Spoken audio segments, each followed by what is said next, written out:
Good morning.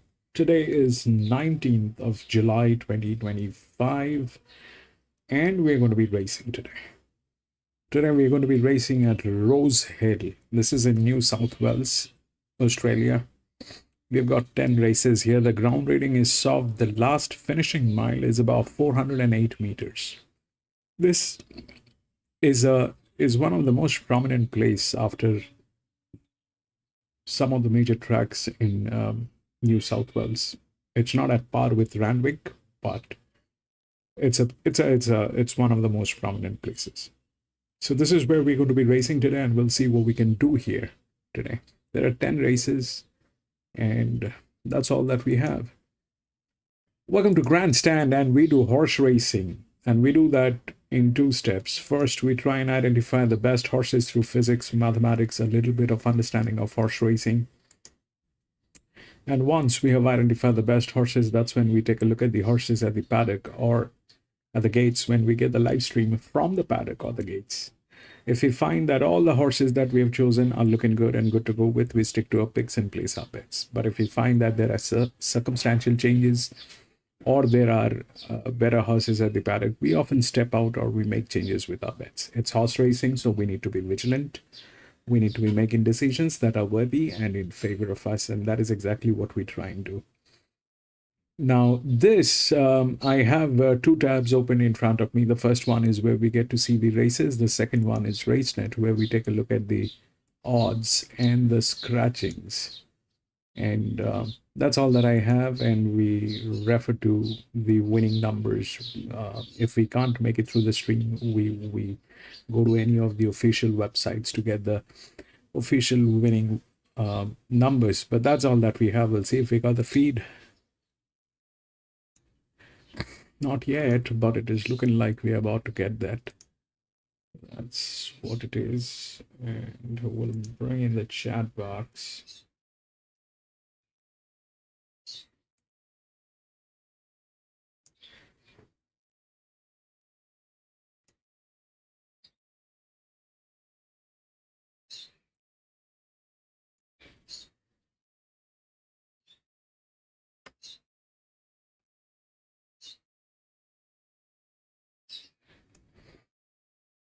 Okay, so that's all that we have. The feed is still not there, but looks like it'll come in a while. We'll take a look at we'll take a look at the odds for the first one here at Rosehill. And if there are scratchings, 378 all has been scratched. 378 3 hide 7 hide and 8 hide all has been scratched. 378 scratched. The odds 11 6 10 and 2.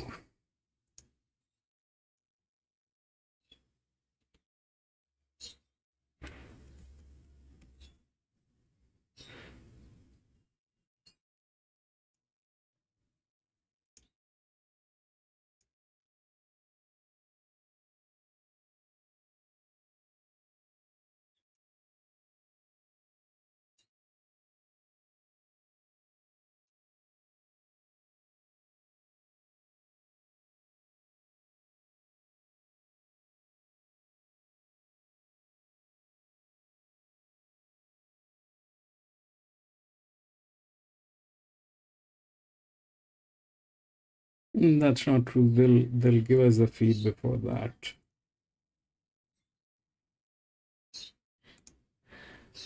11.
Man.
Lee, welcome back, Lee.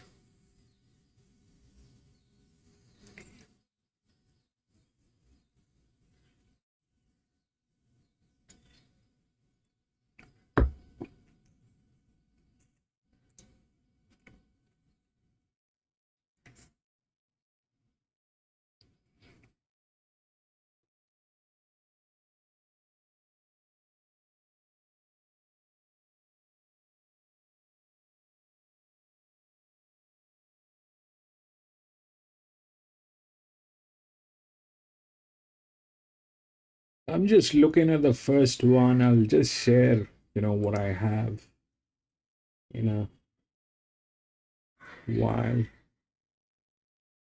made some serious changes. We'll check the first two races, then I'll explain the changes which are there. We'll monitor the first two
Right, this is the first one that we have. Okay, I'm not going to get into it. The first one we'll just monitor. If we look at the odds, it's 11, 6, 10, and 2. That 11 is the favorite, 6, 10, and 2. When we look through the rails, we get 11, 6, 10, 11, 10, 6, and that 4, which is a linear. It doesn't have this side, but it has this side. One side of the rail is there, and that's the pressure it is going to run through.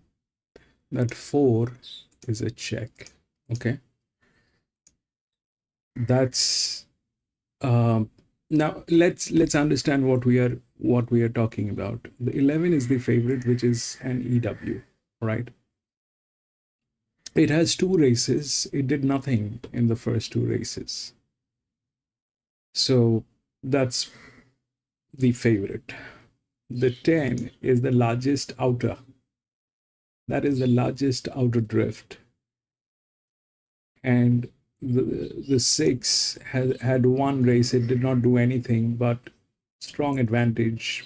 The advantage is more on this, and then this, and this one fits in between, and 4 is the linear.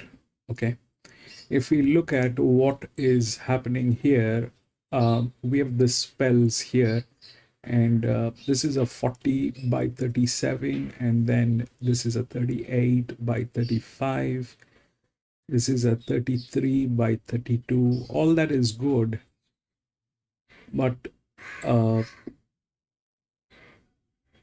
that's where the problem is. Okay, and we can't do anything about these horses because they're going to be running for the first time.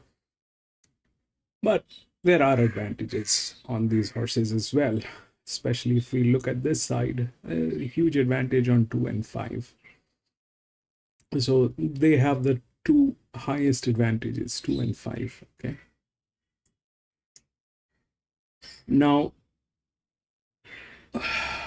11 is the favorite. Advantage is there.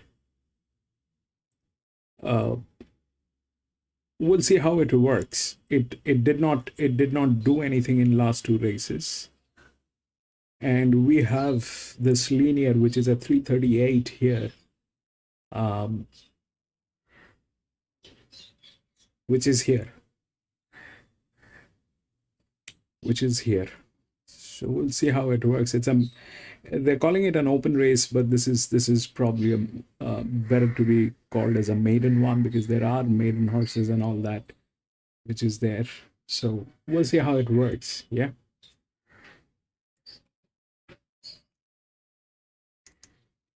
The 4 stays the linear.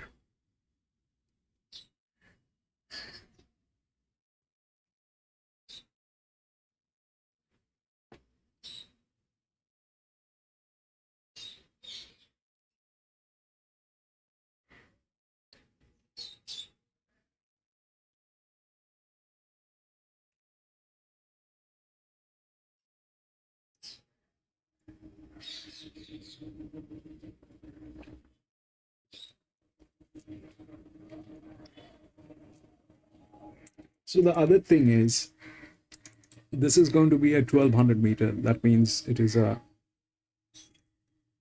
pressure play.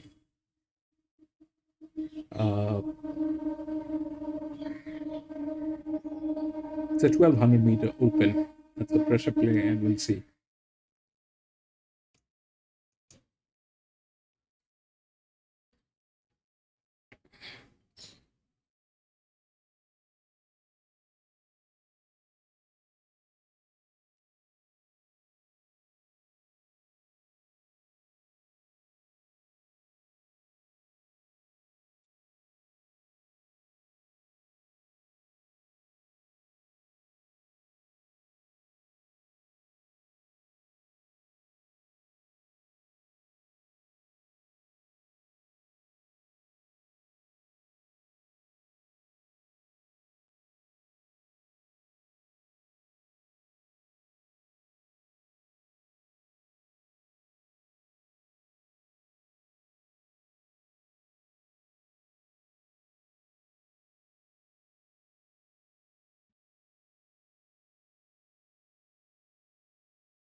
You're probably going to miss the first paddock that is going to be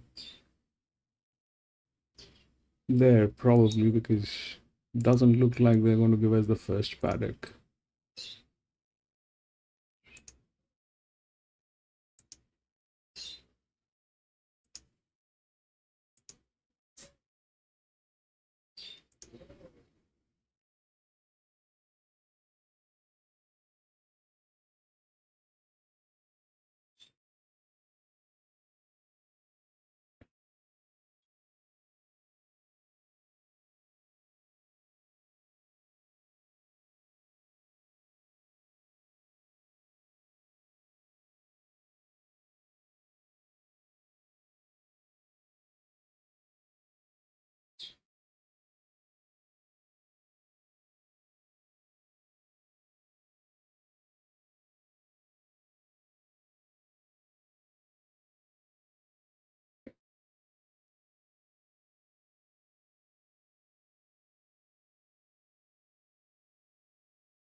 Come on.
Then I'll be back from the washroom in a jiffy.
Okay, I'm back.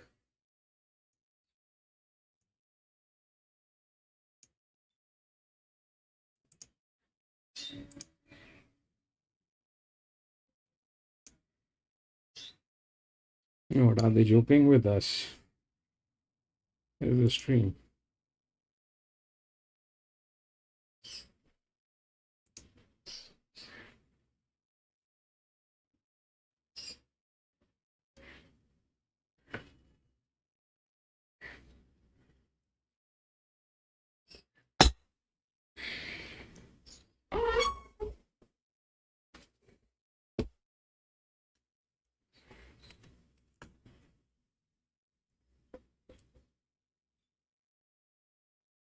Dows, welcome back, Dows.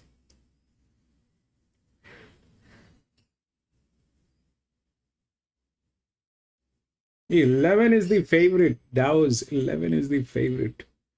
But that's not the problem. The problem is we don't have the feed yet.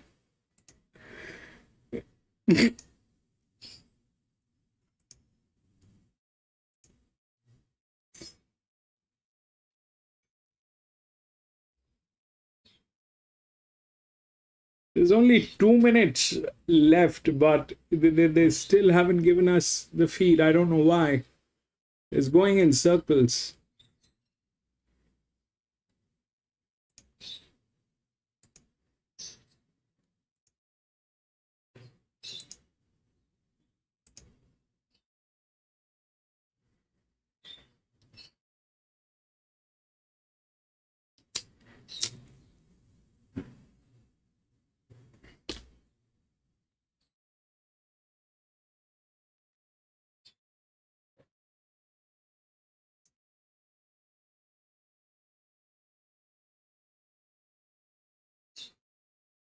What kind of a monkey business is this?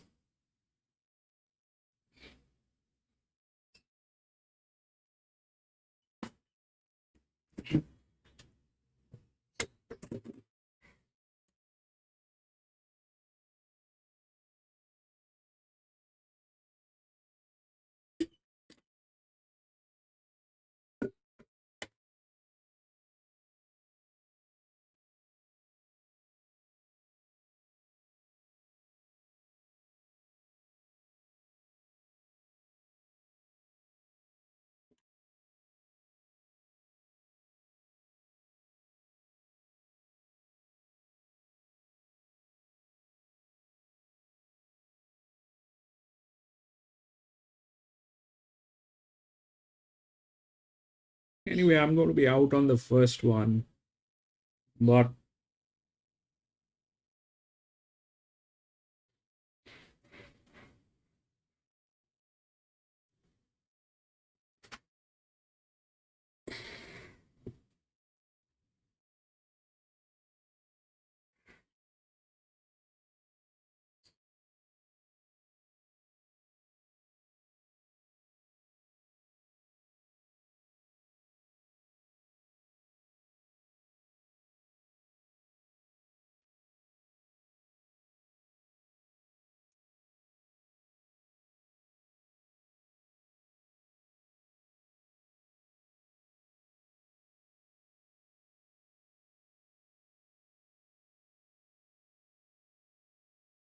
it's very surprising that we don't have a feed. We generally have it by now. But it's wrong, guys.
Maybe missed it. 5 got up.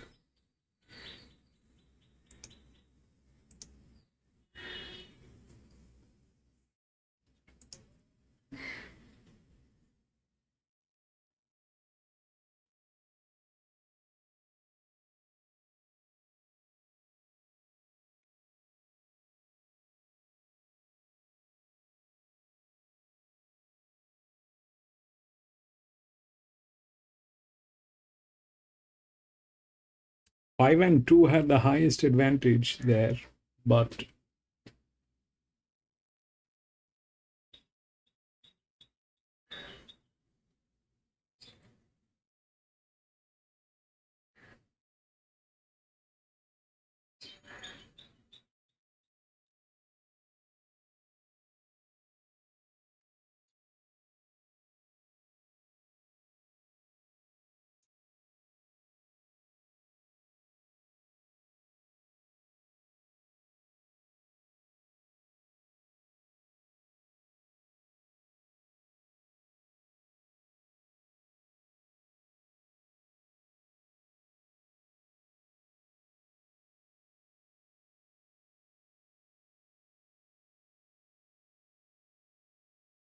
Dow's, what's the result?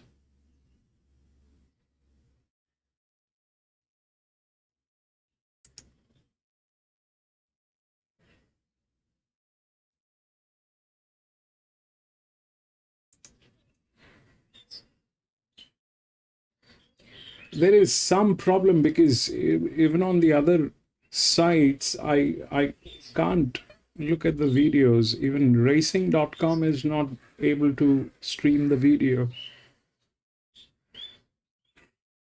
I don't know what's going on.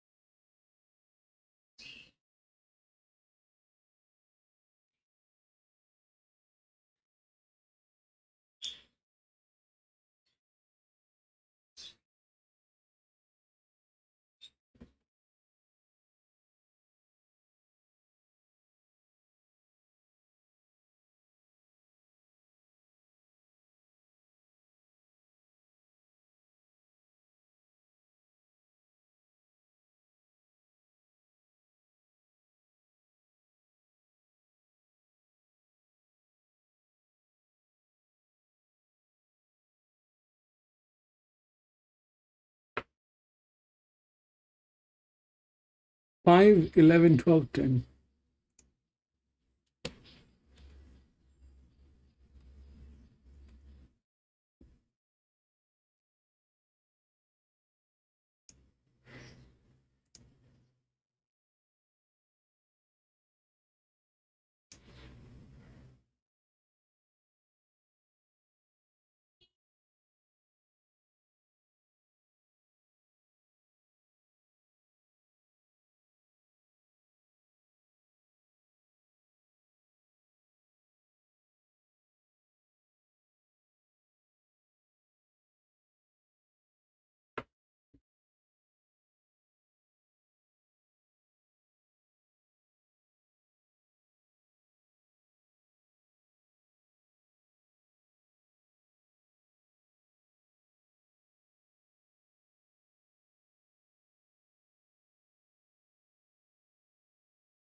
So this is what happened, that 5 went through.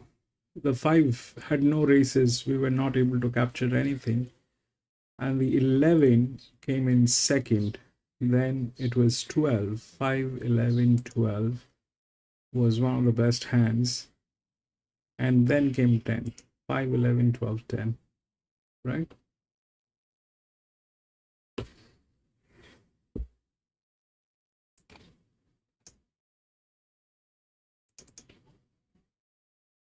We'll go to the next. We'll see what's going on with the next.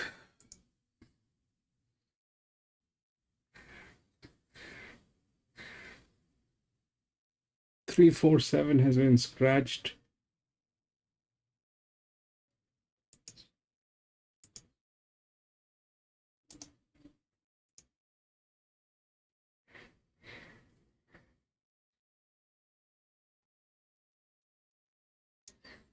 6 to 11, 1.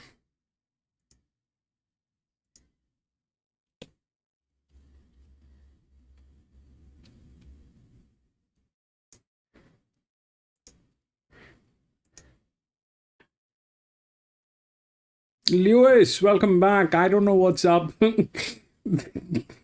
The stream is not available yet. I think it'll come, but it'll definitely come. But I don't know what's wrong. We generally have the stream by now. It looks like we don't have it. That's all that is up.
Right, this is the second one here, okay?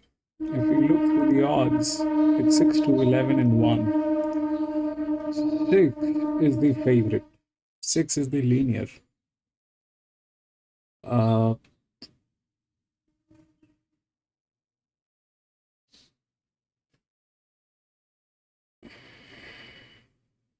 if we look through the rails, this is what we get. So the 13 is up here, okay?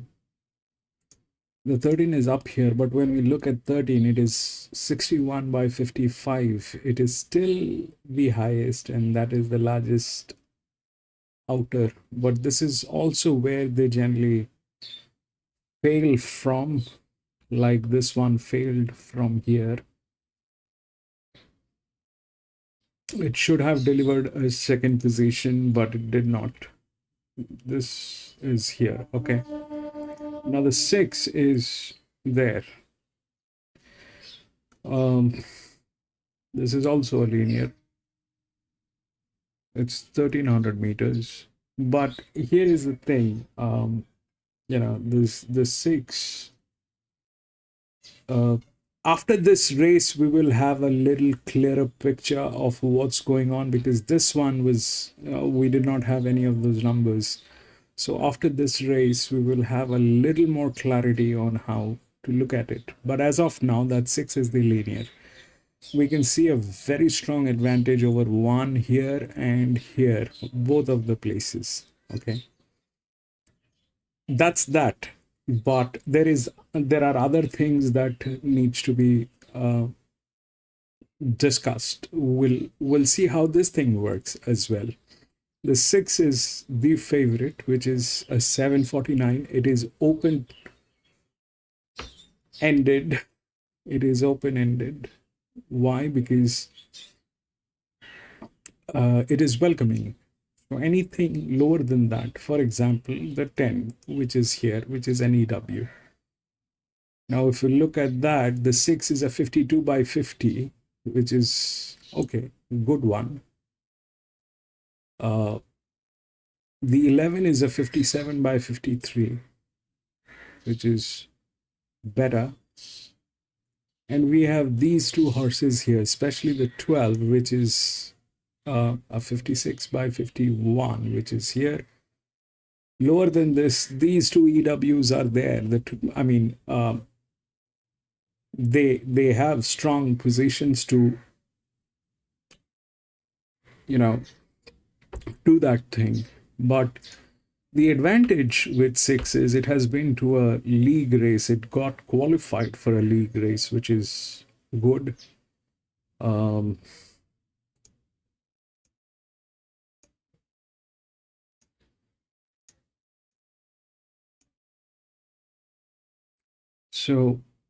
Which is good. It got qualified. There's a very strong advantage on all sides, but there is, we'll figure out how things are. Actually, I am still not going to put money on this one. I'll stay out. I'm still not going to put money on this one. We'll stay out. We'll see how this thing works. We need solid answers, and we will see. So 6 is the favorite, which is the linear.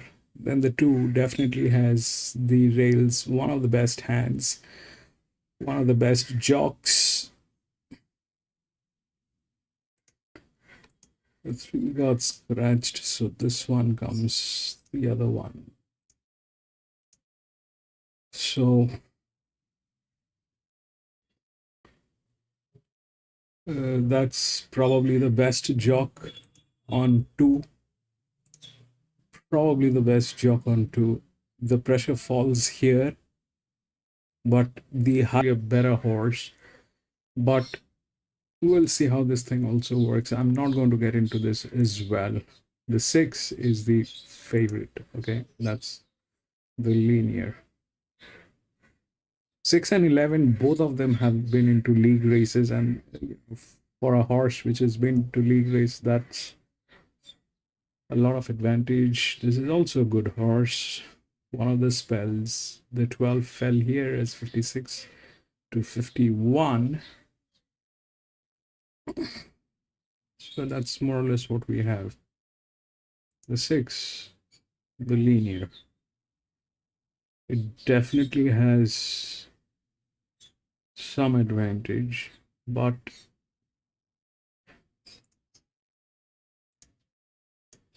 they're also like that. We'll see how it works. But to see that, we need to have the 5, 11, 12, and 10. That was the first one. But to see the races, we need to have the races. We don't have that because the stream is not available.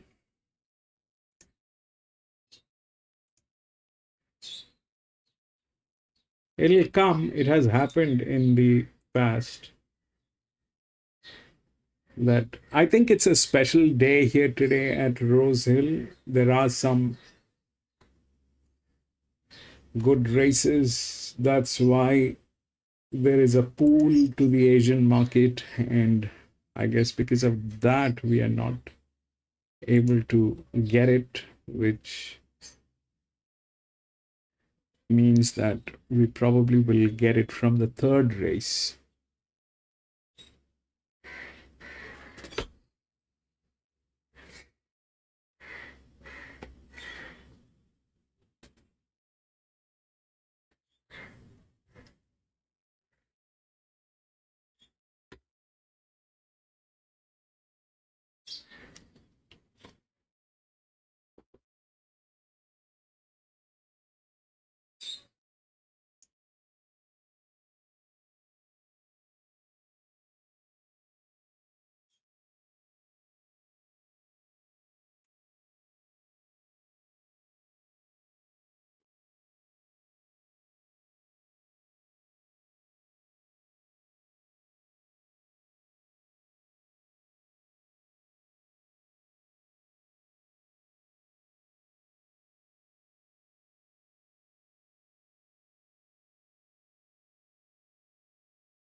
This thing happened was during the Australian, the Melbourne Cup, when we had to wait for the fourth race when we actually got the feed.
PC,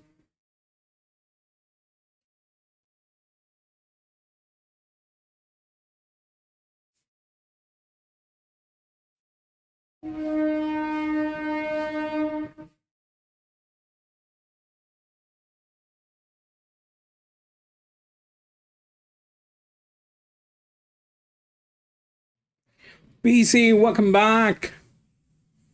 One win.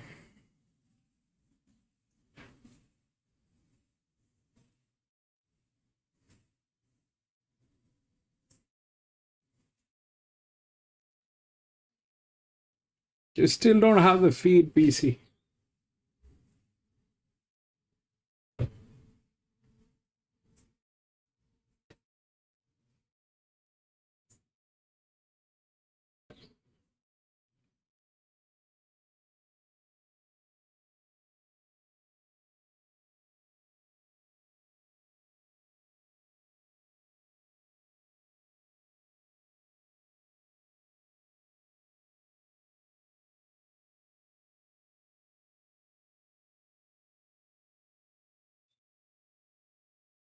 It's like the Melbourne Cup day. We had the same problem. I don't know what's going on, but bottom line is this, that we don't have the feed yet.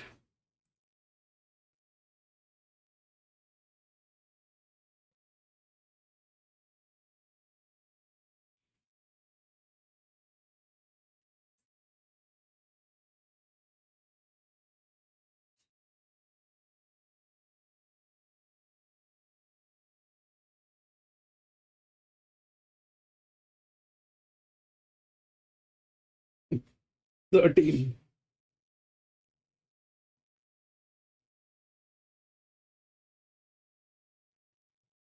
13 has the rails, PC. So here is what's going on. I'm going to watch this one as well, but I've made some changes. The first one was not something that could be articulated rightly. This one we will monitor. You're talking about one huge probability that one will go through. This one is the favorite. The 13 is up here, which has the rails. There is a fall 61 to 55, but still that is the highest. And the 10 is here, which is the EW, in a very good hand with the highest advantage on that 10. These two are tailing gates, 5 and 6. But since we have the time, let me just explain what's the change. So we always have a confusion, right? We know the pressure, and we know the pressure works and the advantage works. But still we make mistakes, and we make them rigorously. So I was working on this for more than last 3 months. I was not getting a way through, and I was calibrating, recalibrating. I was doing all that. Now there is a thing called this one, the BIS, which is the bias, right? Now what is a bias?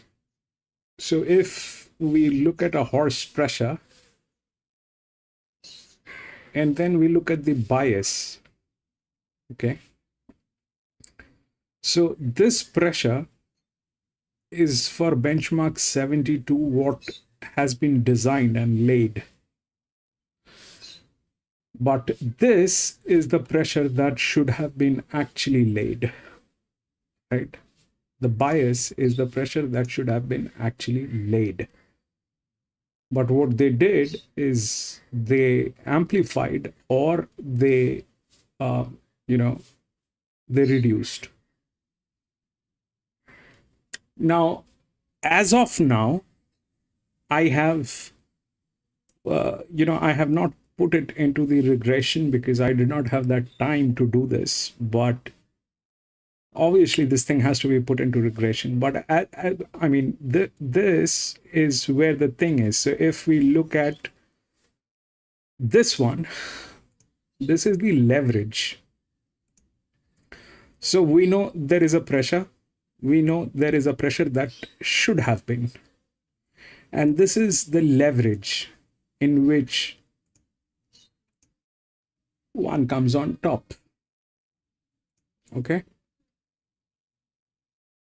So when the leverage is there, what does that mean? Basically, is that this is either not going to work. I mean, as of now, it is raw data. Okay. I have not put it into the regression. So as of now, we can only see the leverage. But today, after the races, we will see how that leverage worked.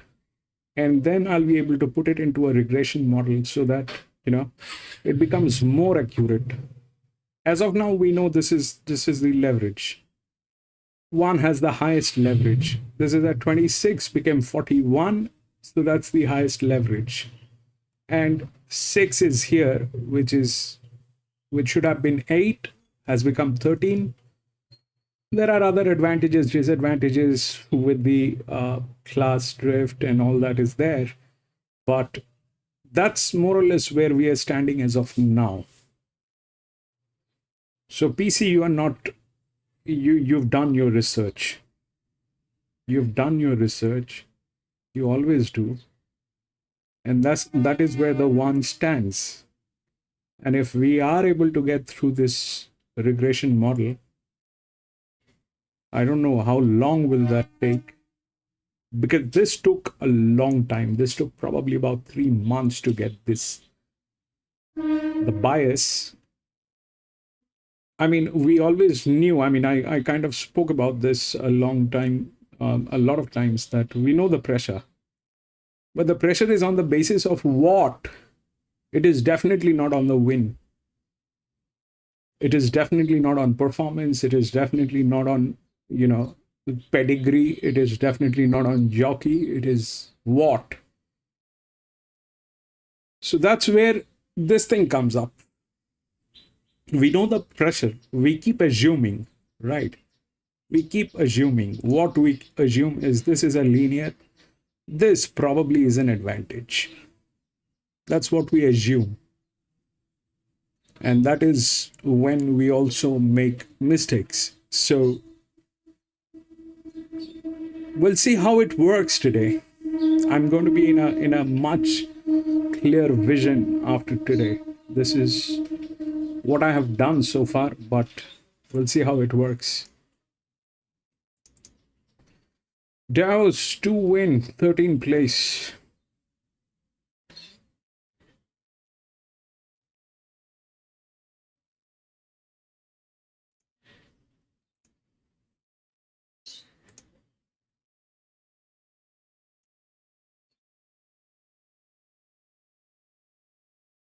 Man, if they don't give us feed, how do we race?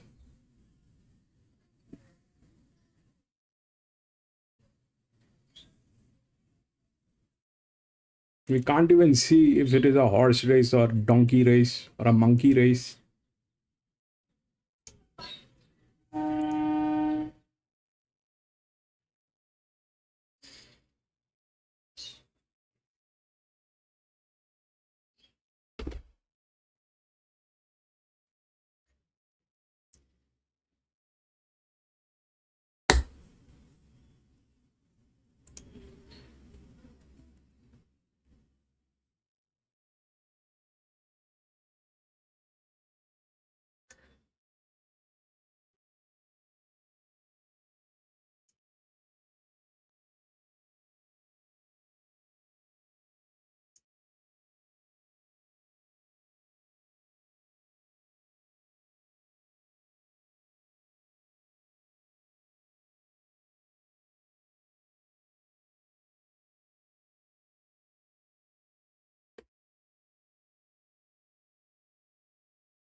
What happened, PC?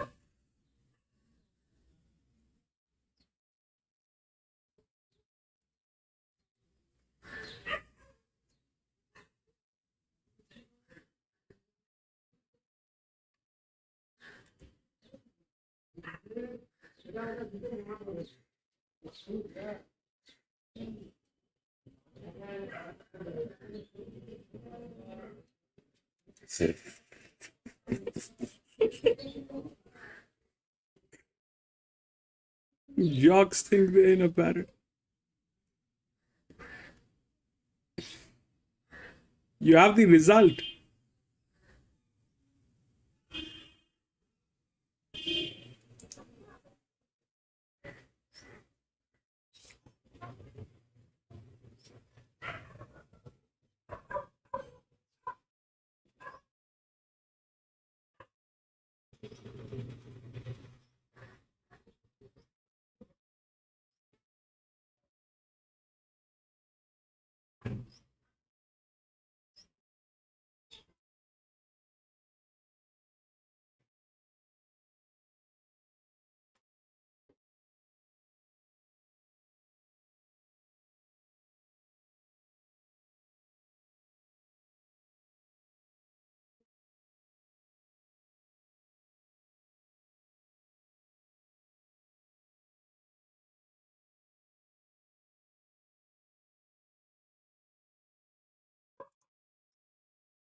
Harris bar.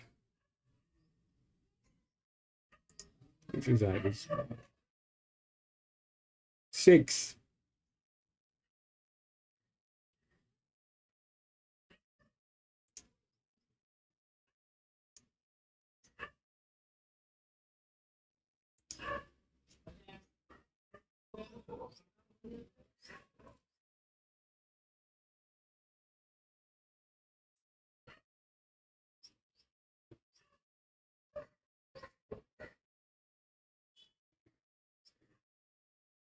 Then what? Harris bar and then what?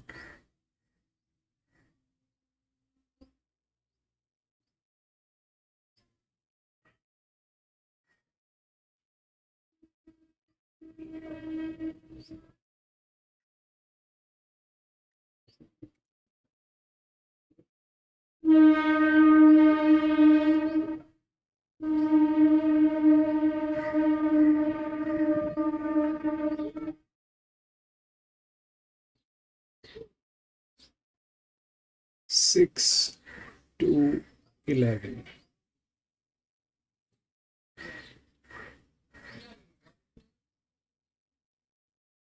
Then what is it? 8 or 13 or 9? 9, 8, 13, 9. 6 to 11. 8. 8. So this is what happened. So you see the highest leverages, they will not work. Okay? They will not work. 6 was one of the lowest. The 9 was here, the other lowest, but that's a 19. Will not work. Here, 6 had the, I mean, the opposite side of looking at it is like this one is the lowest from where we are looking at it. But if I put it into progression, this will be the highest, I think, because that's the lowest. So 6, and then you say 2, 11. So 2 was 9, then this one was 9. It should have gone there, but it did not. Then it fell to 8, which was another 9. So that is how it worked. Okay, that is how it worked. So that means the highest leverages will not work. Here, 4 also had the highest leverage. Then this one was also the highest leverage. We could not calculate these guys because they were hiding. So that happened. But 5, then 12 definitely got in. You see that? 6 was lower. I don't know what happened to 6, but that did not work. It came here. But this has to be worked out. It is not concrete, but we have a validation. We needed a validation from somewhere to be sure. So the difference is this is 15, this is 5. Okay. The leverage was here, but the leverage is not the, I mean, we're not supposed to look at the leverage that way. That's the bottom line. It has to be the lower ones. That's what I think. As of now, till the time, I mean, we had this, we know it is a linear. Now we have the leverage. We know this is the second linear. There is the leverage.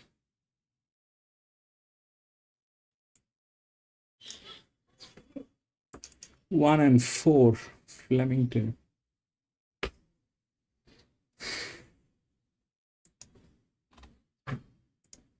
3. Huge scratching on 3. We'll see. 3, 7.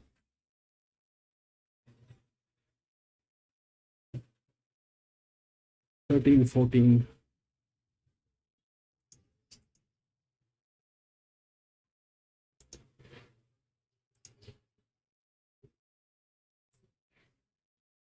16, 17.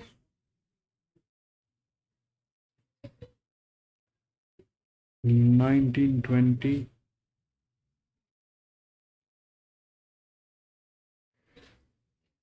22. Okay. 2194.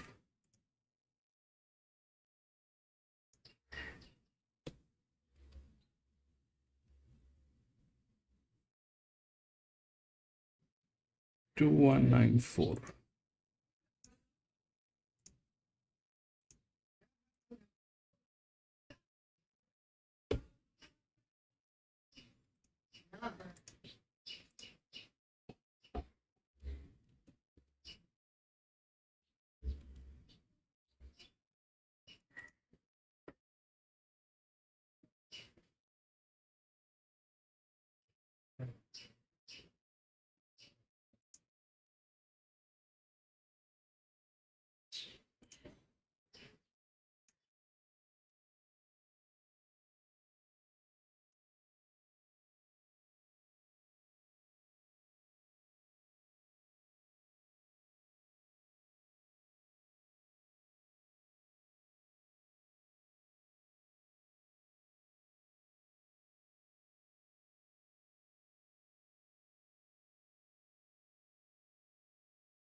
Here is the third one.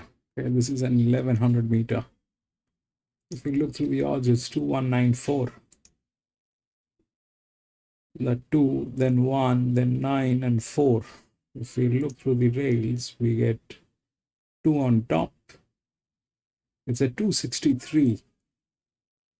It's one of the best shocks. Okay. But here is the twist in the game. I still don't know if that's the twist, because that's the highest leverage. All right. It did not work in last 2 races. Here it did not work. Here it did not work. Here it is the third one. We'll see that 2 is the highest. Okay. Within this group, the lowest is probably 15.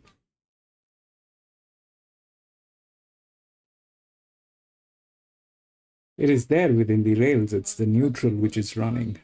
Okay. It is the neutral which is running. If we go down, then we have 5 and 8 and 18.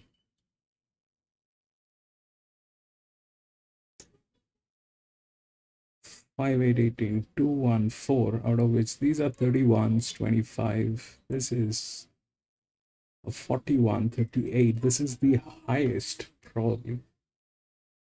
And that is the slowest. That is the leverage. 41, 38. This is a 39, 40, which is the second linear, third linear. Then the 2 is the favorite, which is the linear, 263.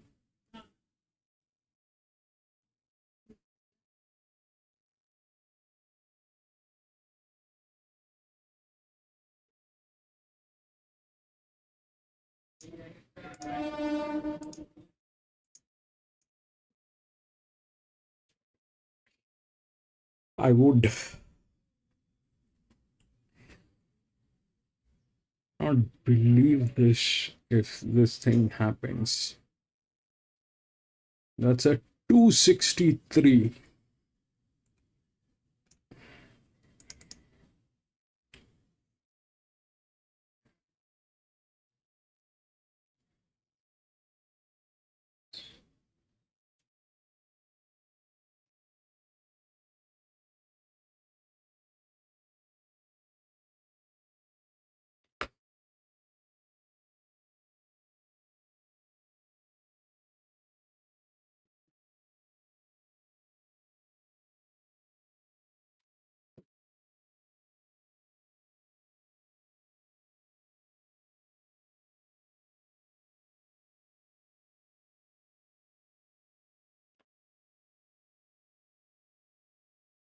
I'm sure the gate number has changed because there's a lot of scratching that is there.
This is ridiculous, man.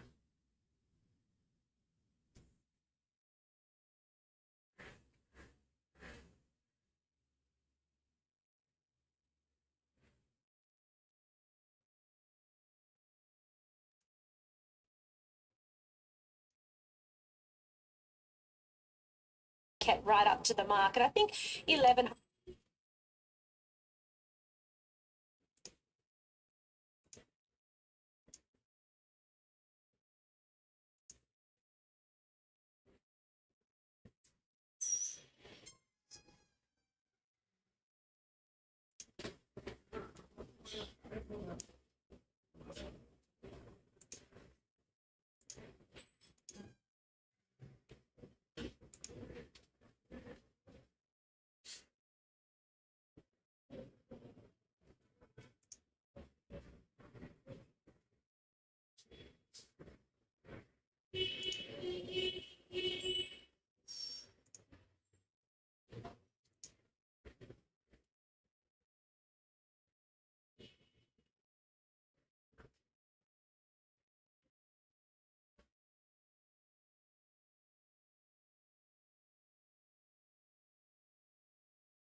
Little in the run home at Goulburn first up, despite jumping $7. So it did lump 61 kilos. Natural improvement to come, but do note that his best 2 runs to this point in his career have been over the 1,000 metres. He's just a little agitated and keen to get on with things now that Andy's hopped aboard, a fraction warm between the back legs. So not a perfect parade. He'd be one I'd be happy to bypass. That would be warm in place. Right, I think there's some problem with the browser. And Matt Carl. He was the last to first winner at Dubbo last start. Strong win, sustained close and good margins. So all the hallmarks of a horse that can go right on with it now, and I do respect the stable now coming to a highway. He presents okay. He's deep into his preparation, obviously meets a far stronger race than what he's been meeting his last few. So he's another one I'd be just happy to watch today.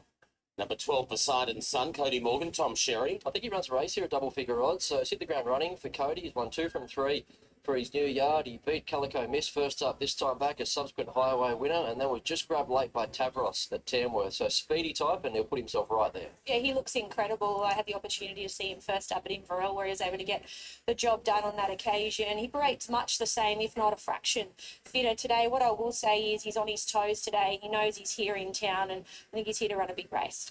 Number 15 then, last start winner, Al Flores from Matt Dale and JVO to be ridden conservatively. Yeah, it took her a few cracks to break her maiden, but when she did it emphatically, put 8 lengths on her 7 rivals there as a $1.35 favourite at Goulburn. So she's on the 11-day turnaround. She comes here with her tail in the air. Of course, she has to make the leap from maiden grade and on a heavy track onto a firmer track into a class 2 and a bit of a tricky gate. So there's a few obstacles, but maybe now she's broken through, she can go on with it. Lightly framed mare, she doesn't hold a lot of excess. This is a big jump in grade today. Chicken Casino then, number 18, Dean Murphy and Dylan Gibbons. He boxed away okay at Mudgee first up to run a distant third. Record says that he's very genuine. He makes his own luck, but I do prefer a few others. He was pretty keen to get on with things alongside the pony. Looking at him physically, I would say he's taken good natural improvement from his first up run. And then we go down to motivate down the bottom, Pierre Woodvane on board, Jets Brothers. Another one at a big price here. So first run for the new yard today. She is a lightly raced mare, 7 weeks since last disappointing. She presented okay, but I'd be happy to see how she measures up here. Okay, that's a look at the highway runners. So they're heading to the start of the third event. So this is over the 1,100 metres. Shropshire Lad rises coming off for the first time. Is back for races today down from Scone for Rod Northam, who's with me. Rod, good to see you, mate. Shropshire Lad, we know he's a talented horse. Yeah, he's got plenty of talent, Gav. Still pretty raw and pretty green. He's learning every start. Last start was a bit of a disaster with the visors, so we pulled them off, hoping that he'll relax well and find the line. Prior to that, his runs at Randwick and at Scone were very good, his first and his second. Yeah, they were 2 nice runs. Still doing things wrong in those races. So hoping that a little bit of a freshen up back to 1,100 that he'll race well. Where would you like Ben to have him ideally? Look, he can step slow as long as he jumps cleanly. Midfield would be lovely with a bit of cover, but finding that cover's the key. Good to see you, mate. Good luck. Ta, mate. Cheers. So Rod Northern, Mel, it's over to you. What do you like in the highway? Very, very difficult race to assess. I'm with the 12 Poseidon Sun. He's third up into the campaign. I thought he presented fit and forward. Beautiful, big muscled horse, and he's been kept right up to the mark with 4 weeks between runs. No knocks on our favourite, the 2 Highway Strip. Beautiful, big angular galloper. I think he's going to be better out over a little bit further. And a special mention to VC. I think he'll run over the odds. Late mail numbers 2, 1, 12 and 6 Highway Strip. So I did see $2.80. I think it was there for about half a second. The punters were happy to take that. Some resistance into $2.60, back out to $2.70. So we'll hear from Anthony in a moment in terms of what the traders want to do in this last 2 minutes with their lay of the day, that being Highway Strip. But I am with him. He showed really good talent in a couple of runs last campaign, albeit he still did a few things wrong. So hopefully with that extra preparation under his belt, he's ironed out those little kinks. If he can just hold a spot in the early stages, that'll take him a long way to winning this race. Rosehill, 1,100 metres drying track. I don't think he wants to be too far away, but if he's close enough, he's absolutely good enough, and he's currently an $11 chance in the Kosciuszko Dangers. For the market's well and truly taken care of that double-figure price about first landing. That form reference behind, Storm the Ramparts, has to read well for this. He's going around a favourite a little bit later. An open handicap. I don't know where he gets to from the draw, but I think he's quite versatile in terms of where he can settle. He's now $4.60, so a bit of confidence around him. 12 Poseidon Sun, Mel's pick of the yard. I can make a case for him as well as the best at double figure odds here. He's going well for Cody. He'll bounce out. He'll put himself on top of the speed, and as long as he doesn't get carved up by a few other go forward horses, he gets his chance to run a race and Ritsun can bounce back from last start. Should get a lovely trailing position just in behind the speed. I like the 1100 metres for him.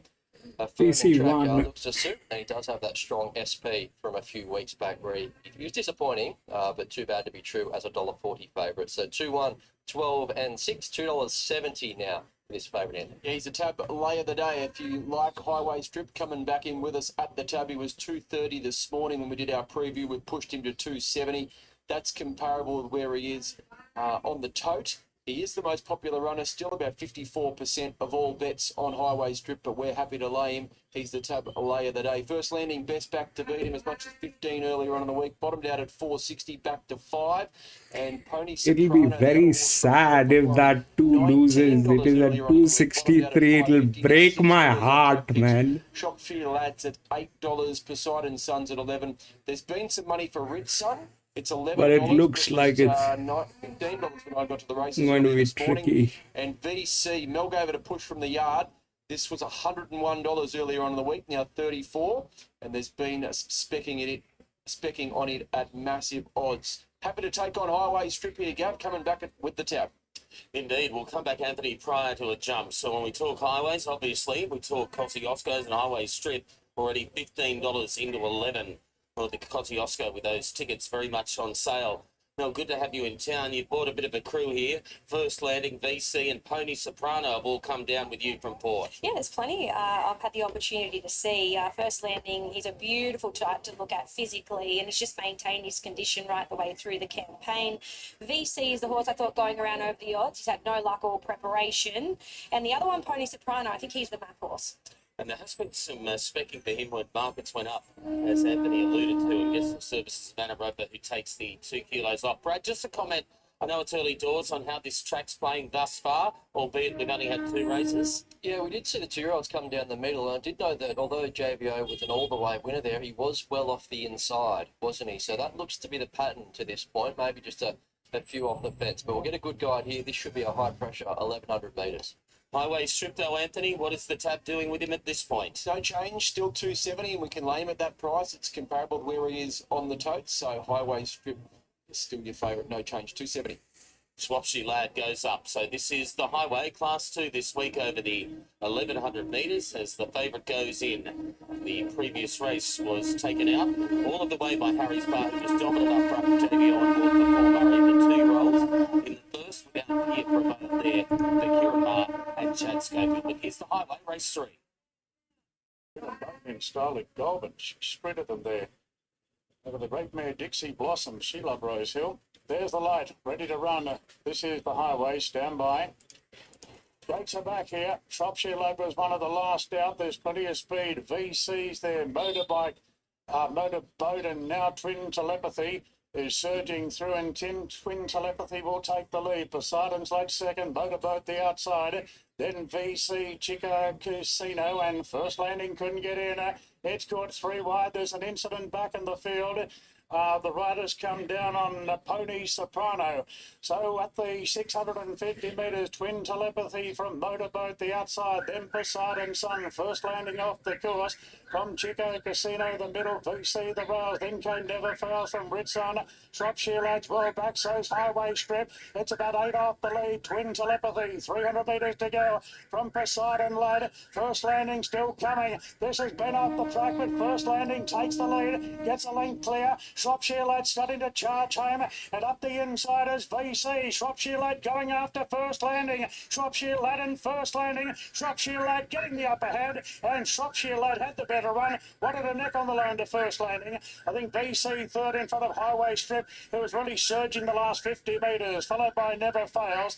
Then came Poseidon's Lad from Ritsana, Motorboat from Wasted Days, then Chico Casino from Twin Telepathy, Al Flores, and we lost the rider in the early stages and a raper off Pony Soprano. And we'll get a report as soon as humanly possible with Oh. there with Pony Soprano. But Swapsy Lad, that was more like it. Had no luck the other day. Had a sail down the centre of the track. The winner of the first landing, who's run yet another very creditable race for John Sprague. And then the other pair in the Bodo BC and Highway Strip. There's a scrimmage, obviously, with that falling back play. But a bit to dissect there, Brad, after the highway. Yeah, there certainly is, and we'll bring you all the latest with Anna Roadbar as soon as we hear. But we did see Pony Soprano trot past the winning post, so we'll keep you updated on that front. But good to see him bounce back. We always knew he was a talented horse. He had genuine excuses there last start, and he ran down a very brave first landing. As you say, covered a stack of ground. Old mate, Highway Strip, what do we do with him? He's beat himself yet again. He's got a few mental hurdles. He cornered very he was completely out of play, yet then he still hits the line. So he's still very much a work in progress. And at the moment, the biggest enemy of Highway Strip is Highway Strip. So he'll keep for another day, but hopefully everything's okay with Anna.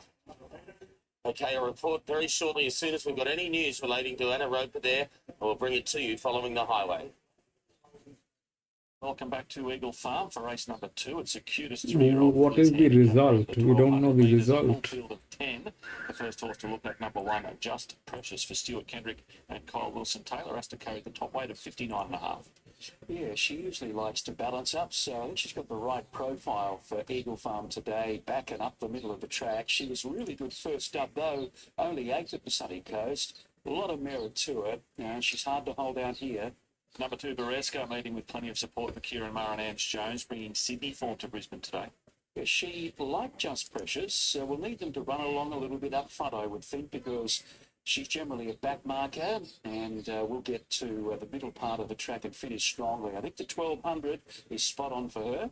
The 3, Creativity Miss for the Mason Yard and Bailey Wheeler. It just hasn't been support for this filly first up. No, so let's see what happens when they go to the starting gates. She's very talented. She had a trial some time ago on the Poly. She went up a straight with Just Precious. Both of them went very nicely. So I've got an eye on her here for sure. Number 4, Without Parallel. She's undefeated from 2 starts. She's first up this afternoon for Maddie Dunn, Damien Thornton, and she's drawn the fence. Yeah, she won at Meriwether and Lismore, comfortably leading. So this is a little bit harder, Saturday Metro, but she's certainly heading in the right direction.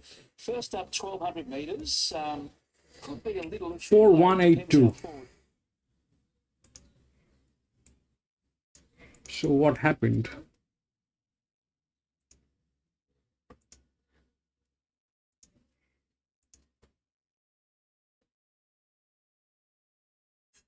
Then 2.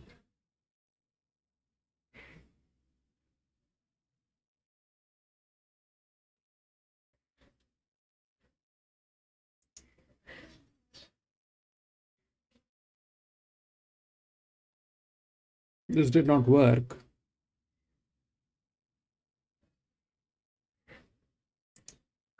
Still the balance.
So this will not work, okay?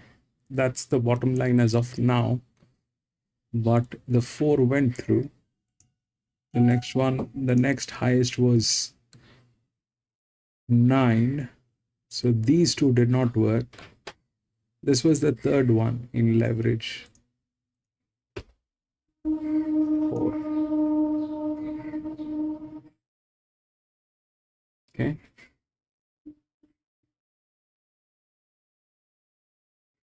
Then it fell here. Then obviously it went down. And then here.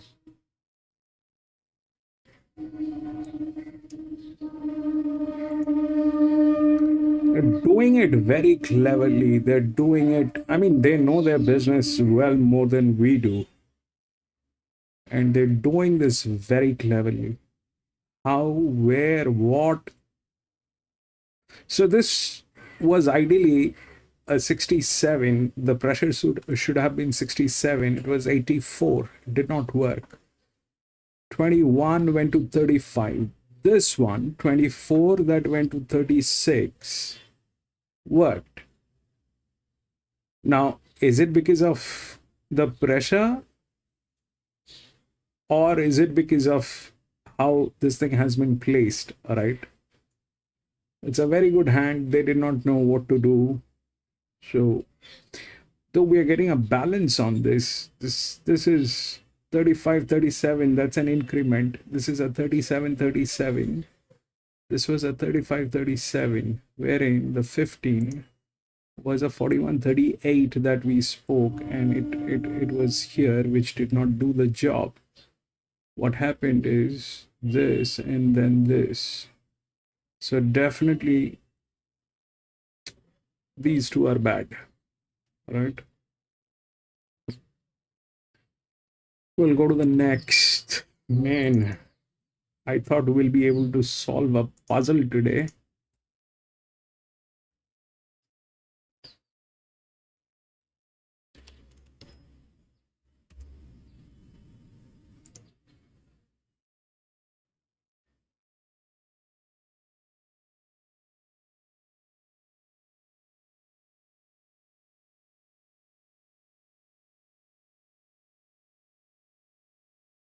We'll go to 4.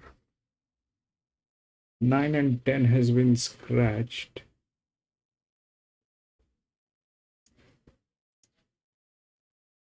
11, 1, 2, 4.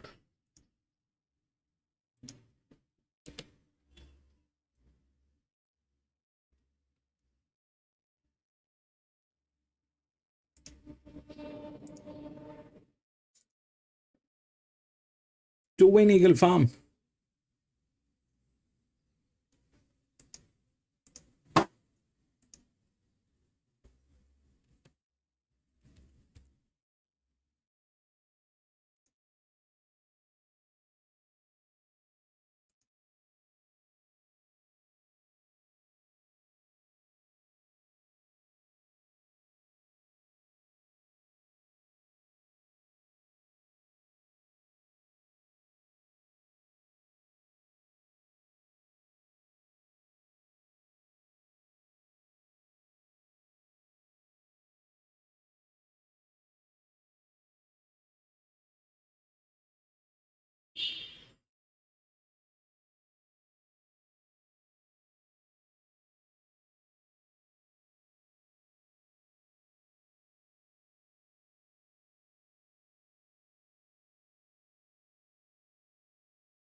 They don't they PC, they never had any plans. They are mules on horses.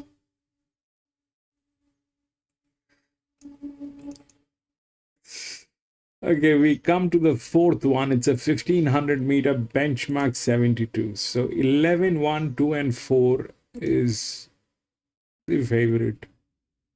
Now 11 is favorite, which is the largest outer, which is not even the largest drift. The largest drift is 1. Okay, that's a linear drift.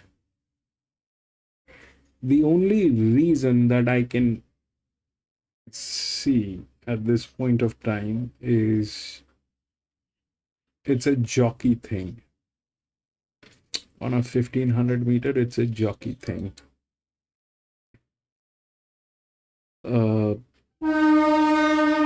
Let's look at the others. So we have the 4. 4 is the 359, which is the linear, which is here. 35 became 42.7. But here is the thing, the this is a 50 to 51, which is an increment. This is okay. This is a 52 to 49. This is a demotion. 42 to 44 is also 2 points here. But that's the largest. We look at like that, then we get these two, or 2 and 1. 2 of the largest. Then 5 comes as the third one, which is at 10, 10, 10, 10, 10. 11 is at 10. This is a 50 by 50. This is a 52 by 49.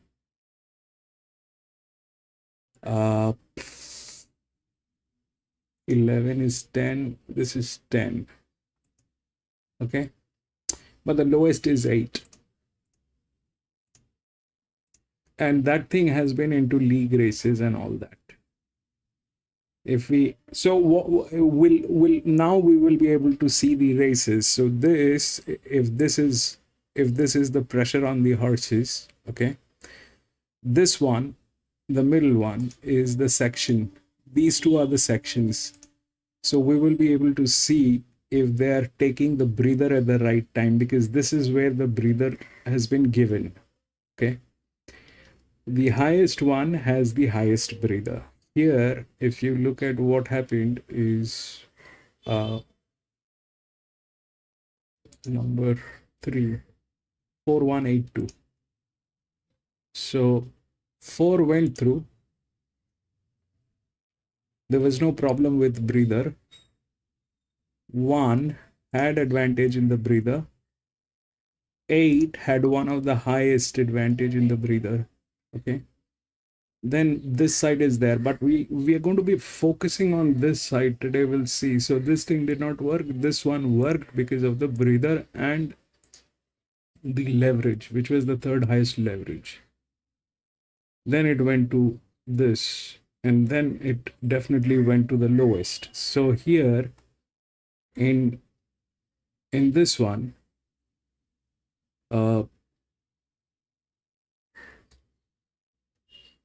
8 is the lowest.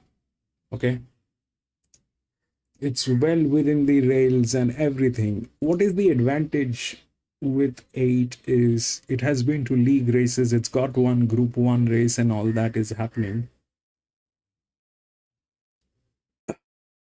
That is where it stands.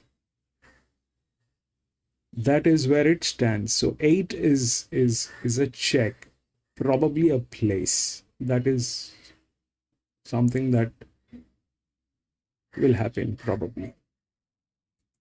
Here we have 5, 11, 12 all at 10.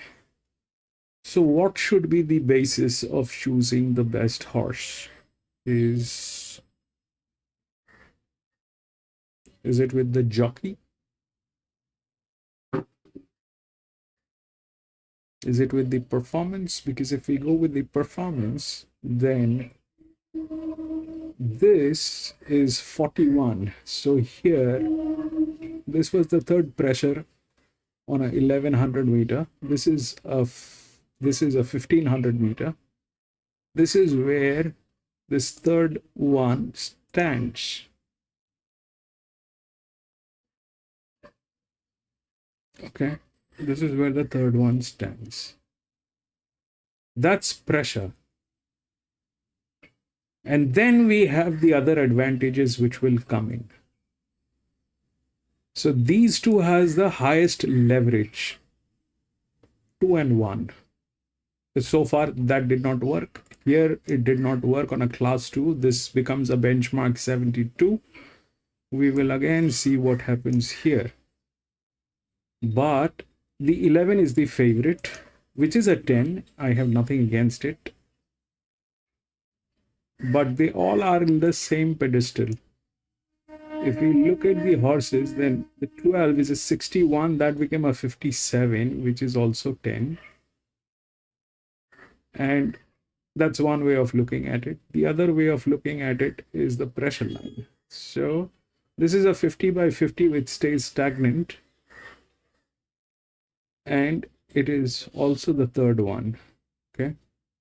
And I'm sure there are decimal places. That is why this 10 is not getting up. If we are doing this, then if we do the decimals, that will just expand this a little more. But probably there are decimals. So if it is coming in this particular order, that means there are decimal places. So that 5 is here, which is a 61.25. 11 is with the best jock. This is a 50-50. This is a 52.49, which is a drop. This is a 61.57 huge drop. This is a stagnant 5. Okay, this is also one of the talks. The third one. 8. 6.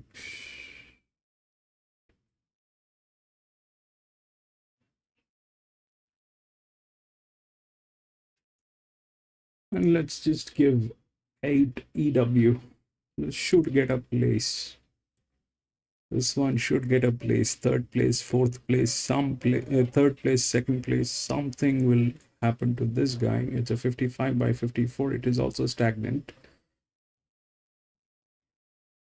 That's the largest, right? 12 is the largest, which is still a fall, 61. And this is at 10, this is at 5. So we'll take that, 8 EW.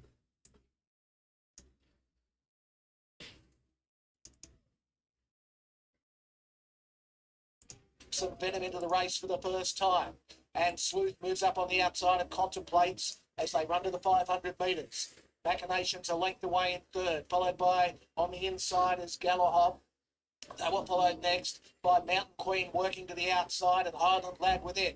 Around the bend and Sleuth ran to the front. It's making it a staying test. Sleuth led by 3/4. Contemplates fights back. Yes, they are here, PC. They're here.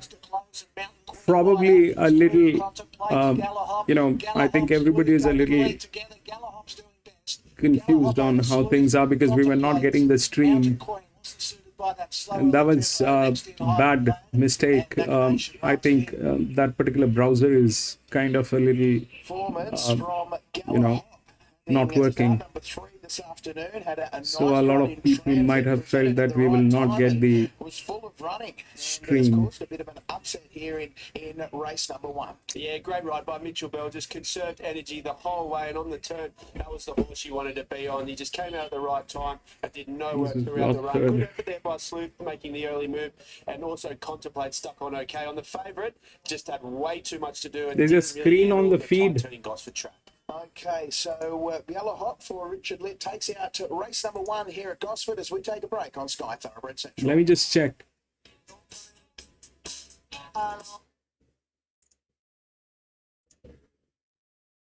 Oh, okay.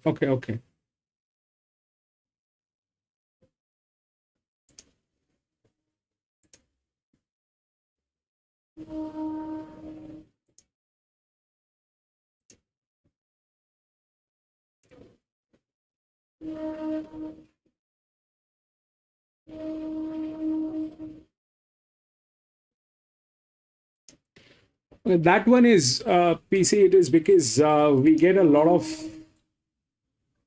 copyrights from those South Australian tracks, and that is also connected with one of the keys that I have on the PC. So I might have pressed that particular key and it got that.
It's brought to you by Harvey Norman for all you need in furniture, bedding, electrical and technology. And we start with Don't Forget Jack. Number one, it's going great guns for Annabelle and Rob Archibald, and replacement rider for Anna Roper coming up. Yeah, he sure is. Don't forget Jack's only blemish this preparation was on a heavy track. You take that out and it's near faultless. So ran down Tasseray at Rosehill over the 1400 metres and just missed a punted 3 weeks ago. So it was a bit of a bunchy finish, but that reads as a logical form reference for this. Some query 1500 metres, but soft gate gets his chance.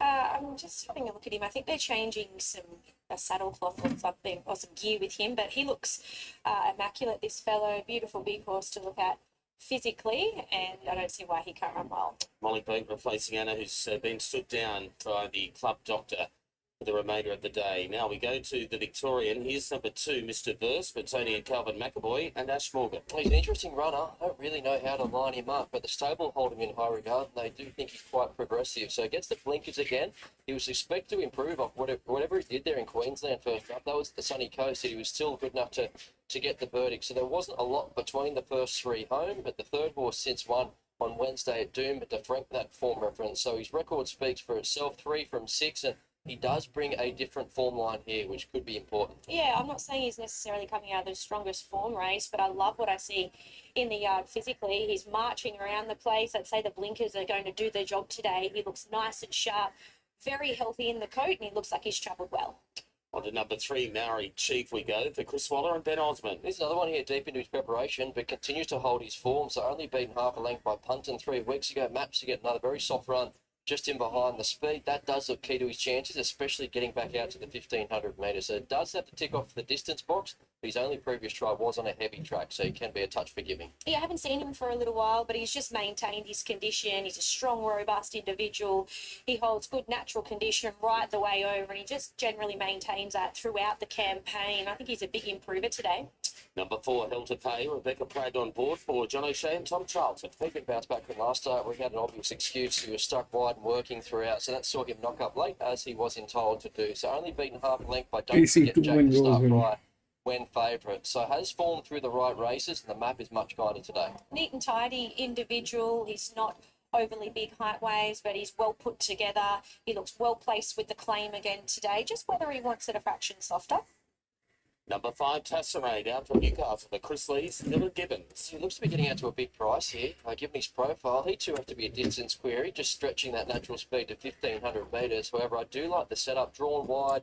He's the only noted front runner in the race, so let fast horses be fast, and I think that'll be the case with him. So he was rid with cover last start, that backfired, but do respect that he jumped a $3.30 favourite. So if you're sticking with him, you're getting the right price to find out. Yeah, they presented him to win first up over the Scone Carnival, and he presents much the same here today. He's had a couple of runs since then, or he's probably had his chance, but the team couldn't have him turned out in any better order. So if you like him off his current form, this is a positive parade. We go to number 6 then, and this is a $16 chance. Bella Cadita or Bradwood up and Chad Schofield. She's a filly with good closing speed. It proved too much for her rivals there at Hawkesbury first up. She ran around a pretty dominant winner, so that was a $1.45 favourite in a Class 1. So I guess you could make the case that she wasn't told to win. I like the way that she went about her work. She's not a filly with a lot of tactical speed, so she's likely to be spotting a few of her main dangers. A bit of a head start, but the fact that She has run in a T-Rose just in September last year. Probably tells you the stable do like her. And she's very switched on today alongside the pony, a little keen to get on with things and just a little warm in places, but her first up run was very, very good and she drops in weight, so I don't see why she can't run well today. Number 7 is Hopper, Peter Snowden and Tom Sherry. A couple of little gear changes with him. So Blinker's off first time, Visor first time. So he was actually the first runner to come under pressure at Warwick Farm last start. He never travelled like the winner. That was despite jumping a $2.40 chance back in grade. It looked a lovely race for him on paper, but he just didn't present. So we know he's capable of better. Maybe back on top of the ground, somewhat could see him improve, but you do have to take him on trust. Laid back individual, the team having presented in his best possible condition today. They've tinkered with the gear, so whether that just switches him on, taking those blinkers off and adding the advisors today, but if he runs like he presents in the yard, he'll run well. Number 8 is Narbold for Chris Waller and Josh Parr. He was heavily back to Canterbury last start. He looked the winner, but just found one better at the finish. So drops 4 kilos up in grade, but he should get another soft run. Unassuming type. He's very, very sensible.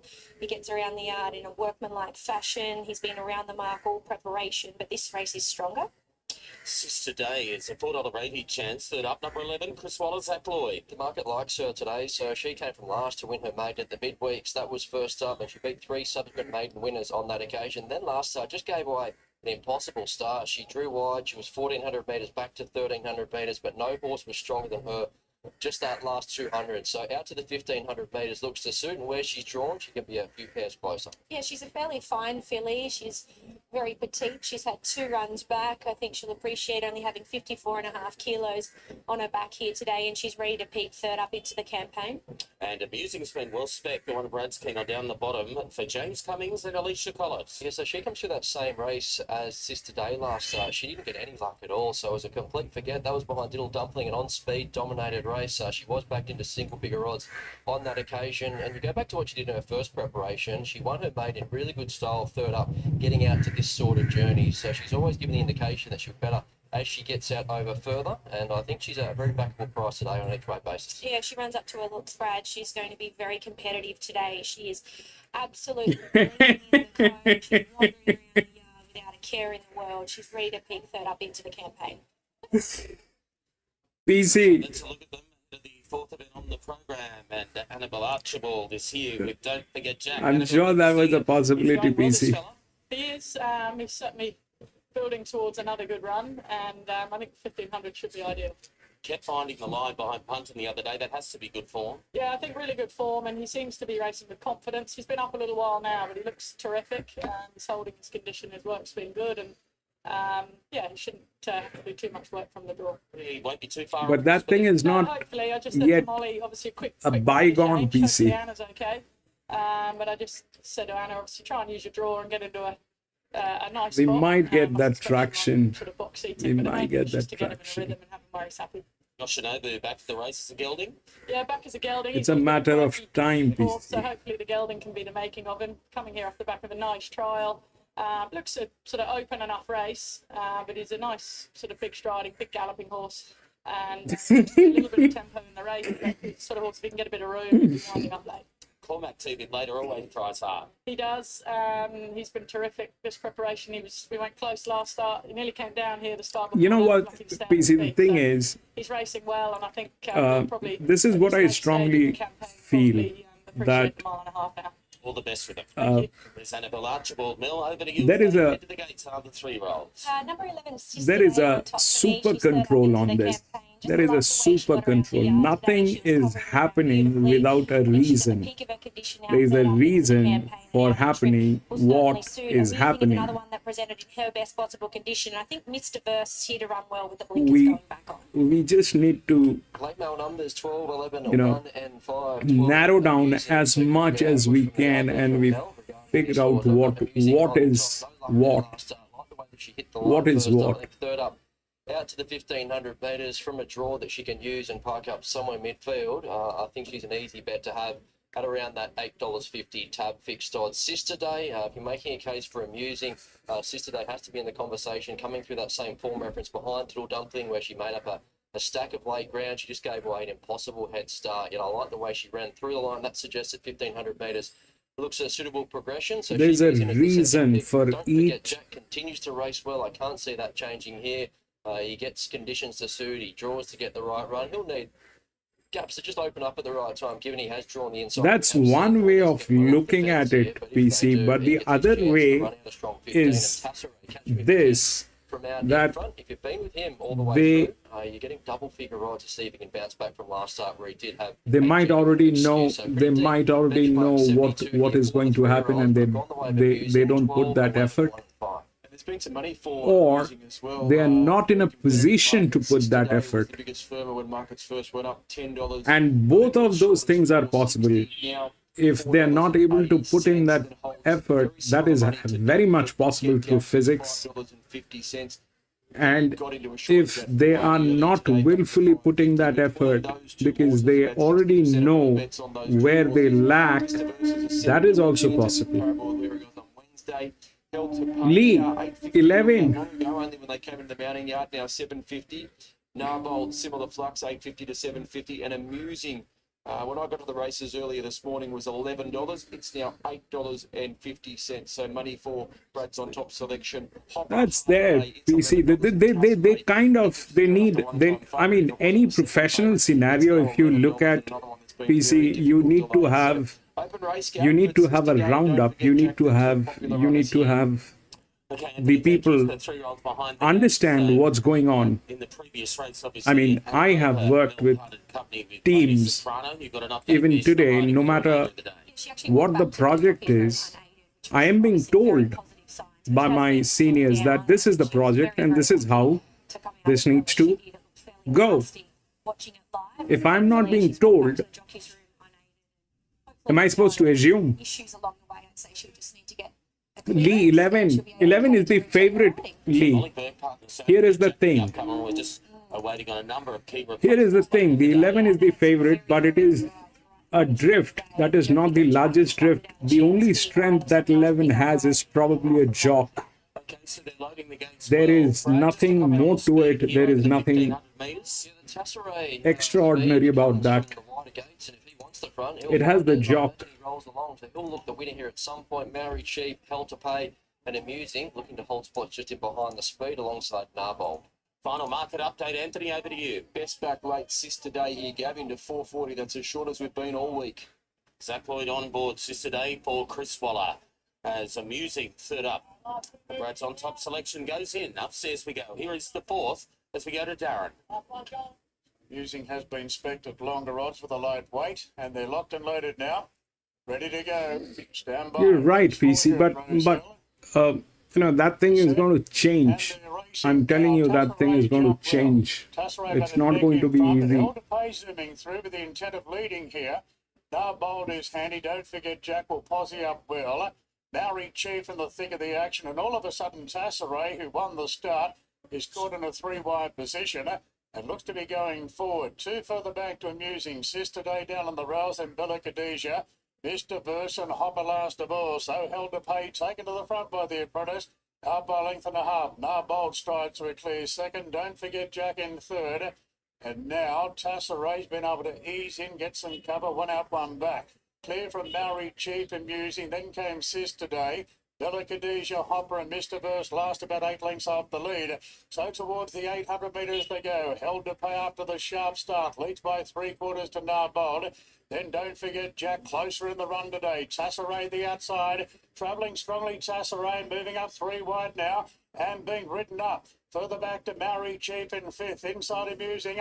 2 further back to Sister Day. Held to Pay swings in front of Narbold. Then Tasseray under plenty of pressure. Don't forget Jack getting a split. Further back to Maori Chief. Wide out Bella Khadijah, Amusing Mr. Verse. It's Held to Pay, 200 to go in front narrowly, but Narbold claimed it, and now Sister Day revving up the inside, Amusing the outside, and Mr. Verse. The far side, Sister Day, Amusing wide out.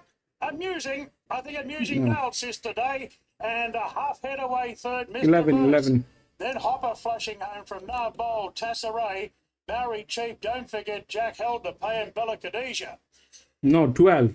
Oh, this might be Brad Gray striking again. The well spec, Amusing down the bottom, just kept coming. When Sister Day burst through that gap, the Chris Waller and Zach Lloyd, it looked like she was the one, but Amusing has lunged out wide. And we'll make this interesting. I tell you what, Mr. 12. Birthright was also right on the hammer in a thriller. Yeah, busy finish. And the naked eye did look like the Godolphin Blue Again, was the one who Jack, got the nose down right junk. on the line, and there it is, confirmation that it is 11. using. So it looked a bit nasty there. She got out sprinted, but the way that she was coming, Hanuman! I think suggested she's probably looking for even further than 1,500 metres, but she really flattened out. Sisterday was the one poking through the middle. She was game in defeat, and you're right about Mr. Verse. We know that he more than measured up here, so he was the one coming for a long way back, and he too. Really Yes, because you see, I'll show you what's happening. Right when it counts. Yeah, it was an exciting finish. I'll show you what's Yesterday, happening, burst through PC. back towards the Wait. inside. Just took her a little while to balance up. Was There is a going to reason win, but why being that able is to get the happening. better of her over the final stages, and I want to follow Mr. Verse out of the race. He was brilliant from back in the field. I thought What was are a the fairly steady tempo. numbers? So 12, 11, and 2, the numbers there, and have a look at them spread right across the track. On race number 4, 12, from a return to 11, Rosehill Gardens, 2, race number 5, and is then 1:35 probably local 8 time. or 7. Welcome back to Eagle Farm for race number 8 3. or of the 7, Sky one of Racing those two. benchmark 78 over a mile. Let's say First horse to 7. have a look at, Maxie, is Galifianakis. So what Jack Bruce happened and is this. So these two were the highest leverages. They were not in a position to win, okay? And then we had the 11, 5, 11, 12 all at 10. This is the second leverage, wherein this one was a 61 by 57, which is still highest. So that was my question. Which one do we take? Do we take the horse or do we take the jock? So what happened is this, that the 12 was a horse. That thing was there. That was 10. And if we look at that, then this comes here. The breather is more. Now that 12 got through, then came 11, then came 2. 1 was not there, then came 2, and then probably it is either 7 or 8. I don't know which one it is, but could be any of those. Okay. We need to do this in a better way. Right now, it is just it is showing the difference. This has to be put into a progressive model. Like the rest of the other things, it has to be put into a progressive model. That's when probably we will get even closer. Right now, it is just a number that we are getting. It is difficult to understand from that number. But we are getting this, that the highest leverages will not work. I mean, the highest leverages as in the highest numbers when we get through this column. That is not working. So far in the last 4 races, it did not work. So that is not working. What is working is the second row, where the leverage is less, but there is a pressure. Then we'll have to match it with the horse, and then we will get a progression on this. And here, this gentleman did not do anything. I thought it will do something, but it did not do anything.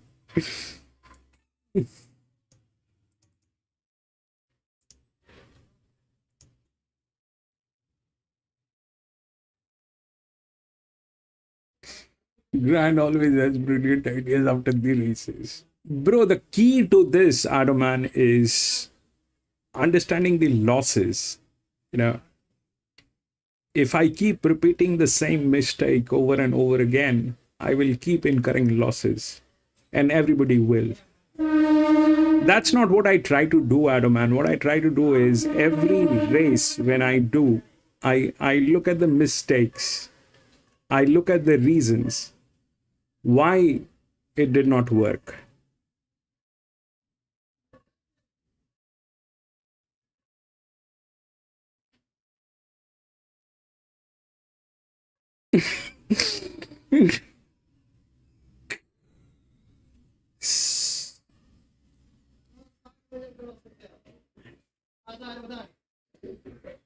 The only thing that we require, PC, is, We'll go off favourite here. I'm sorry, the only thing that we require, PC, is probably, I don't think we need that anymore. We have a clear understanding of what happens. It is just that we have to narrow it down further. But if we had someone who actually had the experience of actually doing the handicapping, I've never done handicapping. None of us have ever done handicapping. Nobody actually knows what is handicapping. That's the first thing. Nobody has any clear idea of what is handicapping, how that works. I have applied MIS and I have applied physics, science on this, and we are getting some idea that this is what is happening. But this is through learning. We are not learned people. The learned people have never written any books on this. The learned people have never come out in public and spoken about this.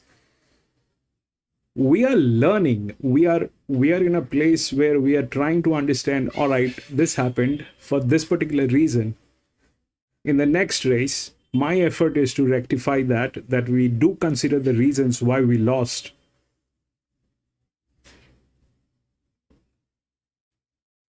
You need to do some massive stats on jogs, barriers, distance, and wins. I have that, PC. I'll show you how it works. Let me just get it. The next one.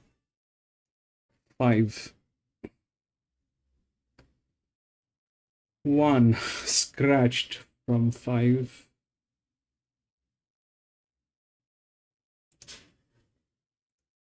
5, 10, 8, and 6.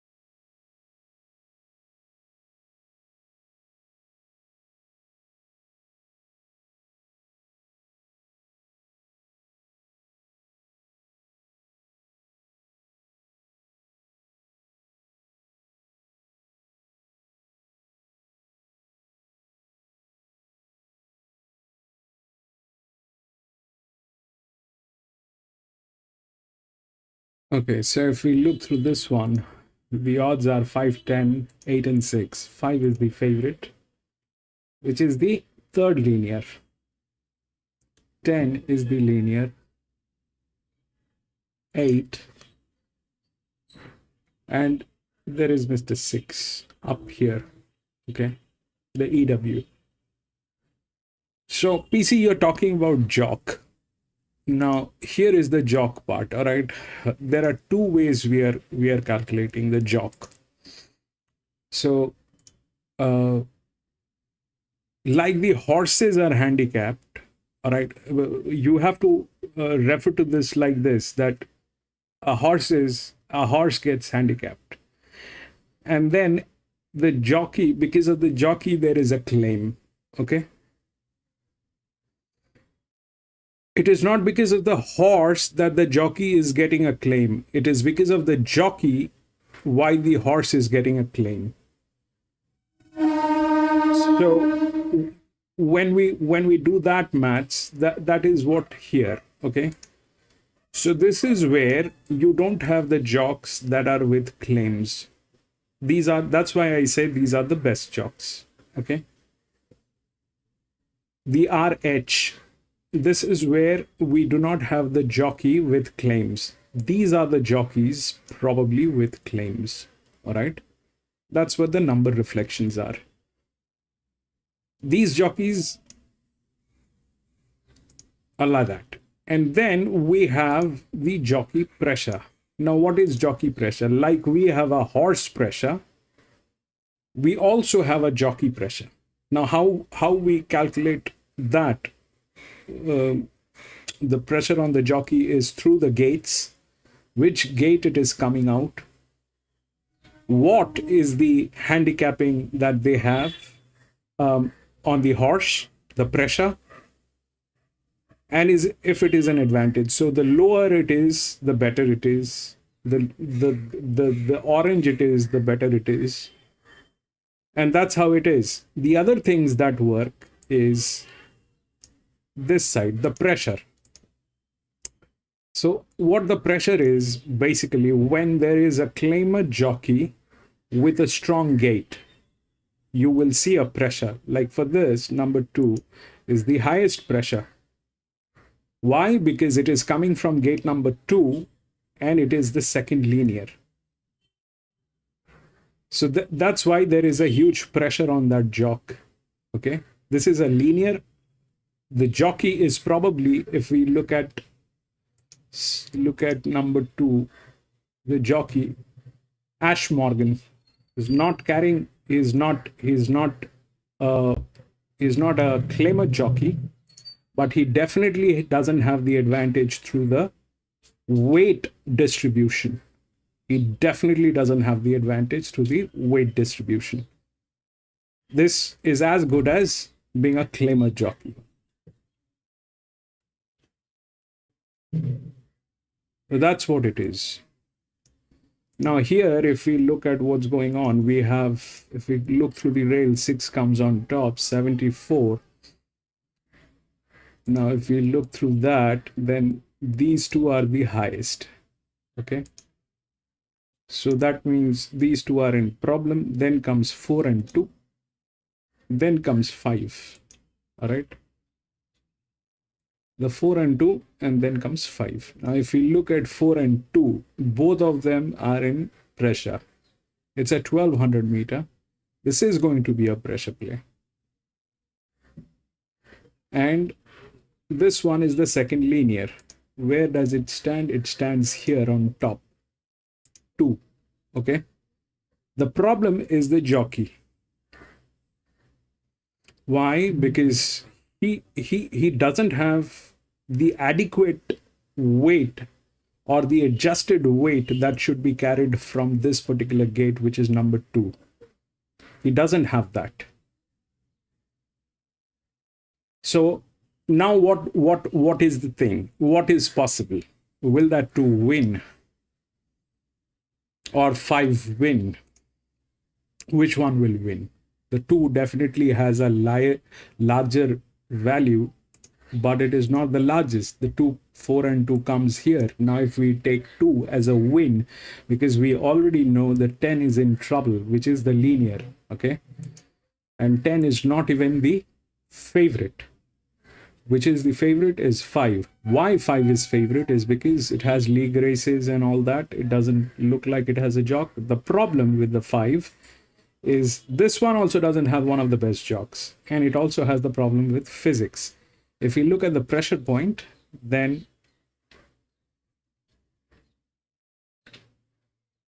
that's where it stands. All right. Now here we are also getting a balance on this, which I want to remove. I want to just take this thing off. I do not want this anymore. This gives us a lot of confusion, but the 5 is lower than 2. 5 is lower than 2. So can 5 win? This is a question. 59 by 60, there is an increment. 4 is a 54 by 56, and this is a 59 by 61. I would take any day 2 to win. All right. But that's the gamble part. We need to solve that part also, that, through the progression. Jockeys will not matter after some time. We will have a clarity on this.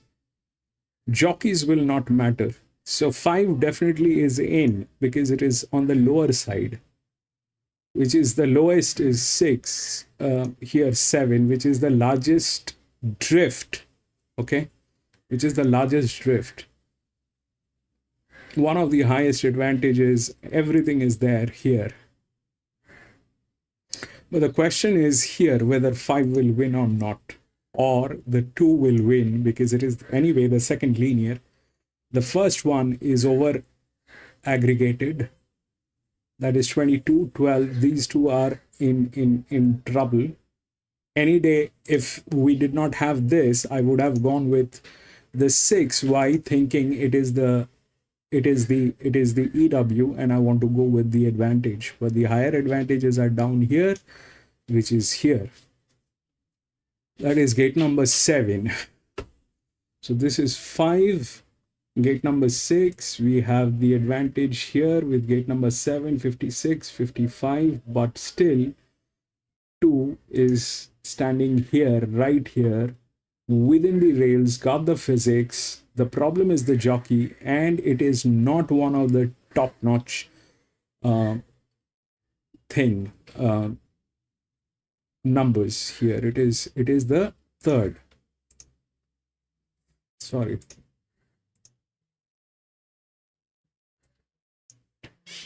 So that 2 is definitely a check.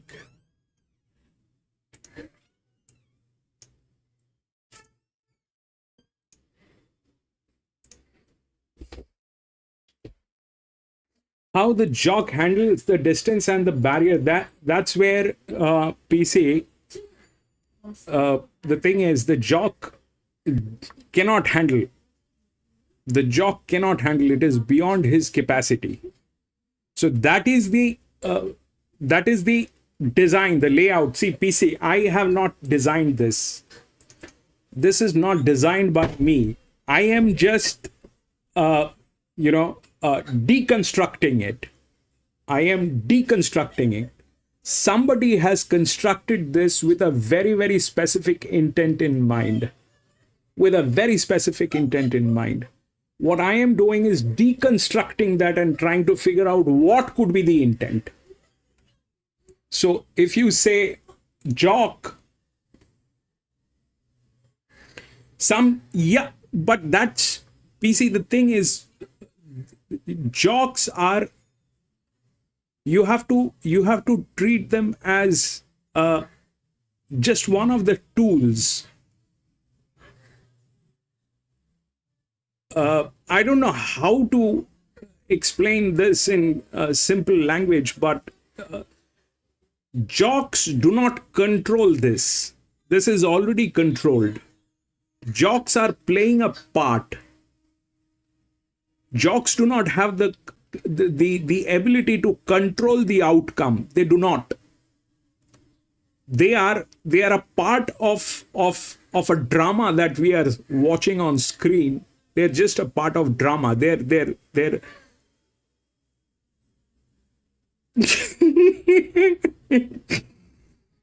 just a part of the drama, PC. They work as also work as a strategy. I mean, yes, that's the thing, PC. That is the thing. The horse will not lie. The horse is way more uncomplicated than, the humans. They will deliver.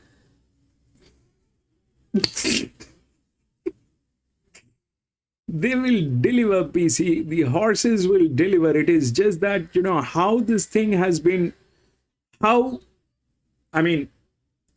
if you have guests in your house and they need to look for the washroom, they will have to look for it. They will have to guess that, okay, this is the den.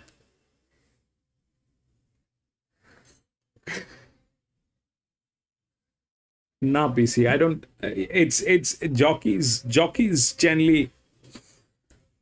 That is something that happens at the very, very bad tracks, PC. That happens at the very bad tracks. The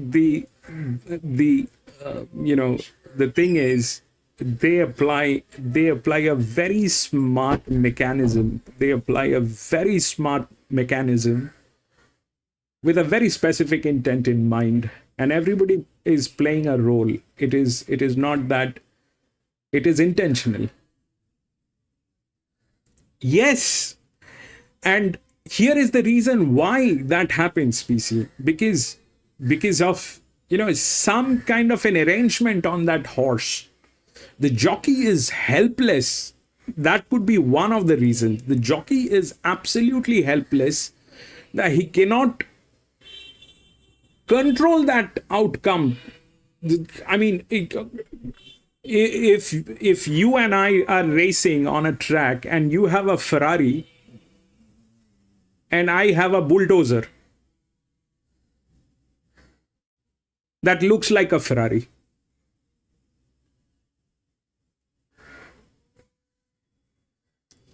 yeah, we'll see. PC. The thing is, I'm today we will get some numbers from this. We will put it into progression. We'll see how that works in tracks like Randwick and Flemington. We'll have to test this. This is just one of the tracks we are racing. This is it took me 3 months to get the bias. So if we are right about this, which to some extent it looks like the larger numbers are not working. It did not work in last 4 races. It did not work. So if that's the case, then I will try and put this into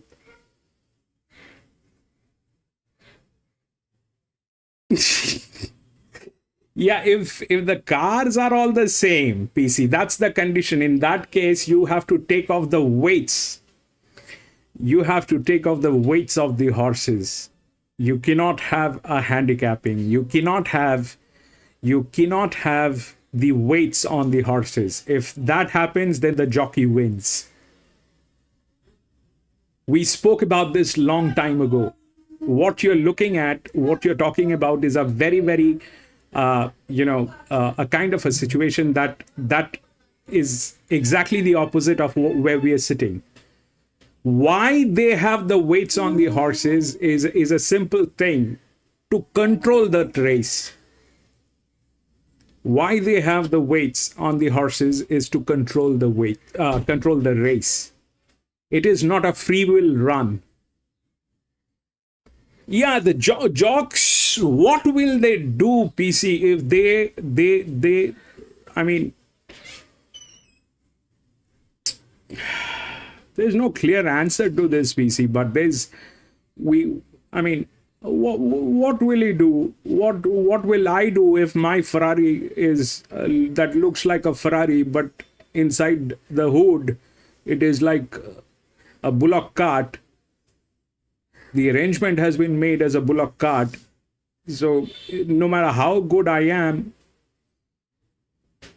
I'll not be able to deliver.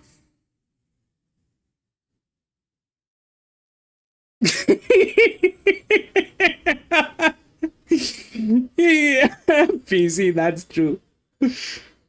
And that's true.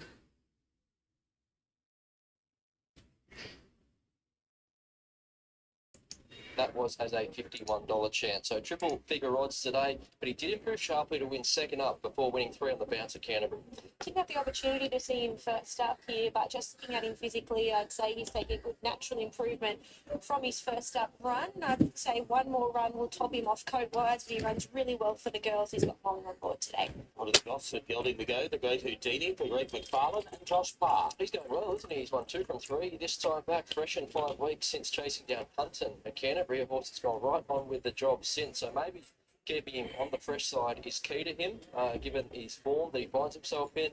His last winning was 4 weeks between runs. So, Jewel's inside here, but if they overdo it and he can get to the best part of the track, he will be finishing hard. I can absolutely see why they elect to space his runs. He's not an overly big, robust horse, so he'd maintain natural fitness. He doesn't hold a lot of excess condition. He's looks nice and fresh in the yard. He's got a good spring in his step, so he can run well. On to the favourite we go, 5 Spywire, second up, and Kieran Barr and Chad Schofield. He put the writing on the wall first up that he's very much a coming winner. So second to King's Secret, that reads well. He didn't get a lot of room. Whether he would have won the race, I guess, is up for debate, but he should have finished right there in the finish. So that was his first run as a gelding. Again, he's well placed in benchmark grade. Map's a little bit tricky for him, although it's a smallish field. I don't know where he lands in the run. It has to be some query 1,200 metres. But as I say, he'll be winning plenty more races going forward. It's just a little bit late getting into the yard, so he's just come in now. So I'll take a good look at him as he walks past, but he looks nice and ready to get on with things. He's dragging the strapper about, but he presents in good order. He's another one that I would say has taken good natural improvement from his first up run, and he's got a good spring in his step, so he presents well enough. Yoshinobu returns to the races and returns to gelding number 6 for Annabelle and Rob Archibald and Tom Sherry. There's a lot of interesting points to this race as far as progressive horses, and he might be the pick of them. I don't know what to expect from this horse today. So he's always been a good candidate to be gelded. He returned 2 stone lighter this time in. To this point in his career, he has shown real glimpses of talent.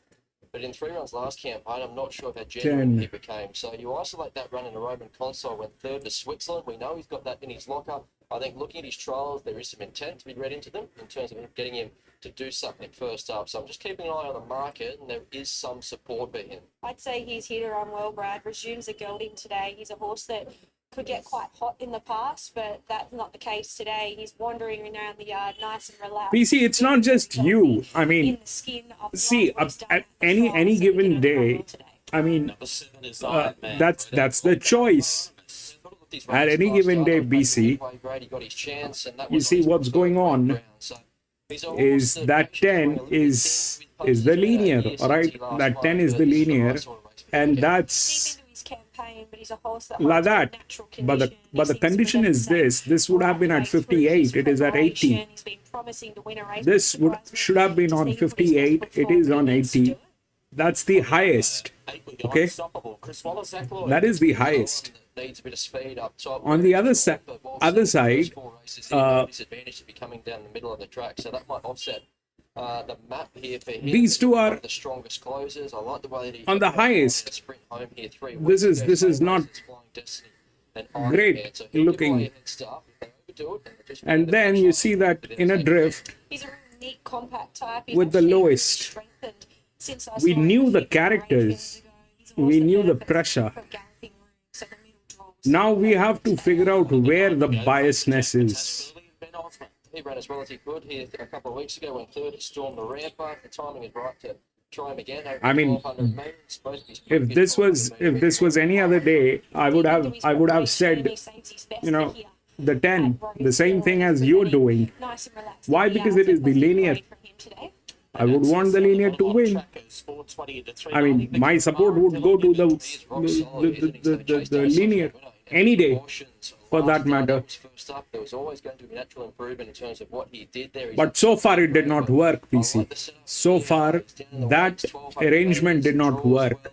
He needs to improve again on what he did there first up, but his peak performance did come second up in his first preparation. He's definitely a horse with plenty of upside. He's obviously stepping up in grade, but he's done everything right the way through his short career. They've got the double handlers on him, and he looks sensible enough. He's a horse that doesn't hold a lot of condition, and I do think perhaps he'll be a better horse. Grana actually got fired last month saying to the owner he will put the worst job on so it doesn't win and they will get a better price next So time. they are behind the gates ahead of the 5th event on the program. Favourite is PC, the thing is the trainers will have to work on their house. They And of the others, 650 about Yoshinobu returns to gelding and unstoppable. I mean, what I understand from the data, PC, they still follow a very strong hierarchy and a lineage and all that in-house.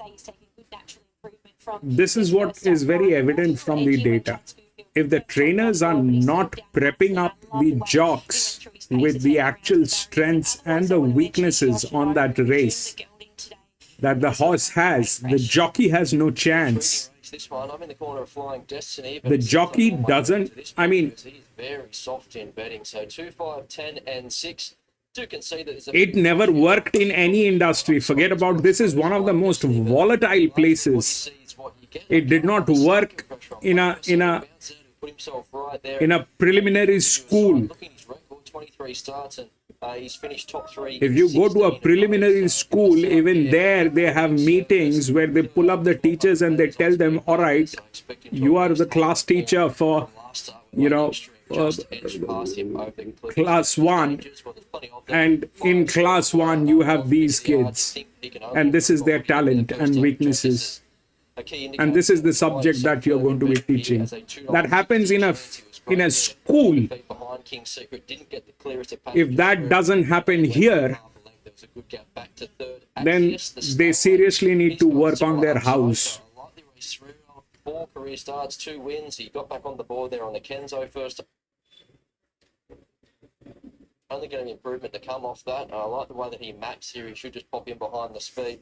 And Yoshinobu, it was the wild card. I didn't know what to expect from the market today, but to this point, he's pretty solid. I mean, I have spent more than 26, 27 years working. Destiny, he should give us My- around that $15, 2, 5, 10, and I am 15. still Spywire, told firm that favourite. this is the project and this is how the approach Now, is. and that's the price he is. If that direction doesn't come, About sort of 20 minutes or so ago. So then what am I supposed to do? Assume. And he holds just on 50% of all investment on this race. So he is a firm favourite. Axios bottomed out at $3.90. It's now $4.20. Unstoppable $5.50. And Yoshinobu, this is the one we laid early, went up $19. Was $6.50 for most of the sort of last 3 days. Just went 6 to $5.50. So a little bit of late money there for Yoshinobu. Iron Man's at 9 and Flying Destiny. It's been hard to lay, but did get to a layable price, which was about $15 back into $13 late. Spywire, firm favourite, however, 280 now 270, and the most popular runner by far. So they're getting set for the 5th event. The intriguing runner, I suppose, returning a gelding here, Brad, is Yoshinobu. A horse that's always had talent. And Lee, just got 6 to the win. feeling, talking to Annabelle, we might see the best of him now that he's had that little encounter with the vet. Yeah, I do like the fact that they made him really win a recent trial. So it taught him not only Dedicated jocks, they have an advantage, but they are also sabotaged, PC. I'll show you how when we get one. Talking about the come up, and we're nearly right. He's I'll show you how. They also get sabotaged. Right now, and they're all set. If you and I can see a dedicated jock, Spywire, the favourite. the house can also see a dedicated jock. 270 favourite. Ready now. And the gates are back. They're off and racing. Unstoppable. Flopped out of the gates last of all. And jumping quite well as Axios with Flying Destiny. Walking, talking. And the favourite Spywire's right up in the thick of the action as well. Just camping behind them, Poker Jack from Yoshinobu, the great Houdini. Iron Man being snagged back and Unstoppables last of all. Walking, talking the outside, presses on, trying to head off Flying Destiny. Then came Axios and Poker Jack caught wide going forward. Further back to the great Houdini, inside Spywire. Then came Yoshinobu, Unstoppable, and Iron Man's last of a pretty tightly bunched field. Walking, talking just leads from Poker Jack. Flying Destiny hard fence. Axios right on the coattails of the front runner. And Spywire's got plenty of room to breathe. Into the straight. Walking, talking, 350 to go. Really being wound up now. A length and a half clear. The great Houdini up the inside. Flying Destiny, Yoshinobu, Spywire. And now Iron Man's putting in a bit of a run today. Yoshinobu on the far side hits the lead. Iron Man the outside. Yoshinobu and Iron Man. Yoshinobu, Iron Man, Yoshinobu. Fended off. Iron Man to win it. Get back to Spywire third. Then Axios and Unstoppable. Further back, Flying Destiny, the great Houdini. Walking, talking, and Poker Jack was last in.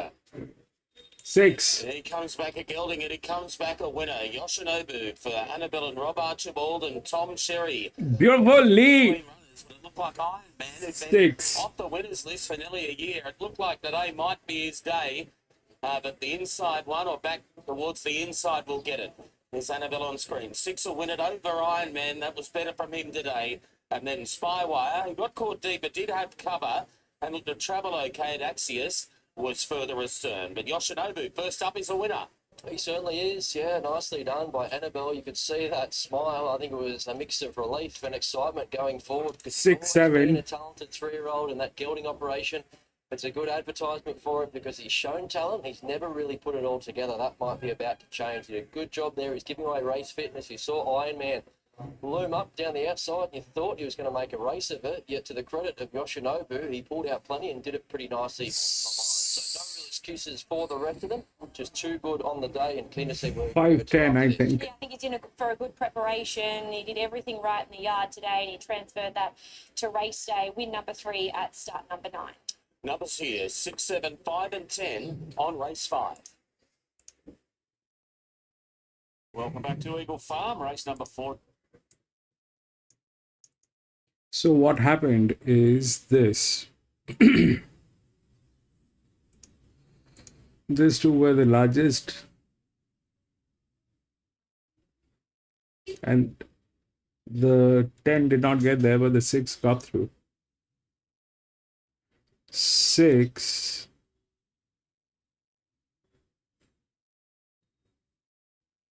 then 7, which is the lowest. 6, 7, because that was the largest drift, okay? 6, 7, then 5,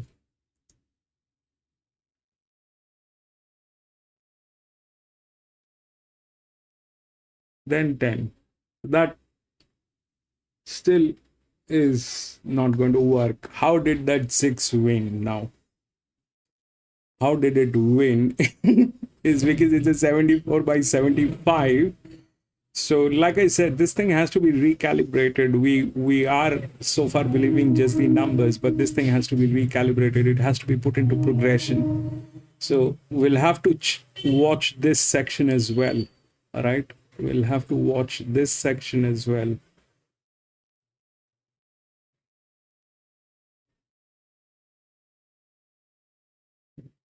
The 7 was the lowest, which went through. Who it is being given to, the leverage, that's the most important part. Where is the leverage? 6, 7, and then 5. So why 5 was not in a winning position today? I was pretty much, because it needs if this is a linear, you need the physics. That is something we have figured a long time ago. So this all worked. 6, 7.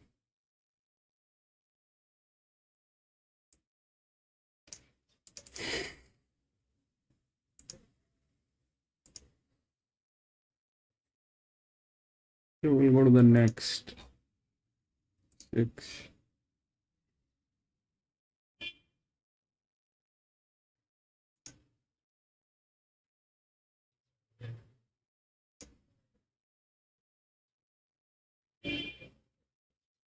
Four, 5, 10 scratched.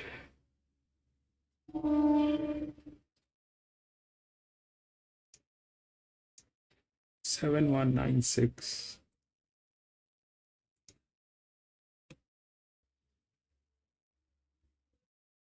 Seven one nine six.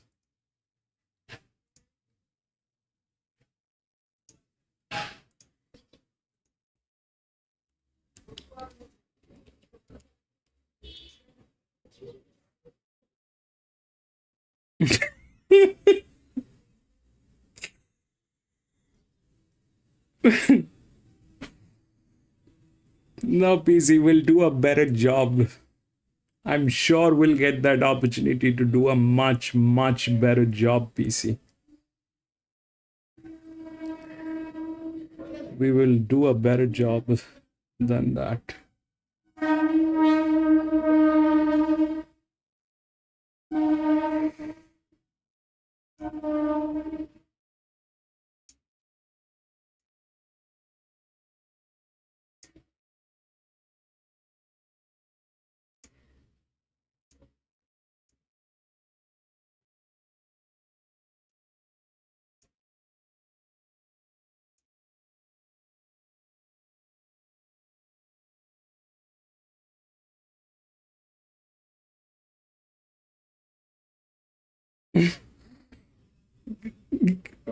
PC, that even if they have that, PC, even if they have that, I don't think it'll still work. What needs to happen is a clarity. What needs to happen is a clarity. They need to know what are they chasing. The trainers, they need to know what they are chasing. If the trainers do not know what they're chasing ghost. And if they're chasing ghost, You're just angry, busy.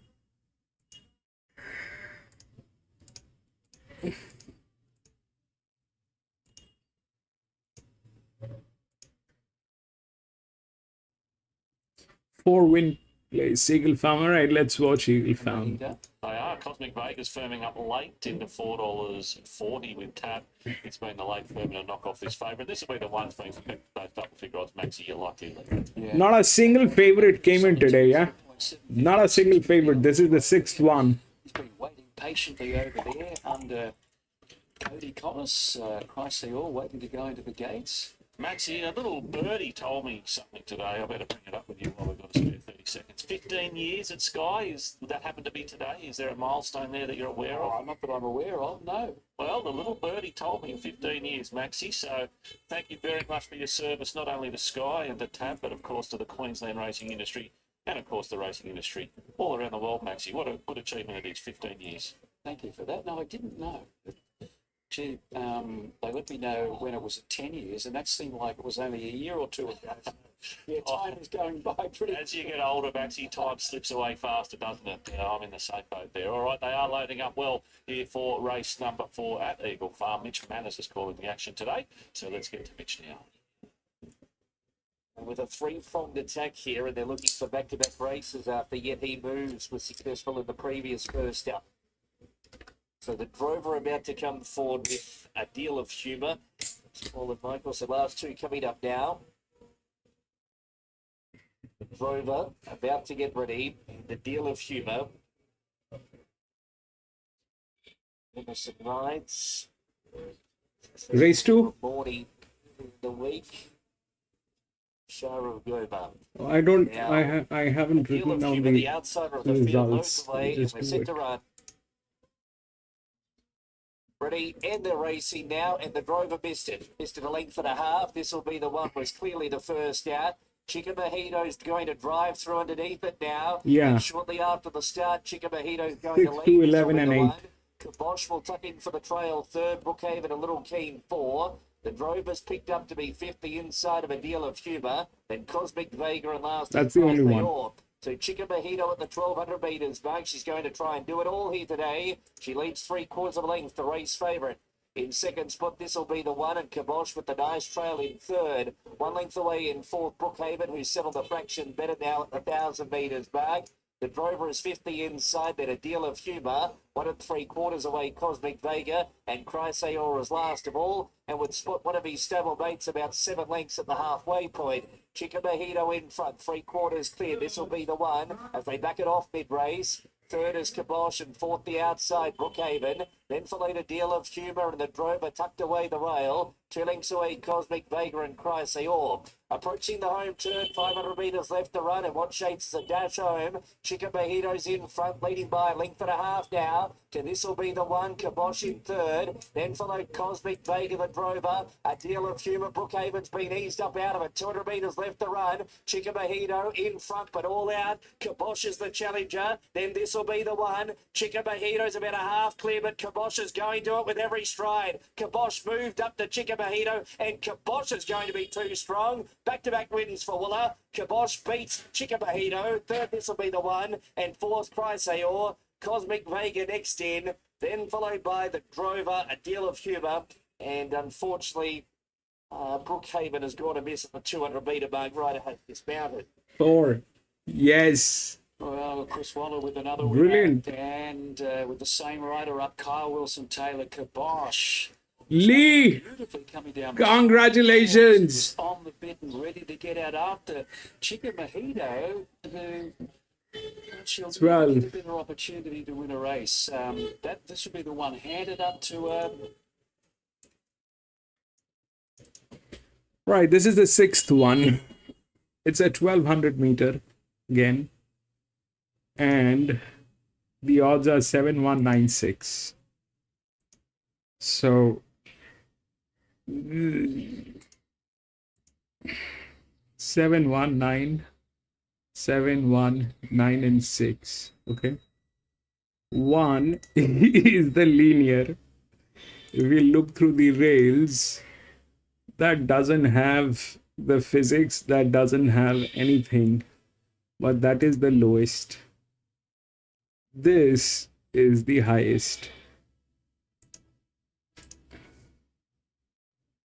This is the lowest, green. Okay, that is the highest. Now, this is a 50 by 52. This is 65 by 63.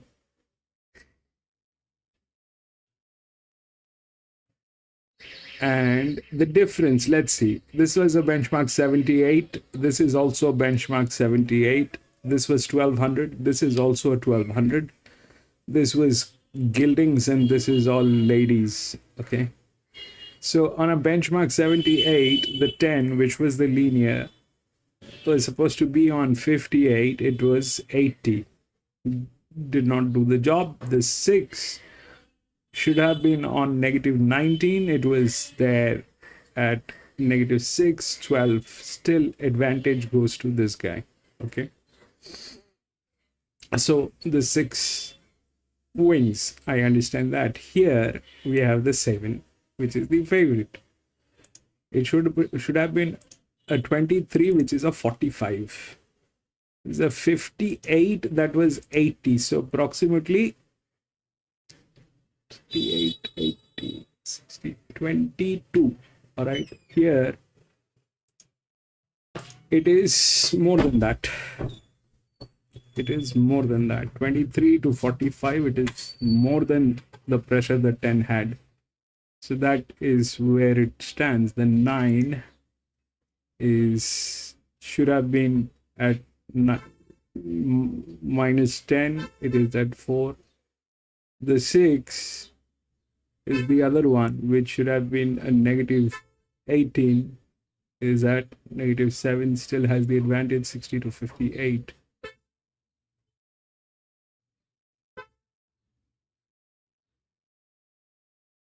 The problem is the jockey.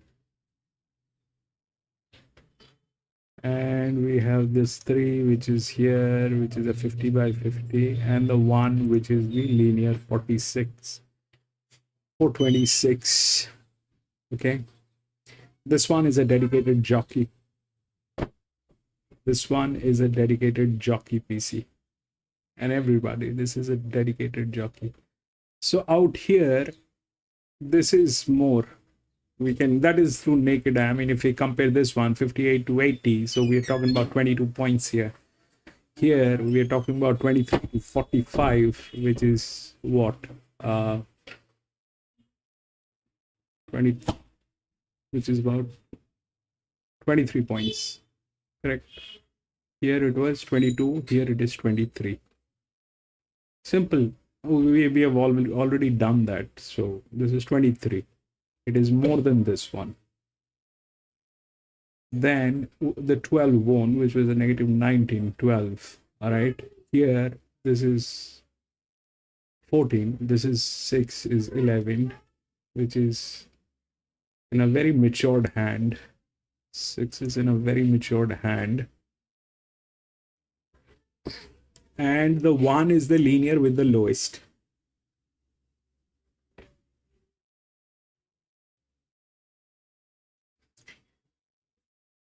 And then these guys are there who are here.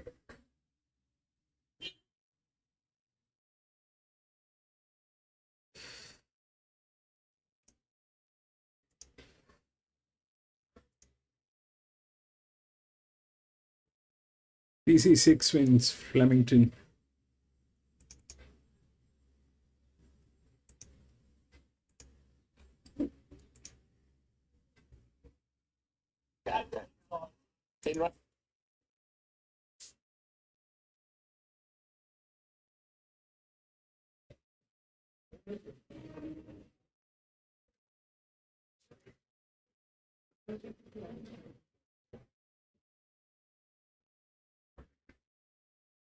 I think Flemington just raced.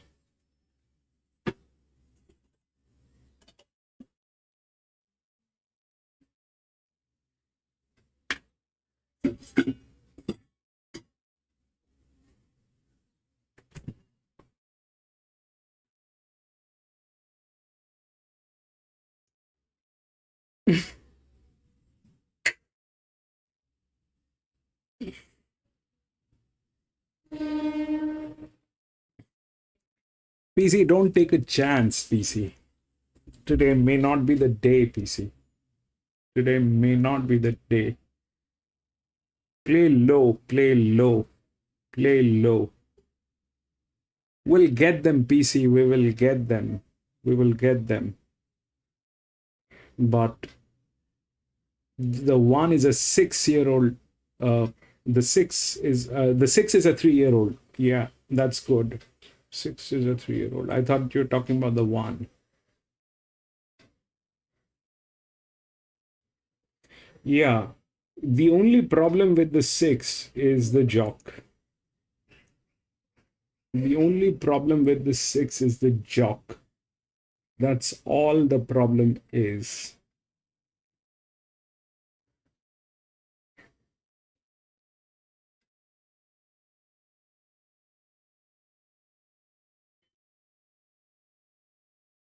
That's all the problem is.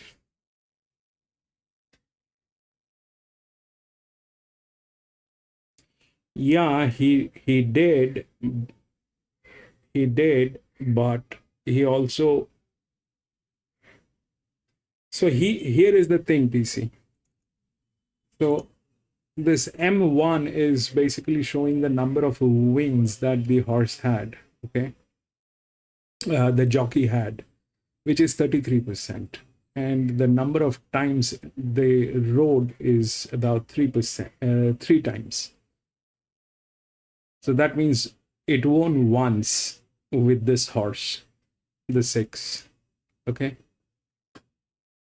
It won once with this horse. Now, what are the things? What are the positive side about this? This is still advantage. Okay, this is still advantage.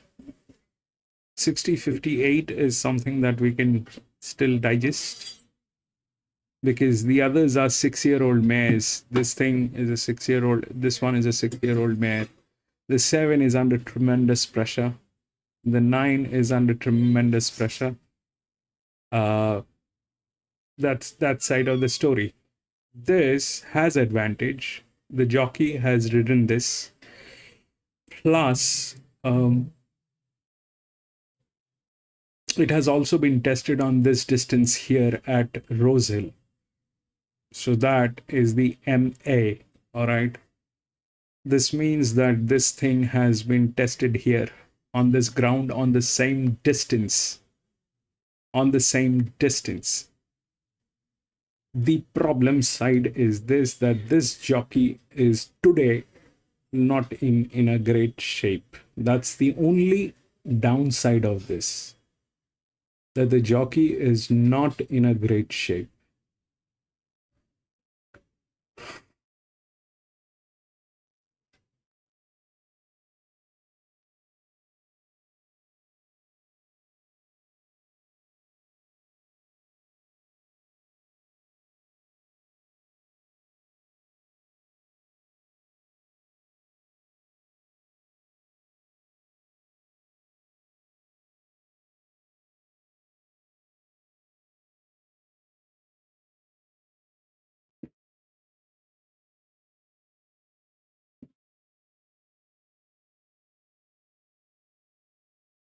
This one doesn't need the rails. Okay, this can go from anywhere. This is not a linear. A linear needs the rails. So this one is not in a position to win, but it looks like there is assistance on this horse. There's assistance on this horse. It's not in a position to win. It's in a very good hand. And that's the lowest. The lowest came through, right? The 7 here. That was the largest drift. Here it is the linear. Both of them are capable of delivering this. This one is capable of delivering this. This one is also capable of delivering this. We'll see if that happens, because that's a 6-year-old mare. We have to actually figure out a lot of stuff.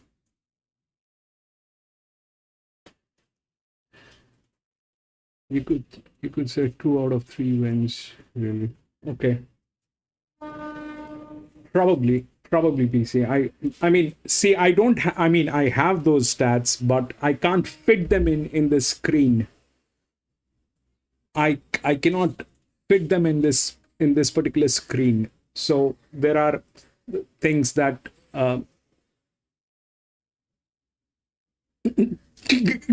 Lee got out just now. Lee was in the washroom and Lee won. Lee, we celebrated your win.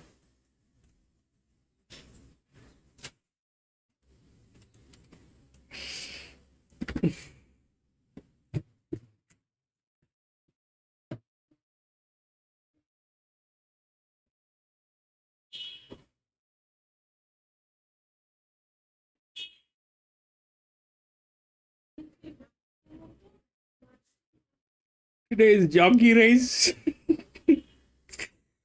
Well, it's a Saturday, Lee. I'm very sad the way things are because I expected differently.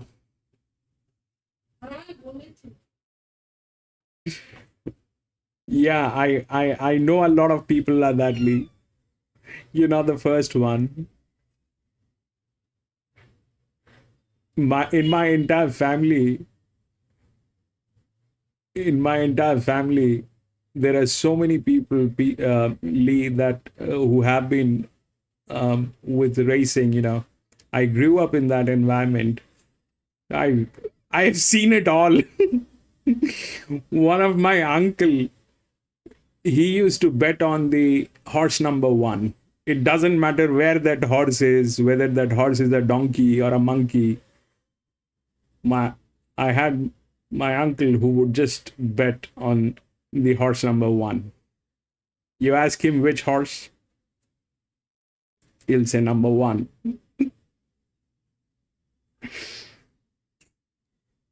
I had another genius uncle of mine who would actually go down to the stable, and he will stand there for a long time, look at the horses. Don't know what he used to think at that point of time. Look at the horses, take off his glasses, wear them back, think like an astronaut, and then finally will bet on the horse that will come last. Tuna, welcome back.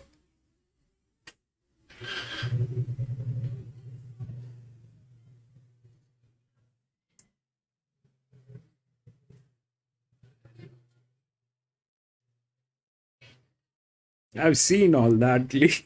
I've seen all that.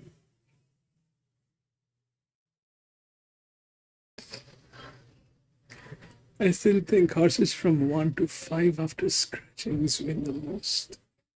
Yeah, that is a scratch report, PC. I'm going to do a stream someday, just for all the members to understand what the scratchings are and what to do with the scratchings.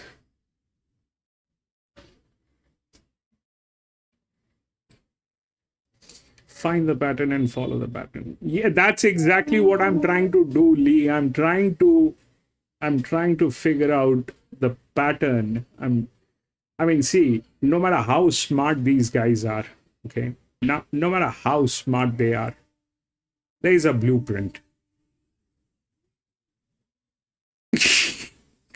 There is a blueprint.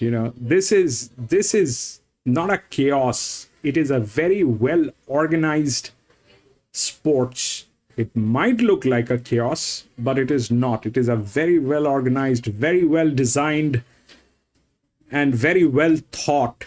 It is not done by juveniles. It has been done by the pros of the industry. So when you challenge them, you need to know what they know.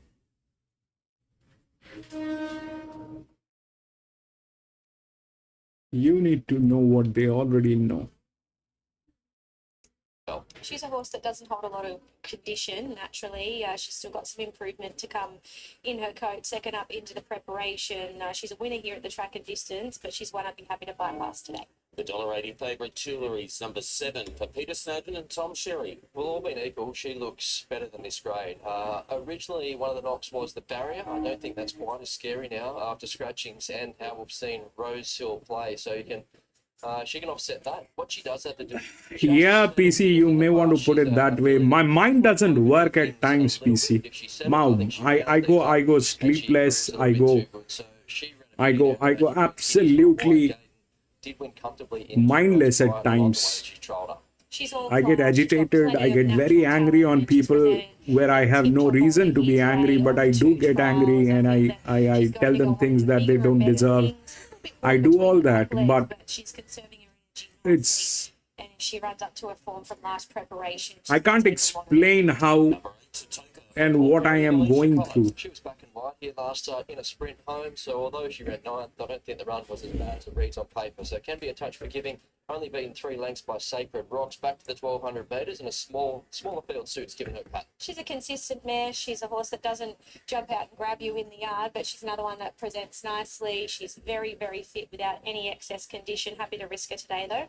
Number 9, Usapino's run number 2 this preparation. Zach Lloyd on board for Chris Waller. She didn't get a lot of luck there behind High Dubai last start. Was 8 weeks between runs going into that. She's a filly with 10 starts to her name, but I think the most exciting part 6 can't go wrong. She still looks to be improving. So that last start performance suggests that she is a genuine Saturday class sprinter. I think she's got upside. She's really sparked up since Zach Lloyd's hopped on board. I would say looking at her, she's taken good and improvement fitness-wise from her first up run, and I thought she could be the danger to our short price favourite. And not that easy, the last of them.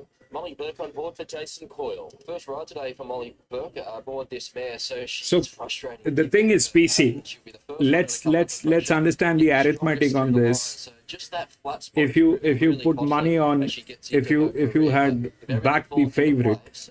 right? Let's unpack this and let's understand what is the best. If you had done this, if you had gone with the favorite, it is at $1.95, which is about 95 cents, okay, on dollar. You are talking about 6, which is at 10, all right? If you put a win bet on this and lose, you will lose majorly. But if you put an EW on this, and even if it gets to the first or even if it gets second or third, you will make huge money on this. If you play each way on this, if you play a win and if it loses, then it is all over. But you have a hunch, we have a data, and if this works, this is going to get backing this with what we have doesn't make sense. And that came after 26 weeks. This though even I did not even look at. Now that's a bad idea. I don't know. For 95 cents backing that horse is bad idea. But with an each way on 6, you are in a win-win situation. Anybody is, for that matter. I mean, let's be reasonable. You run a business, if you run a business or you do anything like that, what are you looking at? What is the top margin that one can get? 20%, give or take. So if you are able to manage 20% consistently, you are unbeatable. I mean, what is in there for us if the horse wins or loses? Why are we cheering for a horse that might win or not win? We should look at our own interest. Why are we here for this game?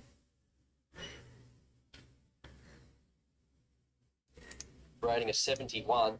There's a lot of room to move there. So if she wins here as expected and justifies the $1.75 price tag, she might have a role to play in better races in the coming weeks and the coming months. I just want to see her execute right. So she has been a little bit fierce to this point in her career, but all being equal, She's a little bit too good for these. Dangerous Queen of the Mile, a little bit surprised. Yes, with the I think with an EW on 6, it's going to be more than that, PC. Track, so that's a big tick in itself. And now she's had a couple of runs under her belt, so looked a little bit disappointing there. And you're right. That was on a. You need at least 50%. Your gut feel, your what you see is entire thing has to be like that. Far away and does it well placed in this grade. And 6 Arts Alive. Another go forward horse here has been kept safe by the market at around that $10, $11 quote. And you have to like that first up performance where there wasn't a lot of market respect, but if she holds that form, she has to be a place chance again. But 7, 2, 1, and 6, all eyes on this favourite, Anthony. Yeah, indeed, Tuileries. She's 175 currently. She touched 170 briefly, 180 when I got to the races earlier this morning. So very popular favourite, holds 57% of all bets. That's pretty comparable to where she is in the market. User pin is a $6 chance. In from 7 in the last few minutes, so a little bit of support there. Dollar Magic's been soft out for $6.50, was shorter earlier today. Arts Alive's at 11. Queen of the Mile very easy out to 15, and Tatoka 17. West of Derby 17. Tuileries all the rage 175. We bet 170 very briefly, but now 175. Gav. Okay, thanks, Anthony. So in the 175, also with the NA. I'm with you, PC. Let's go. Copy on 6. Number 7 will kick off the first leg of the quaddie in race 9. Our feature event, $200,000 listed winter challenge over the 1,500 metres. Arts Alive over there, Brad, behind the gate. Stuck on well first up here the other day. Arts Alive, nice filly by Snitzel. Yeah, she was an overachiever, wasn't she? There wasn't a lot of market respect. She was set around a $31 chance, but she has got that in her locker, and she's Tuna, the 9 is good, Tuna. There's no problem as such. We are trying and testing some stuff. So far, whatever has happened, I don't know if you've watched, but things are dicey today. Set. Racing, and Tuileries has jumped out midfield. Arts Alive bounded out of the gate clearly in front. Queen of the Mile, Dollar Magic there. Not that easy being restrained. User pin goes through underneath it, followed then by West of Derby to Toker. And Tuileries, the favourite from the wide draw, being snagged back. It's in a 3-wide position. So Arts Alive shows the way by a length and a half. Dollar Magic goes to clear second, then Queen of the Mile. User pin, not that easy, the outside. Further back, West of Derby to Toker. And Tuileries in a 3-wide spot with cover. Arts Alive, 6.50 to go. A length in front to Dollar Magic. A length into Queen of the Mile from User pin, not that easy, not doing it well. Tuileries is off the course from West of Derby, and Tatoka is last of all into the straight. Arts Alive by a length and a half. Dollar Magic, Queen of the Mile, Run, baby! 3 further back to Tuileries. Arts Alive, 2.50 to go, and narrow leader, but User Pin joined it. Dollar Magic between them, 3 off then to Tuileries is too far back, I think. It's User Pin, Dollar Magic, Arts Alive, User Pin, Dollar Magic fighting on. User Pin, Dollar Magic, User Pin. 9167. Dollar Magic, Arts Alive third, and Tuileries off the course, winding up in fourth. 9167. 9, 6, and 7. She'll go through the grades, this girl. Use the pin, second up. Zach Lloyd on board for Chris Waller, and was spread right across the track, which has been predominantly what we've seen today. Don't tell me poor old Dollar Magic has run second again. She may have over Arts Alive, who was gallant. And Tuileries settled back 3 deep, but did have cover. She looked to settle okay. The others just pinched a mark on her, but 9 will go up into the frame, use a pin and win. And if Dollar Magic running second, I think I'm right, with now 14 second placings, has equalled the 14 runner-up performance. 9, 1, 6, 7, and 3. Yeah, that's lofty company. What happened is this was 14. That was one of the best jocks. Okay. This one was way too much. The 9 today. What was the problem with 6 is the jockey. Right? That is the problem with the jock. That is the problem with the jock. So EW was the right bet on 6. That was on $10. So here on tote it is much lesser, but it is still going to get us something nice, at least more than what we invest. Anyway, so the 9 was there. Now what happened basically is this pressure was not, I mean, this is not good. This is the second, this is the third, and the one with the lowest came in. It was not in a position to win, but look at the biasness on this horse, right? It was not in a position to win, but it did get there. It's a 6-year-old mare. The kind of support that has been given is huge.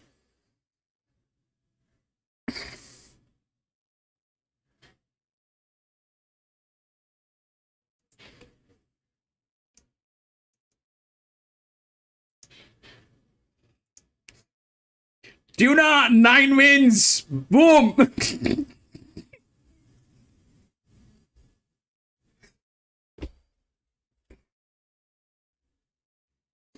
I mean, I always had this thing that I was not able to understand. This whatever is happening nice, good, because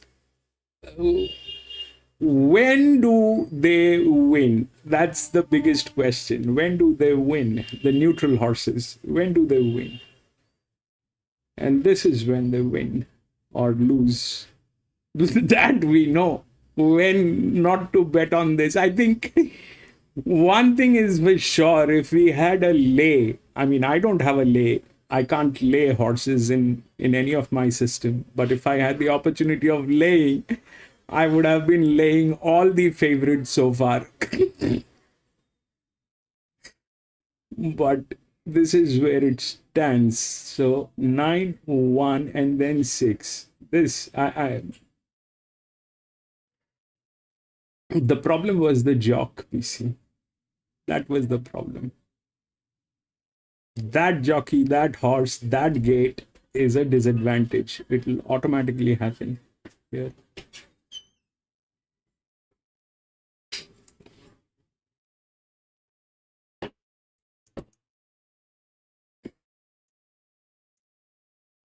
Eagle Farm, Lee.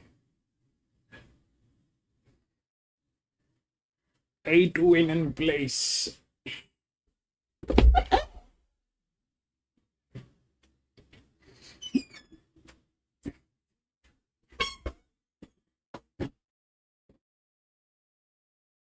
We'll take the odds for the next one, the 7th one.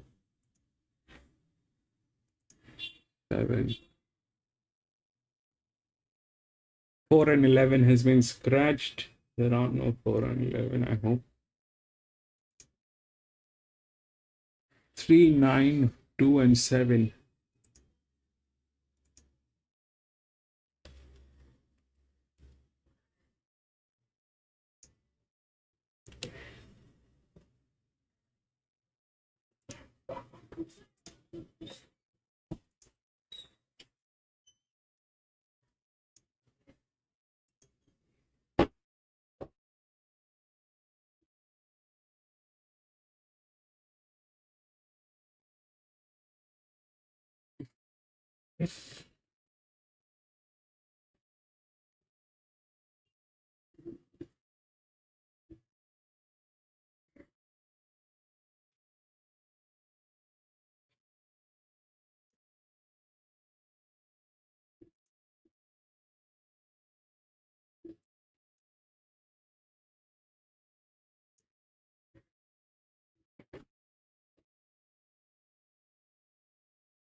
Good closing speed. Yes.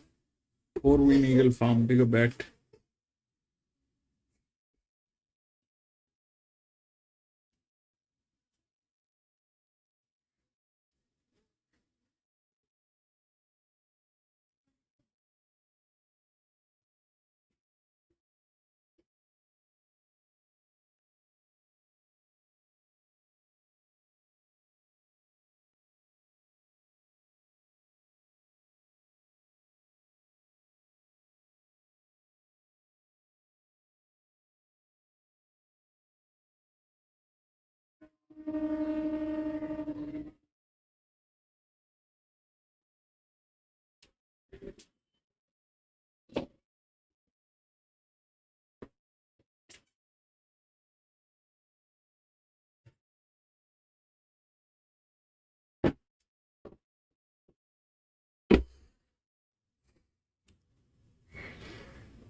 So she's had that one start, and the recent barrier trial winner Deegan was pretty impressive, wasn't it, to do what she did? Really impressive. I love the way she moved in that trial. She sort of whipped around them, hit the front, careered away to win as she'd like, but she just had that lovely flowing action that you like to see in any horse, little 2-year-old, look really natural. I'm going to be back in a jiffy from the washroom. So no surprise the market supports come. She covers plenty of ground. She's got good size, good physical 2-year-old. I know we're almost 3 now, but she's really got covered physically. Yep, and this favourite, Spanish Treasure on the inside barrier.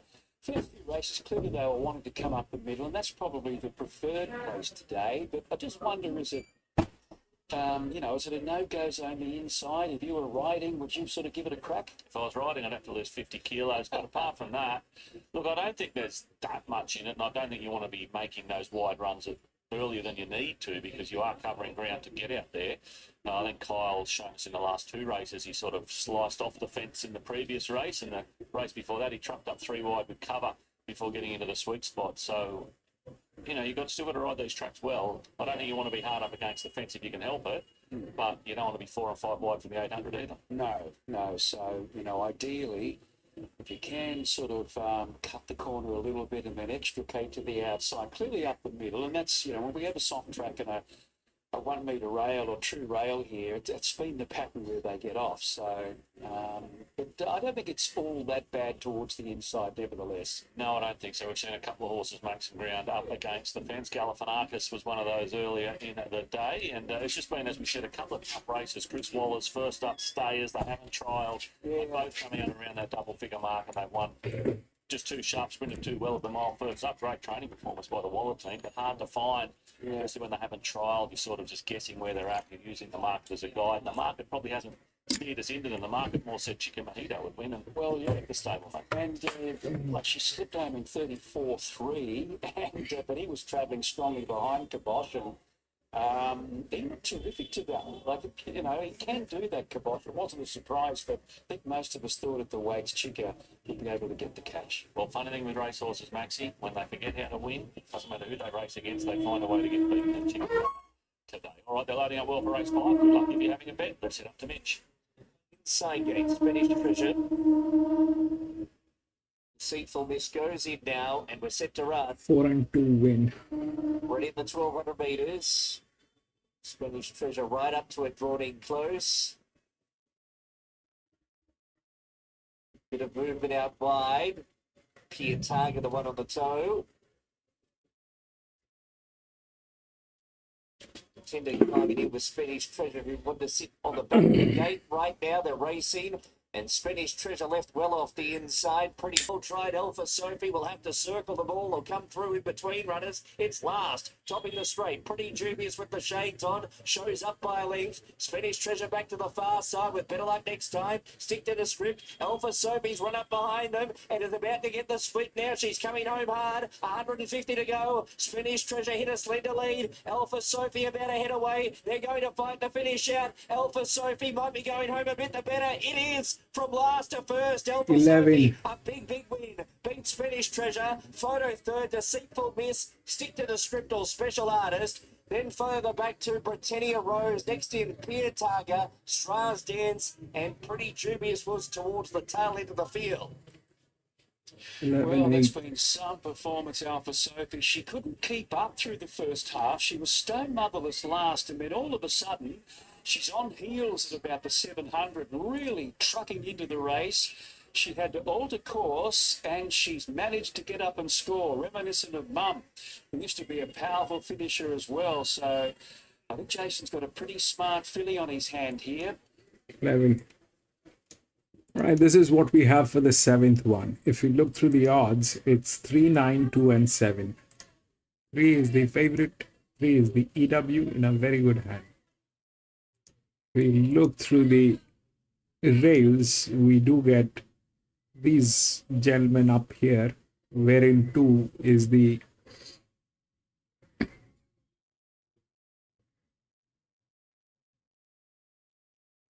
this is the 7th one, right? We're doing the 7th, yes. So here we have this guy, 57 by 57, and if we do this, then we get these two guys on the top, the 9 and the 5. This should have been on -1. It has been, it's on 11. This should have been on -6. This is on 6. Then we get the 13, which is the other EW, which is the next. All right, 11, 13. 3 is on the lower side. It will get there. It will get there. Probably. But will it win? Is a big question.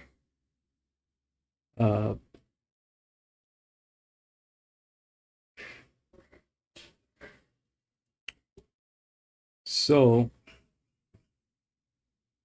here and here, these two are there. All right, they are on 10, 10, 10.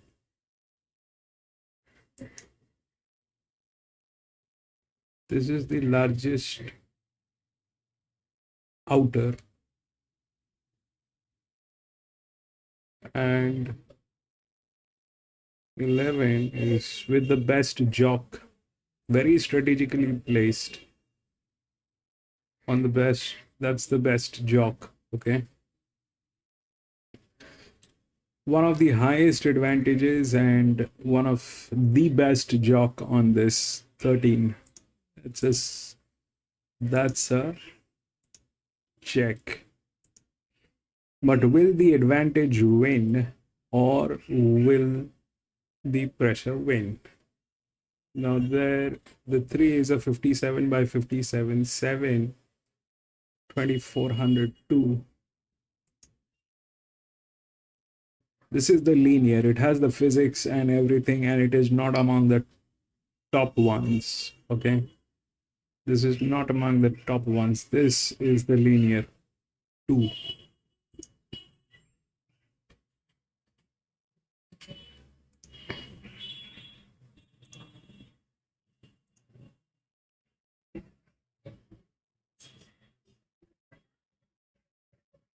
$45, 61, 59. Both are on 10.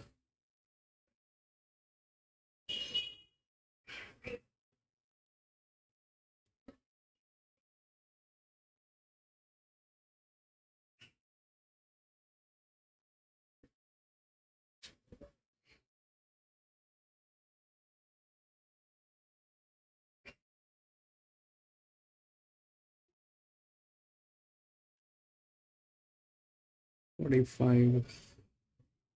Should have been on 35, on 45, which brings it to 10. 19, 29. Brings it to 10.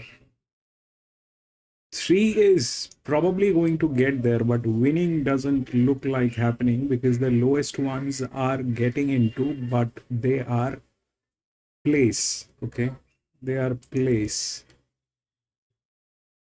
Still, the leverage is working, and the highest leverage definitely is not working, but the second and the third leverages are working. So that brings 13 to check. And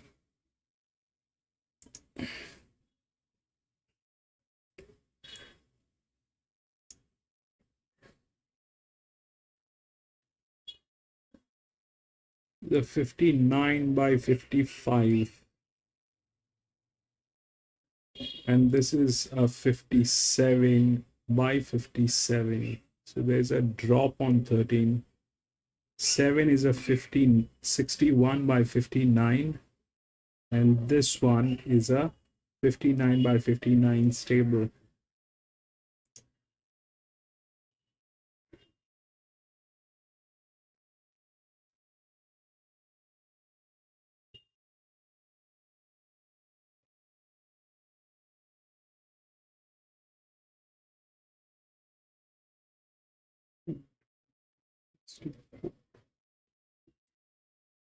One, 7, 9. This minus 6, that becomes 6.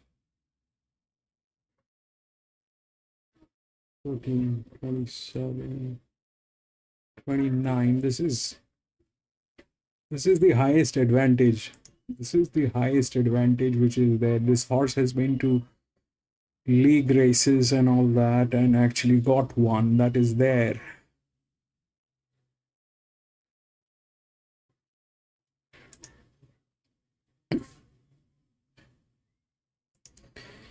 Up to 2000 meters the linears win, but this is a 2400 meter. Not that it is on a huge pressure model. It's not on a huge pressure model. It's just 10 points here and there. So is this one.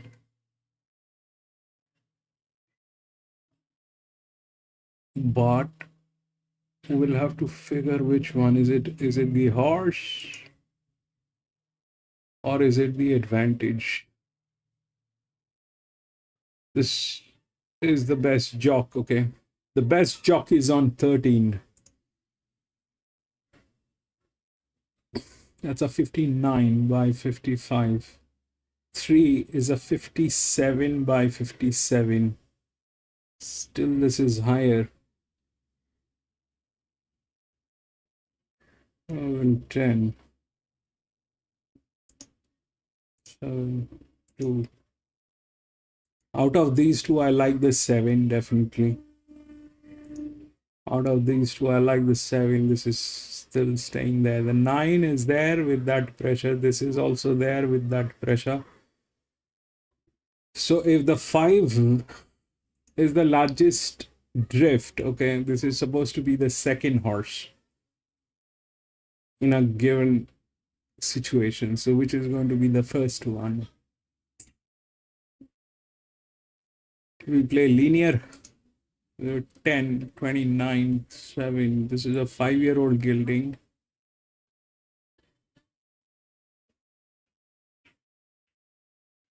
A 2. 59 by 59, 61 by 59.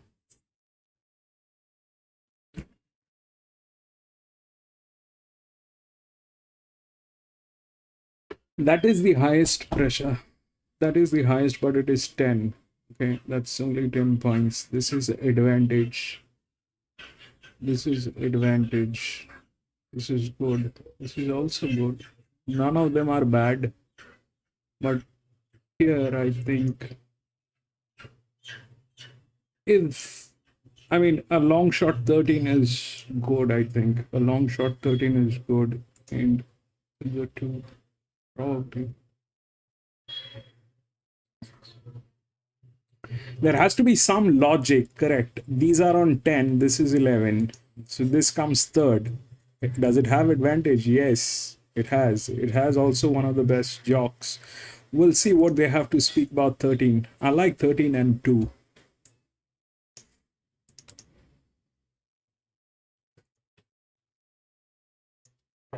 Yeah, nice return there over the 1,200 metres. So look, had every possible chance, but I thought that was a solid win there. Harlex just over that final 50 metres again, just get found out. And then the third horse in there is Jared, was just another solid effort. I thought Red Spectre caught the eye, be better suited on a bigger track. But all honours to the winner, a nice return. A half length by a short neck, 3, 1, 7 and 5, the numbers you needed. Following race number 4 at Gosford, the first leg of the quaddy.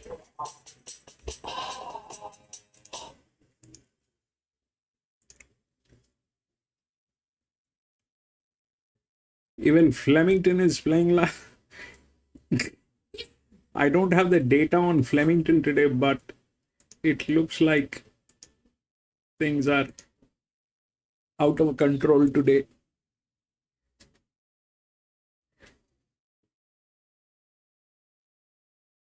No, PZ, what are you doing? It's not the day. Not the day, my friend. Not the day. Go low, test the water, PZ. It's been very windy today. It's been very windy.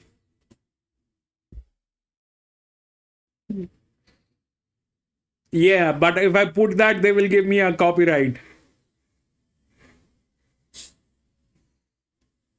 I do, but the moment I put the South Australian feed, I've had it. They will take the channel down, PC. They're just looking for an excuse to take the channel down.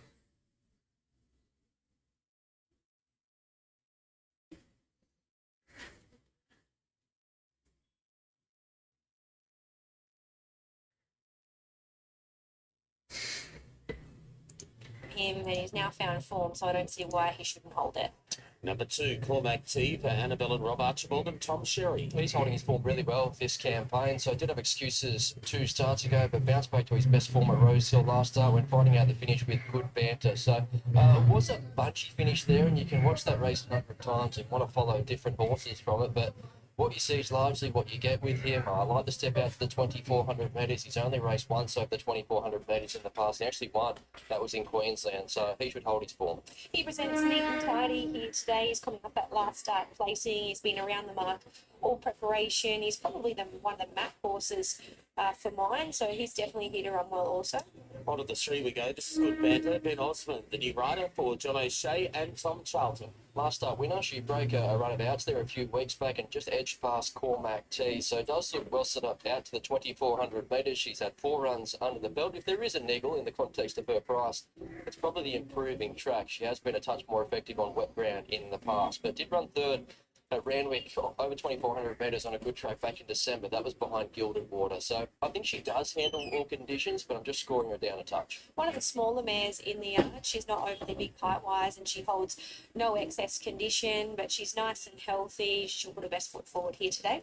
4 is out onto 5, Knights Armour for Ross Lavis and Rebecca Bragg. He'll need to turn the tables on Monarch Spray from Canterbury last start, but it's a much better setup for him today. So he was 6 points between runs going into that. Gets onto a bigger surface, gets out to the 2,400 metres. He does map to give away a big start yet again, but he handles all going, and he should improve off that last start performance. First time I've seen him in the flesh. He's pretty keen to get on with things today, walking into the beat nice and strongly. He's been in form his past couple. Rebecca knows him really well, so I don't see why he can't run a nice race again today. Up to the 2,400 metres goes number 6, Impunity. To be ridden further forward, John Thompson, Chad Schofield. Yeah, that's the key to him today, 2,400 metres. So he's racing like he wants this journey. I think he's building quite nicely to his preparation, and the way that he worked through the line there at Rosehill second up suggests that 2,400 metres is perfect. So you'd think he can improve again off that. Maybe some query in terms of whether he's still a run or half a run short being of his absolute top, but given the makeup of this field, At his best, he's right there. He looks magnificent. He was one of the horses that caught my eye the minute he walked into the yard. He's beautiful and healthy in the coat. He's a horse that takes a few runs to come to hand, and I can certainly see why. He holds good natural condition around his midsection, but I expect him to be peaking now, third up into the preparation. He gets to his right trip. He's one of the standouts. Number 7, Assailant for Gate Waterhouse, Adrian Bott and Regan Bayless. Another one with a change of tactics to be ridden further forward. So the blinkers went on last start. They've been taken straight off. So blinkers off again. He just couldn't muster the necessary speed to put himself in an on-speed position there last start. And that was to his detriment. He was wide and working throughout. Never found a rhythm, and he dropped out to be beaten a long way. That was despite being sent around a well-back $4 chance. So too bad to be true. And if you can hold the front here, getting out to 2,400 metres, it does profile to improve. Yeah, he's definitely one of the improvers for mine. He's had the 3 Australian starts. I think he's complete forgive last start. He's another one that's been clipped. He's got dapples starting to poke through his hindquarter area, lovely and healthy, and I can see him improving today. Mizan. We move on to the 8 for Chris Waller and Rory Hutchings. Doesn't look likely in 4 runs this time back. He'd need to turn his form Not around. the day, PC. Go low, PC. Go There was low. one touch point. It is the fact Not that the he was day. backed into an $11 chance in the state. There was some market There is expectation. something Didn't not run to right but today. very There is few sharp something runs there. not right. I don't know what is Yeah, it. he's a horse that hasn't won a But race for a I little think, while, but he really conserves his you know, energy. He's a no-fuss individual. And he this looks healthy Saturday and the now. next Saturday are going to be the toughest. Number 9 in the market, Gentle Eschi for Pormasaro. Then we get into August. We should get some good horses. Just at the time it's right to try her out to the 2,400 metres. She also gets winkers on for the first time. So she's got deeper and deeper into her campaign. Just looked like she's lost a little bit of that dash. So given the way that she's found the line of past couple, I'm thinking the trip might suit. She's never been an overly big mare in training, but I will say she has strengthened this preparation and she's holding good natural condition right the way through the campaign. She's had a lot of racing. She's getting the addition of winkers today for the first time and she looks very focused. They could do the trip today and I think the step out trip will certainly help as well. Number 10 for Prospero for Matt Smith and Ash Morgan. Yet another one coming through that puzzle of a race behind good banter, and he didn't get a lot of room, so should have been right there in the finish. He does look well exposed, but he's been great at his past 2 starts. So another one that's racing like 2,400 metre suits. His coat's just turned slightly. I haven't seen him for a few runs, but he's been doing a really good job since entering the new stable. He's another healthy galloper. He's holds good natural condition. I thought he was luckless here last start. Another one that can run well. On to number 11, in fact, the 12 Palmer Guay, $71 chance for Kim Warren J. Ford. Just in from $101, so a few punters happy to take the triple figure odds. He was back last from a wide go to Canterbury last time out. He worked home okay without ever looking likely. So did finish alongside Lenape by, but again, he's big odds today. Yeah, he's big odds for a reason. He hasn't won a race in a little while, but very typical of his stable. He's presented it in his best possible. PC, it's a wicked day. It's a very wicked day, PC. Through that same Canterbury race, I 13 is now a on that grey. occasion. Conditions looked to suit. He was back to the midweeks. He was on a wet surface, but the lack of market support late really told the story. He got back in the run and never came into it. So the way that he flattened out late suggests that he could be another horse looking for the 2,400 metres. But with him, I would prefer a wetter track. He's very clean in the coat. I'd say he's taken a few runs to really hit peak fitness, and he looks just about right now with those 3 runs under his belt. He gets Matt favours here today, so I couldn't say no to him on the way he presents. Okay, so riders being legged up, of course. The 7th event of the stayers kicks off the first leg of the quaddie, and the Assailant returns to Rosehill today for Gate Waterhouse and Adrian Bott, and Adrian's with us. We know he's got talent, Adrian, this fella. He does. One Yeah, win, unfortunately, last start, just had to be a bit of a forgive run and put a line through that. Prior to that, his first 2 runs in Australia, I thought were excellent. Now he's getting into the right sort of trip, so hopefully he'll put his best foot forward today. 2,400 metres, is that his go? Yeah, we've been looking forward to getting to this trip throughout this preparation.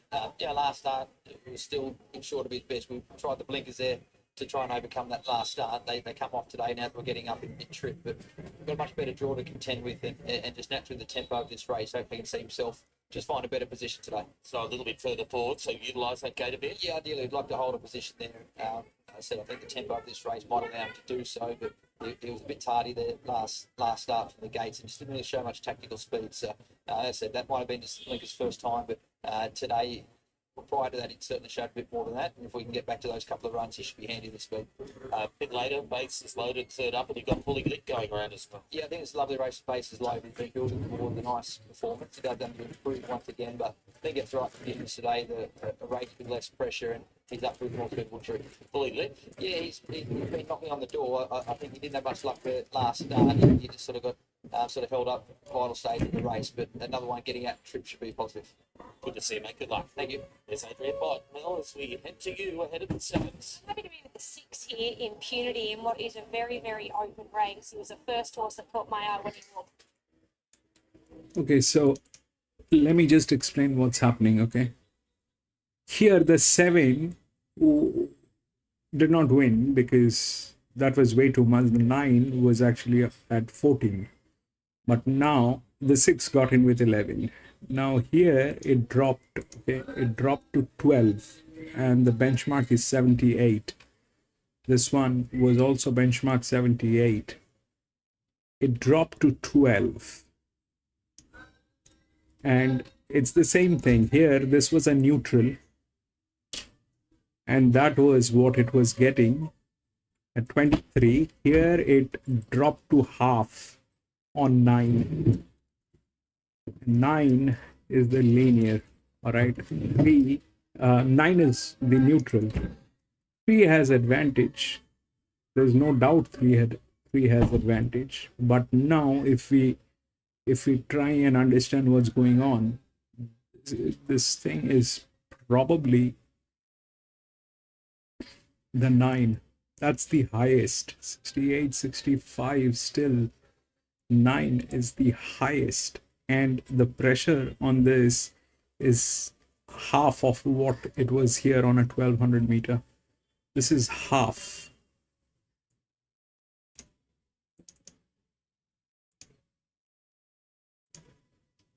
Gates are back now. They're off and racing. Cormac T was sluggish out of the gates. Fear, Prospero and Gentilishi get back. Bad timing, Lee. It already started. I also missed it. Very handy third, the outside. Impunity fourth. Followed then by Cormac T in advance of Carmagway. Good banter. A length and a half here, Prospero from Gentilishi, Knight's Armour. And Merzan settles down at the tail of the field. Monarch Spray on the fence holds the lead. Lenape Vibe goes to second. Ada Silent at the moment is leaders back third. A length further back to Impunity. A similar margin to Cormac T. Then came Carmagway. The field starts to spring out somewhat. Good banter in the running line. Then Fear Prospero from Gentilishi. 2 off to Knight's Armour and 2 lengths away to Merzana.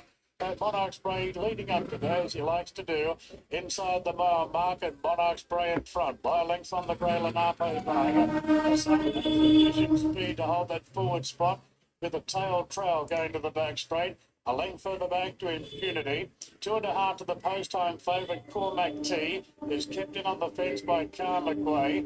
A gap then to 2 lengths to the last start winner. Good banter, shading Fear Prospero. Then came Gentilishi, 2 off to Knight's Armour, 2.5 off to Merzana. So the field is pretty well strung out down the back section of the course, about 16 covering the field. Monarch Spray in front here for Adam Hieronymus, 1,000 metres to go. By a length on Lenape Vibe, a length further back to Assailant, a half the outside Impunity. 2 then to Cormac T on the inside at Carmagway. Good banter and Fear Prospero keeping each other company at the 800 metres. Gentilishi's back third last and looking to improve its position. 2 for the back to Knight's Armour and Merzana's last of all. Monarch Spray at the 600 metres being eyeballed now by Lenape Vibe. Impunity starts to slide forward. Carmagway let go. They're followed by a Silent scrubbed up on the inside of Cormac T. Then Good Banter. Fear Prospero racing in the middle of the pack. Into the straight. They're right across the course here. Carmagway the widest. From Lenape Vibe, Impunity. Fear Prospero working into the clear. Good Banter trying to keep it in a pocket. Further back to Cormac T. Now right up the inside. Knight's Armour with a good run. Knight's Armour from Carmagway. Good Banter the outside. Impunity between them. Knight's Armour and odds in front. Knight's Armour is going to win it by a half length to Good Banter. Maybe Fear Prospero third from Carmagway and Impunity.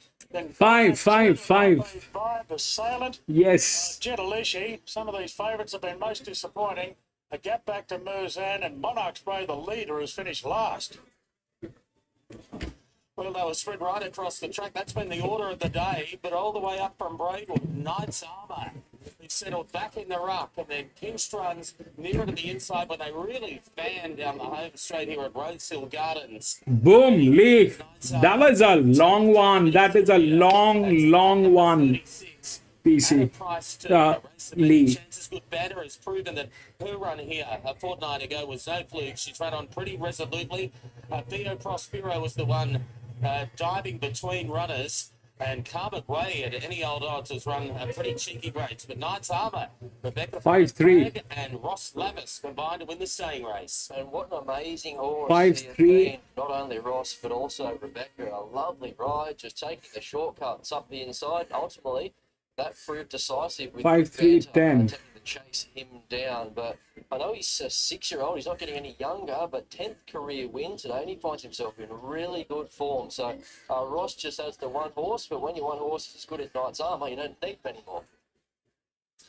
Yeah, he was fantastic, and Rebecca's obviously had a lot to do with this horse right the way through his career. Special day for Rebecca, riding a Saturday winner here today, particularly on a horse that she's had so much success with in the past. Beautiful patient ride from the 3 kilo claiming apprentice. She just let the race unfold in front of her.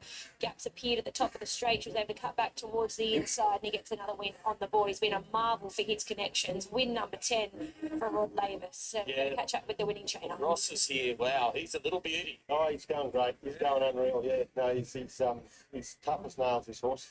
Not many horses anywhere can win 10 races. No, that's right. We're people big with it, and he's he tried his heart out. I knew the 2400 he was going to see it out. No worries at all.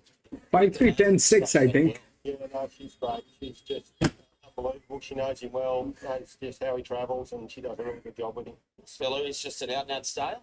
Yeah, well, he's won down to 1400, but that's with the company. But yeah, up here he's certainly out that stayer. How many are you working down there at Braidwood? Just the one.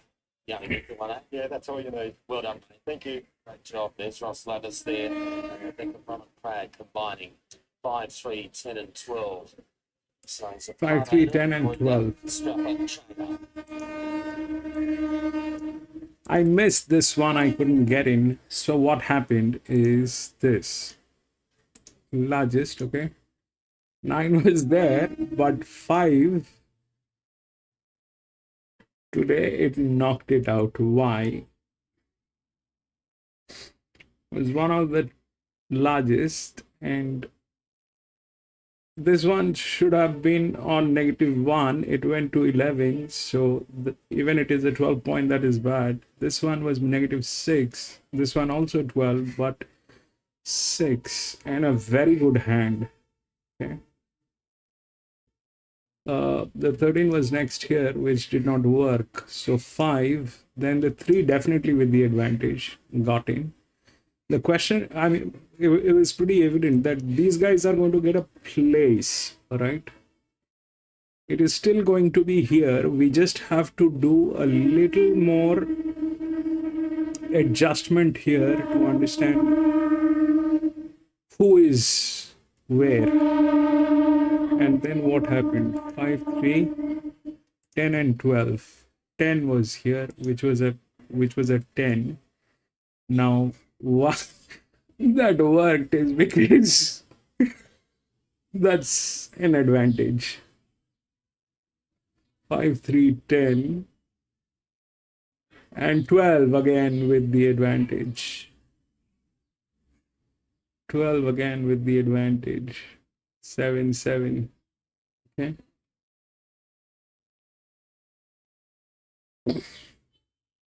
This one should have been on -4. This is at 3, so it did not work. This why and how. So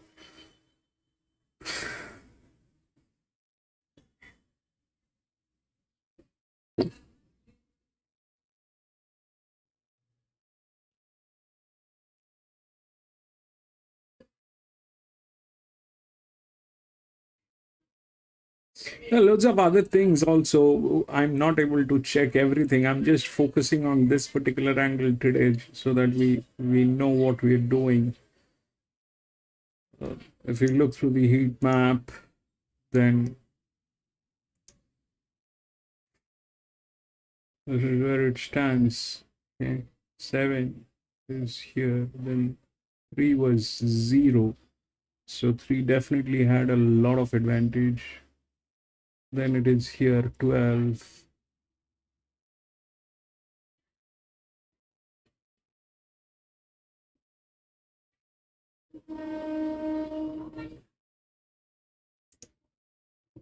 But that happened anyway. So 5 wins. Congratulations, Lee. Brilliant.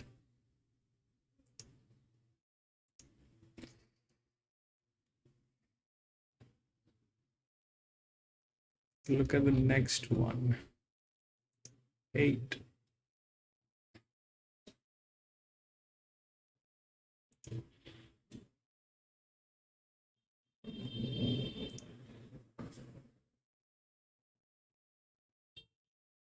One, 9, 11, 13 all scratched.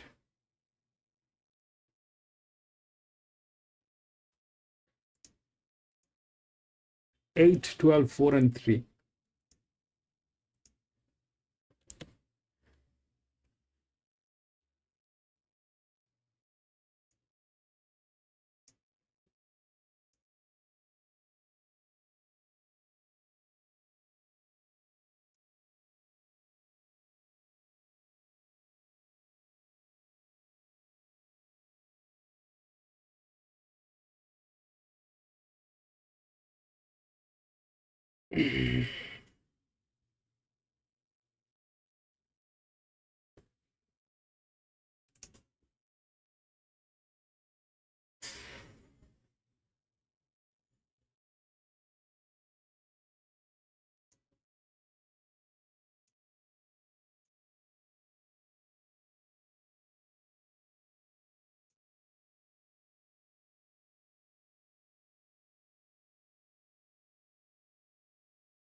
Eight.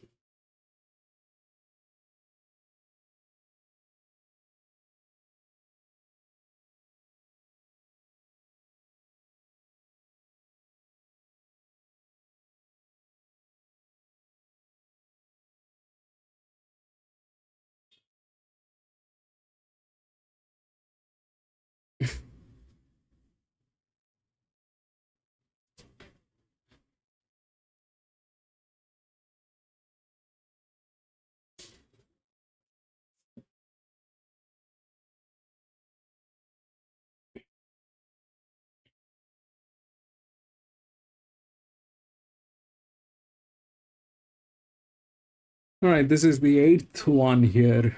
It's an open race. The best thing to do is stay out of it.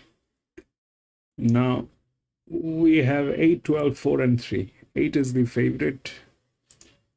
12, 4, and 3.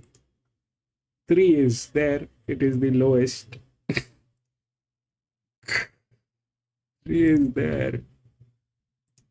It's a place. It's got the physics. All right. So let's see what's going on. 8 is the favorite. It's the linear, which is at 299. And 59 on this. It is definitely less than these all guys. It's 14. All right, definitely less. Those are very high. But the catch is this, that so far this was the 5 was on 12. Okay, this was a benchmark 78. This one, the highest one was 68 9, which did not win, but the 5 did, which was 61 by 60. So this one did not work, right? And this one did. Here, let's first talk about the favorite. This one should have been on 56. It is on 70. This one should have been on 56 ideally. This is the ideal pressure on this horse, but it is on 70. That's 14, which is still less than these guys. Okay, but here is the catch, that if this was on 56 70, this one was supposed to be on 42, is on 61. This one should have been on 26, on 52. So this guy is carrying the highest pressure. The thing is, it has the physics. It's got the physics to get there, but the question is, will it win? And if that's the question and we do not have an answer, then it is bad.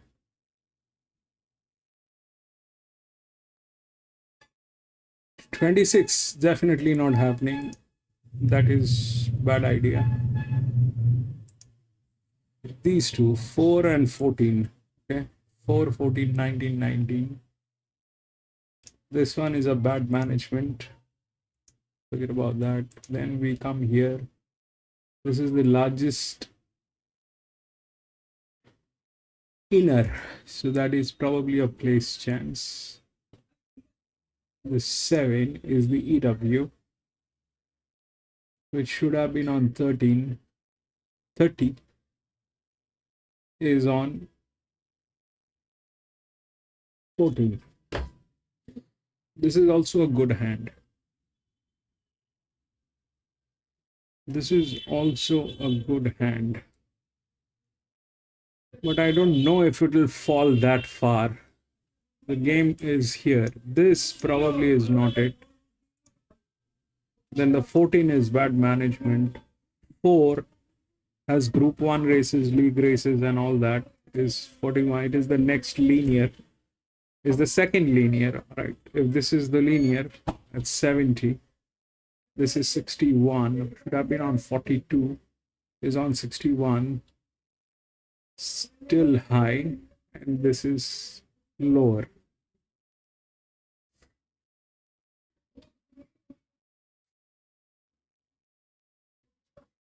This is with a good jockey. This is not. This is the best jockey. 4, 1100 meter. 3 definitely is there in the game, but there is something also in between. I don't know which one it is, but probably there. Looks like it's a difficult one.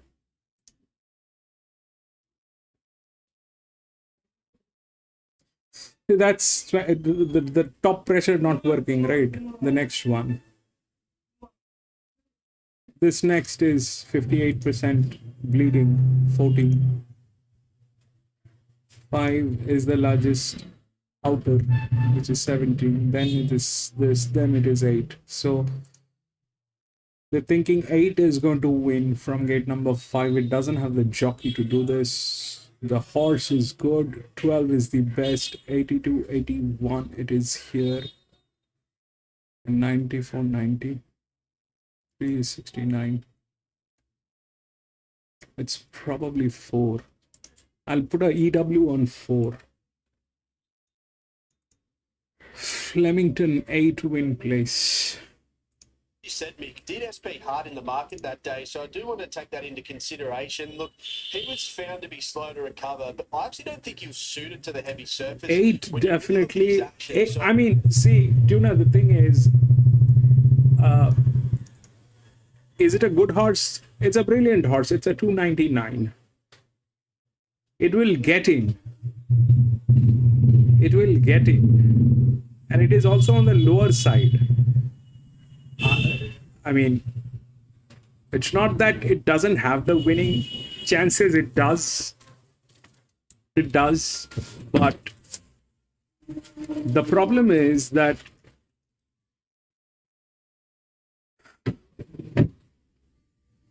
there's a lot going on, you know. It is not among the top. It is not among the lowest. If this was here, like the 3, we know it has a clear advantage. It is not the top where we are getting 1 or 2. The top one is definitely out of the game. So far, that has been that is something that has been happening. 26 to 52. That is weird. 26 will not work. None of them worked. This one is at 19. Here we had 12. The 5-12 went through. All right.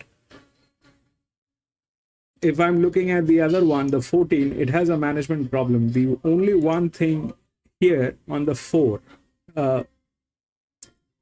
it's a good hand. It has the best jockey, and it is an 1100 meter. So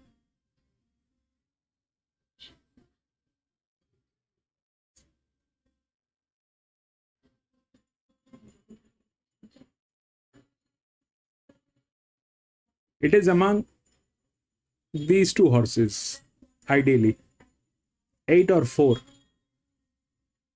We know the 3 is a place, right? 3 probably is a place. But let's say nothing of that happens and something else strike us, then it will be very bad. The 14, the 14 is also on the same ballpark. The 14, the 5, they're also on the same ballpark. This is 13, which has become 30. 17 falls a little down, but it is the largest.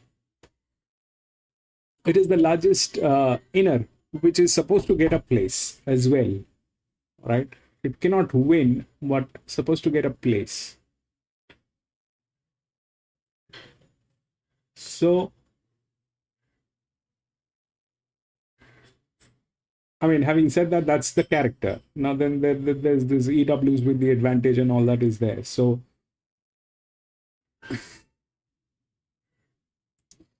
I cannot find anything else. The 8 is the favorite. If we go with the favorite wins. That's one side of the story. But why this one will get in? It is the linear. It'll get in. It has the physics. It has everything. It may also win. That totally depends on what is the fact that 4 loses. If 4 loses, then 8 wins. I mean, that's very simple. All in 9. 9 is not there. Joey, welcome back, Joey.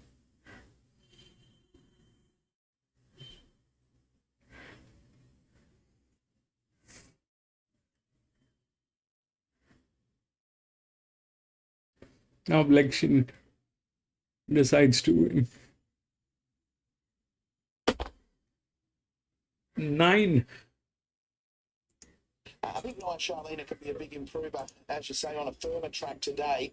With the smoke, there's fire. Did trial really well before being backed at Hawkesbury on debut, and just got a little bit tired late. 12 a special. to beat 11, 3 and 9. Yeah, $2.15 as I bring in Anthony Manton. This has been quite well backed, this favourite, albeit the 3. They wanted to back it yesterday, and it seems quite solid enough today, Anthony. Yeah, indeed. 310 now, Valerie. We've got You're the Choice, who is 215 on tab fixed odds. It's about as short as we've been through our betting. In fact, just firmed in another roll at $2.10 and holds right on 50% of all investment on this race. So that's pretty comparable. Huge bet on one more. Valerie just went 310 to 330. Charlena's at $8. Miss Orr 14 into 12, and triple's a $17 chance. You're the Choice, late money come through it again, just went to 195, 210 to 195 in one roll of the dice. So very heavily backed here in the 5th. So the money keeps coming for a 12 at You're the Choice. Nick, gate number 1, where do you think she'll posse up? I think they want to be leaders back. Yeah, I really do. I think they want to be right there, leaders back in the box. You've got the likes of Unite the Stars that can roll forward. The Bubba Yahoo can roll forward as well. So it's got that 1,000-metre form. But I do think they're going to be right there on the speed with the favourite. With that said, Lee, listening to Jake Cole before, he said they're going to be positive as well. So there might be a bit of speed here over the 1,000, but we've seen those winners just sitting behind the speed, and if they've got the split, they've just been in the right spot today, albeit the track is playing quite well. Even the roughing you've thrown into the numbers there, triple's another one that could be vying for early supremacy, so it could be sparks flying early. Yeah, no, you're right. Sorry, I forgot to mention that horse. I think they will roll forward triple. I think they have to do the exact same tactics as last start, because if it repeats that effort, it can be right in the finish and give a big side. Let's join Phil now for his call of race number 5 here at Gosford. With Miss Orth after Orthies won the previous.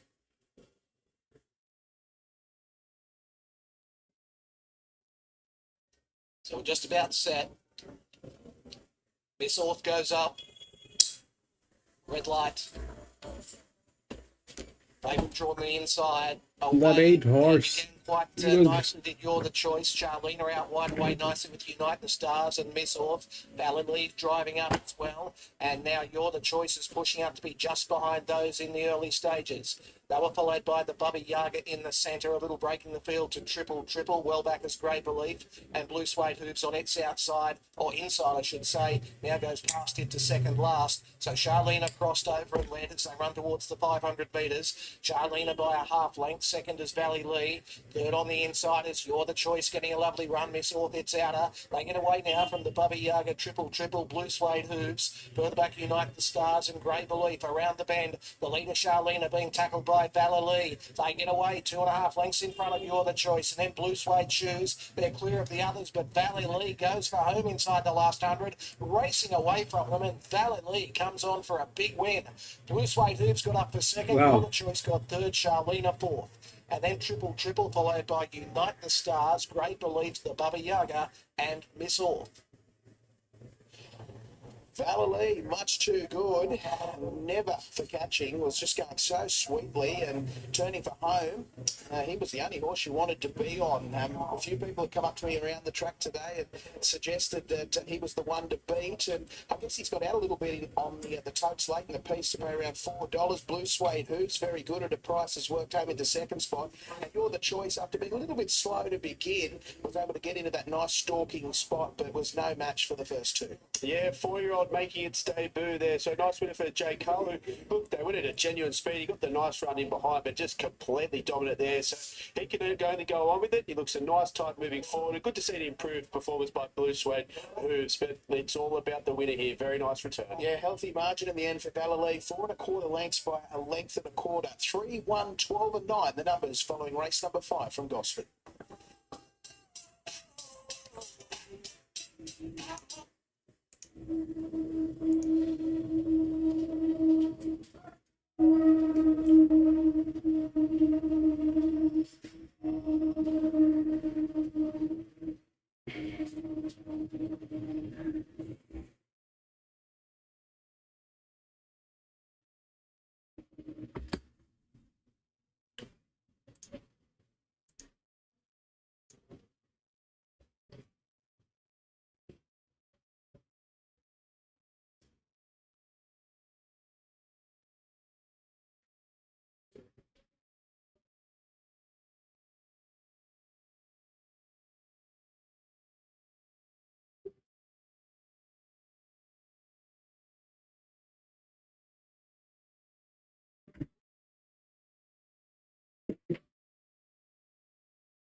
Race number 8 on the program here from Rosehill today. This is the Schweb Sprint over the 1100 metres, and this mounting out is brought to you by Harvey Norman for all you need in furniture, bedding, electrical and technology. Brad and Mel are here to have a look at them. We start with Your Blessing, who comes here first up from a break. Alicia Collett on board for John Thompson. A little concerning how soft he has been in the past couple of minutes, but he was a first-up winner last preparation, and his trials this time back, and he's had 3, suggest that he's going just as well. So that could maybe tease that he is a touch more forward. He raced his way through to Group Company last preparation.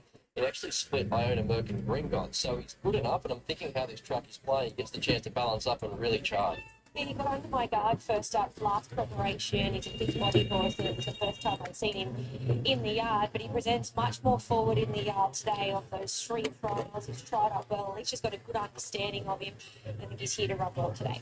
Corniche is another one in first up for James Cummings and Zach Lloyd. Yeah, he has undergone surgery since we last saw him at the races, bone chips from his off-board knee since that last performance, and that was back in October, and he did pull up slow to recover there, so genuine excuses, 2 trials. He's here off a 41-week break. He was great in the final. Arman 523 trying more. So you'd just like to see a bit of a market push for him. To this point, he's just hovering around that $7.50, pretty solid. Yeah, he looks as though he's going to take nice natural improvement from the outing, just being out first up after 9 months off the scene. But he's walking out cleanly, so obviously he's been operated on in the past. He's obviously trialled up nicely, and he's got plenty of upside from last campaign.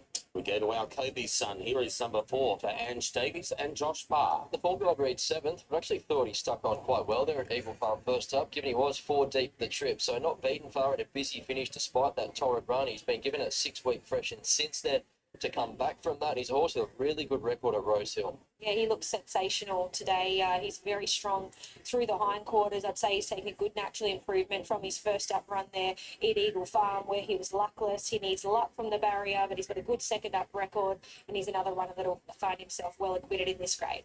Number 5 is resuming Bandy's Boy for Danny Williams and Chad Schofield. Nothing seemed to go right for this horse last campaign. Danny was always playing catch-up to getting through to a Kosciuszko. Spell start again, 39 weeks between runs. And he did win a recent Canberra trial, so we'll just get a look at him today and reassess from there. Yeah, he looks as though he's definitely going to take improvement. He's just a little keen to get on with things after having so long off the scene. He's warm in places. The double handlers are on him physically. He's a beautiful horse to look at, but happy just to see what he does here today. Number 6 first up, Danny St. Darcy for Matt Dale and Ben Osmond. And she was great in her first preparation for Matt, so won a listed race at Flemington against the Bears, trialled well at Warwick Farm recently. Her prior first up form is the thing that jumps off the page. She does have a pattern of improving into a campaign. And that's the way she presents. She's still holding a little bit of natural condition, so wait for her till she has a run or 2 under her belt. On to number 7, this is Disney for Björn Baker and Ash Morgan. Here's another one with a similar profile in that his past suggests that he takes a run or 2 to hit his peak. So did put 3 wins together last campaign. He was charging through the grades. He was Impressive to do that, given his pattern. You've just got to leave him alone in the early stages and let him rattle home. He can run a big closing split. It's just whether he's still a run short. Yeah, although his form suggests that he's a better horse deep into the preparation, he looks like he's done plenty of work at home. He's been clipped and he's trialled up okay. So interested to see how he runs today. Number 8, Storm the Ramparts, having an outstanding prep for Joe Pride and Reece Jones. Yeah, he's going super, isn't he? He's just no nonsense. He's hard fit. He'll make his own luck. He drops 8.5 kilos from last start. There's some classier types here as far as benchmark rating goes, but there's no horse here that will try as hard as him. The market quite likes him. It was good to see First Landing come out and frank that form from last start. He ran so well in a highway earlier. He's a no fuss galloper. He's one of the ultimate professionals here in the mounting yard. He's been a model of consistency, all preparation. He's always been a beautiful specimen to look at in a mounting yard. I've seen a lot of him last preparation. He looks equally as good this campaign, so I don't see why he can't maintain his good current form. Onto the 10-week choice for Richard Litt and Tom Sherry. He jumps up from a midweek benchmark 72 into an open handicap, but he was a good winner first up. He was too good for those over the 1,000 metres on a heavy 10 surface, so you'd expect him to improve off that second up 7 kilo weight drop and maps to get his chance. Should have just gone for the queen. He's a horse that his form can often 5 and 2. Second up. He looks nice and bright in the yard though, so very positive for him. 11 out down to 12 south of India. Molly Burke riding for Ross McConville. Another one that's been confidently backed early, so kept fresh. 6 weeks between runs since finishing 4th in the Bob Charlie there behind in flight. So has landed his past 3 starts. He's a pretty speedy customer. I think he comes across here from the wide draw. How that first 300 metres plays out will be key to his chances. So it does have a dominant track and trip win to his name, and he'll give some cheek here. There's something not right today, PC. That is very evident. I don't know what is not right. When Molly popped on board, he put himself in the first few. He's parading picture of health today. Catch the glory down the bottom then. Andrew Atkins Not sure, but there's something not She's right. one I expect here at big odds. I don't really know where she fits in, but she is untapped. So the only 3-year-old in the field. Interesting piece of placement from the stable. She's racing out of her grade. She's a 76 rater, but I thought she was okay there in a fireball behind Enriched last preparation. She's really caught the eye in a couple of trials. She draws slow, so needs like getting off the inside at the right time. But 52 kilos, and if the leaders happen to overdo it, maybe she'll be the one just nipping at their heels. She's a horse that comes to hand very quickly. She's been unbeaten first up. This is no doubt one of the stronger races that she's contested for some time, but beautiful soft barrier here today with just 52 kilos on her back. She's nice and healthy, and I'm sure she'll give this a shake today. Okay, so they're about to head out, head of the 8th event on the program. Just getting some holiday advice from Ange. That has the management problem. That's like they're bleeding. Another holiday, I would have thought, coming up soon. That 14 they're talking about, that's the one which is bleeding, but it is stopped here. Let's do it. What about our Kobe son? He loves Rosehill. Look, you know, I would say it's his pet track, pet distance. Yeah, ticks boxes, and on a dry track. Look, happy to have him. And the easiest thing is to go with 3 win place, I think. Oh, look, he saw more of the outside fence than the inside, and never. Is the lowest. He should be able to get in. Ryan Maloney said all things being fair, he should have finished well out of it, and he said he really stuck on well. How's he done sits with a bit of a break between runs? Fantastic. Couldn't be more pleased with his work. He probably ran the fastest time we've seen at Gosford the other day. So expect him to really race well today. How's the stable ticking along? Really nicely. Got some lovely young ones coming through, and yeah, looking forward to the sales again. 12 show, but like the 2 maybe be 8.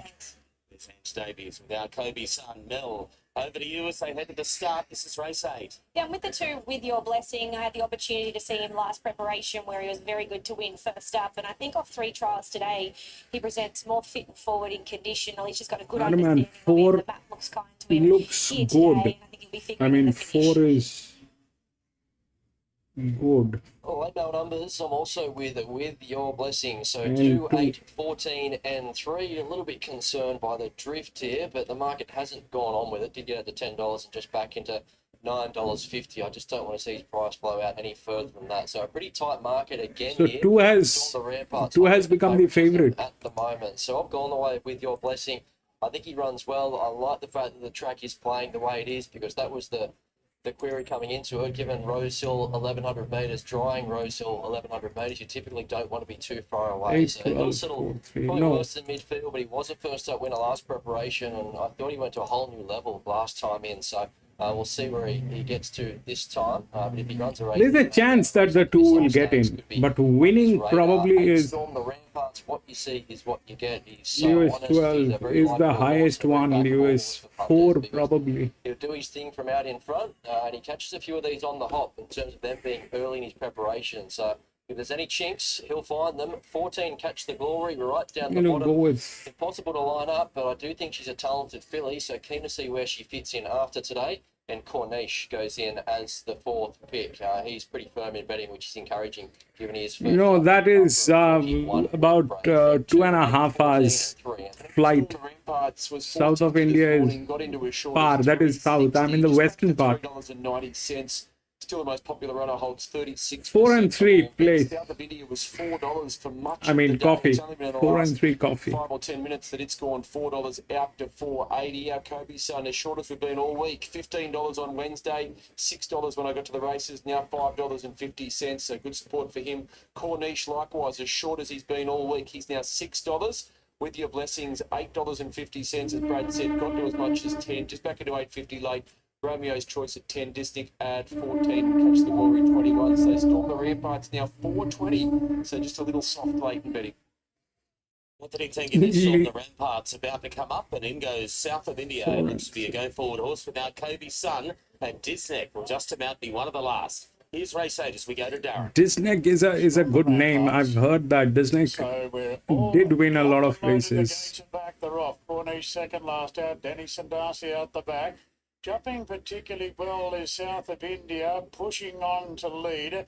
From out Kobe, Sun and Storm, the Ramparts will just take a bit of a sit today in third. South of With India. your blessing from Romeo's Choice, Corniche. Further back then, the Bandage Boy. Bandage Boy is back on the inside in the early stages of the race. Followed then by Lewis is Catch the Glory's third. Last two after Dennis and Darcy and Disneck ridden stone cold, just as he loves it. Back last of all, South of India in front from our Kobe Sun, Storm the Ramparts. South of India is also a good horse. It's been winning. Inside. Corniche peeling to the outside. Bandage Boy, Catch the Glory, head the rest. 300 to go. South of India goes for home. Storm the Ramparts, surging the inside. Then Romeo's Choice, with your blessing running on. And so's Corniche on the outside. Storm the Ramparts went up to South of India. Storm the Ramparts in front. Romeo's Choice knuckling down the inside. Corniche late. 3 got there. 3 got there. 3 got there. 4 did not get there. Ramparts and Corniche the outside third. Followed What then by happened? South of India with your blessing. Catch the Glory. Bandage Boy late. And Dennis and Darcy Disneck. Now Kobe Sun. Boom, finally 10, 10. Top of the heads here. Romeo's Choice lunging at Storm the Ramparts the inside. Which one? And he may well get it, Darren, on the inside. Romeo's Choice ridden right out the wide. Tom Sherry on board for Richard Litt. Oh, Storm the Ramparts was going to chalk up another win. That was 8. They've hit the line together, and storming home was Corniche. Just seemed to hit a little bit of a flat spot coming to the home straight, but he has rocketed home late in the piece and will not be beaten far. And South of India, who was trying to make all out in front. So the line to be 10, reached 8, looks 3. like that the inside will get it. 12. 10, 8, 3, 12. He gets his nose down right on the line, right when it counts. Romeo's Choice to beat a very gallant Storm the Ramparts. Corniche was the one ripping home. 10, 8, 3, 12. PC. Just got the wobbles and got a little bit lost there coming towards the middle of the track. I don't think there was a coming together. PC at We'll 10. have a look at that now, but to this point, South of Romeo's India. Choice is the first horse home. He makes it 2 on the bounce. Nice one, PC. He was a winner. Brilliant. He's brought that form into much better company today. And Yeah, I'll show you what happened. So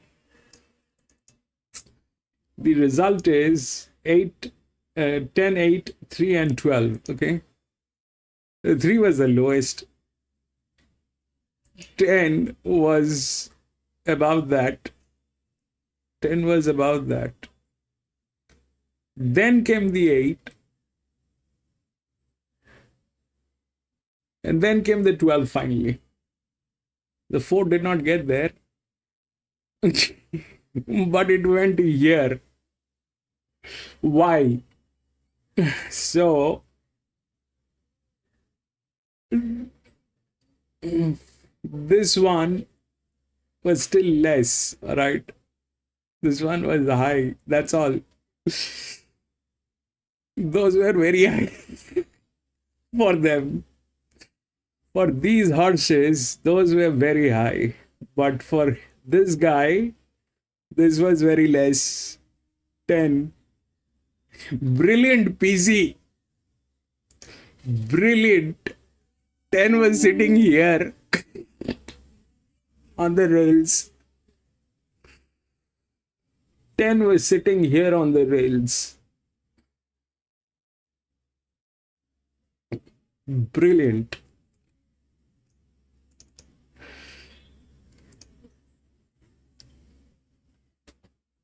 Brilliant PC. That was a brilliant move. That was a brilliant move. That was a brilliant move. I had two bets on the 4 and the 3. Both were EWs. I got the 3. I did not go with anything else. But we'll do a little refining of this to get a little better idea of how this thing is being laid. We'll get them. We'll go to the next 9.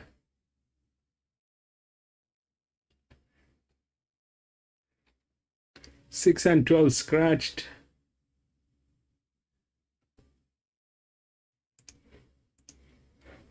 One, 10, 4 and 11.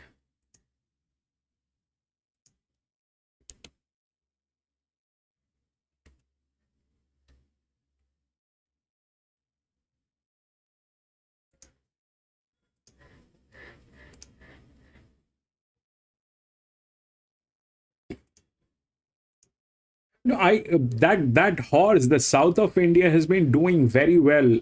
I have been, that thing has been on the top few horses of late. Everywhere it has been. I mean, the commentary. Yep, that was a brilliant one, PC. That was a brilliant one on that 10. Congratulations. That was fabulous.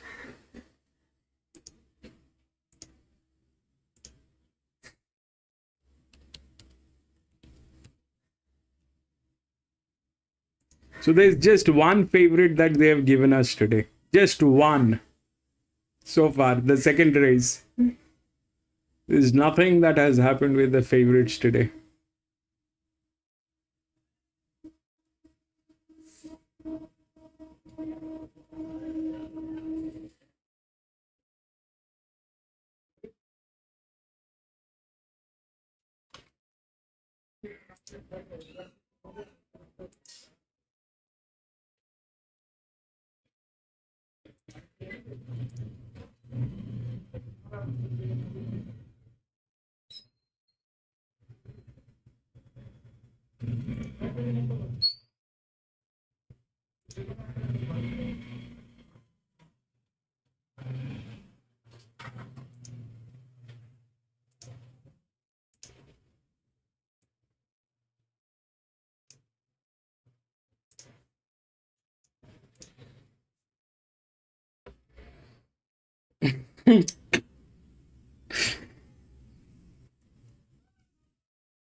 Robert Heathcote, Damien Thornton drawn out.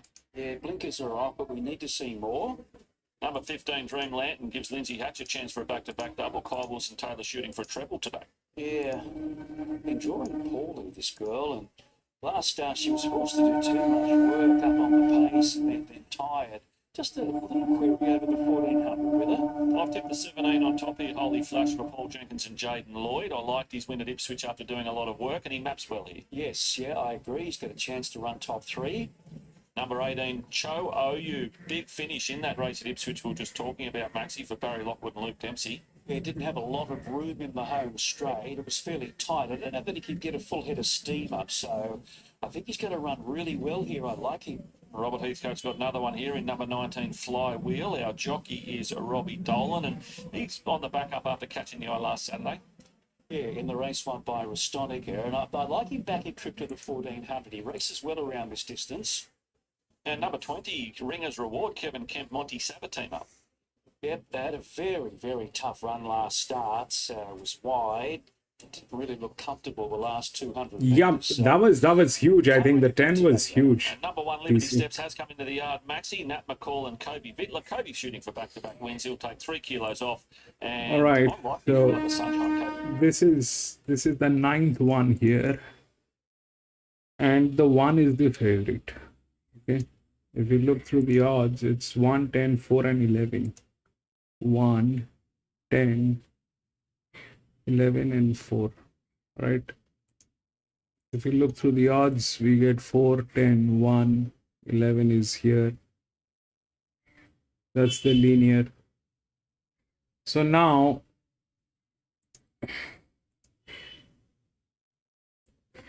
these are like that. Okay, should have been on -7, it is on 65. Should have been on 8, it is on 45, 42. 10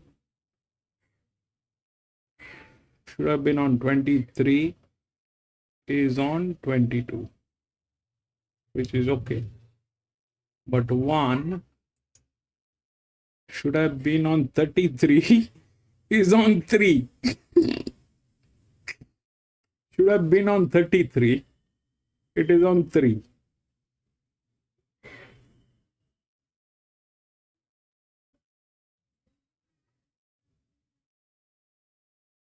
This is a 7-year-old gelding. This is 36.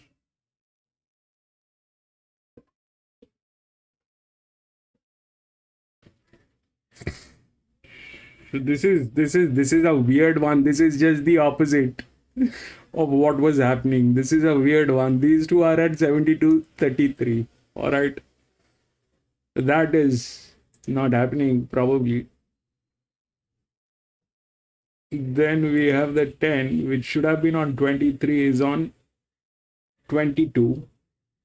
But 1 should have been on 33, which is on 3. So the 1 is the right odd, I think. I think it is the right odd.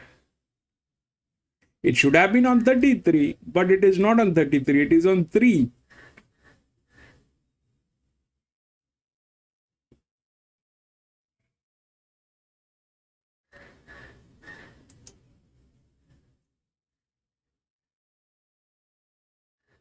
The rest everything is very cloudy.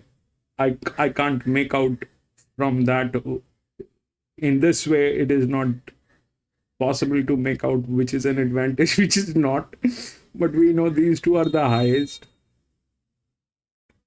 which is 33. We have never seen. We did not see 33. This 26 did not win. This 72 is, God knows what that has to do with anything.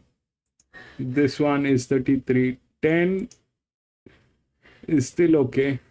1 is like that. Okay. 10.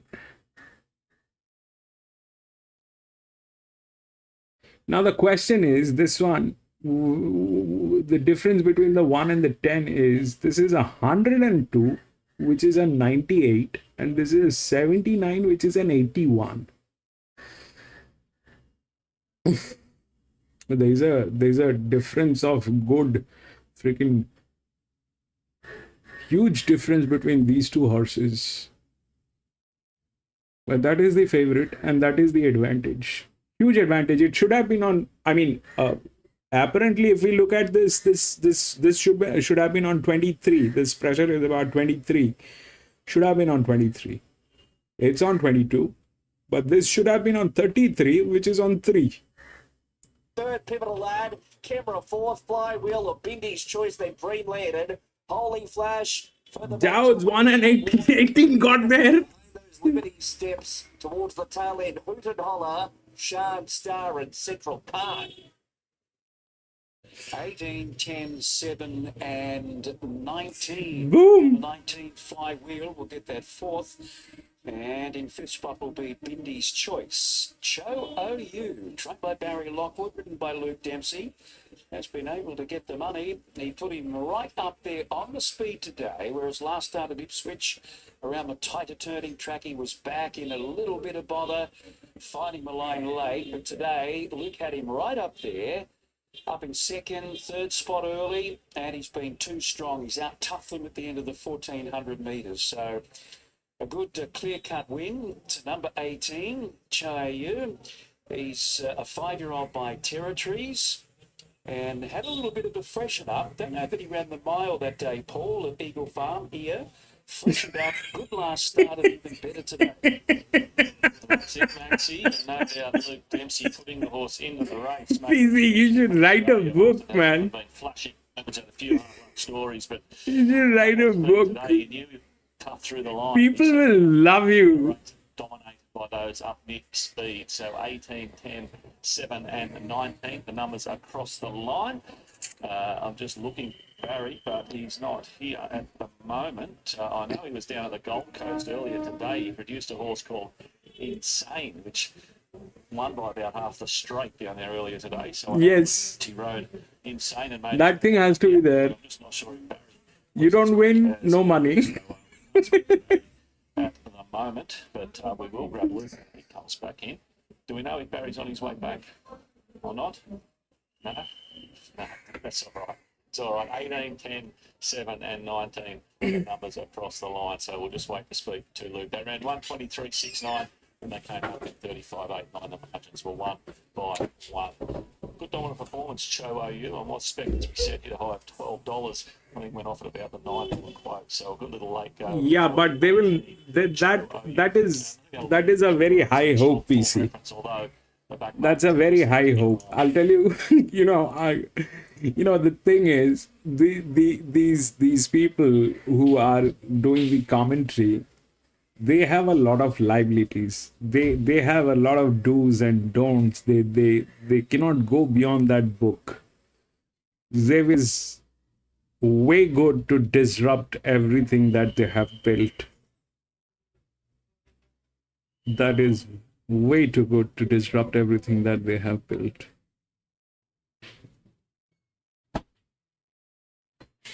Lost stream. I think it's back.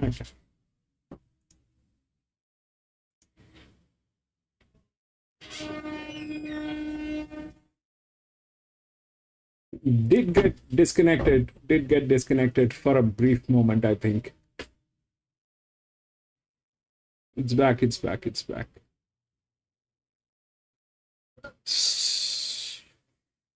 They will not like any of us.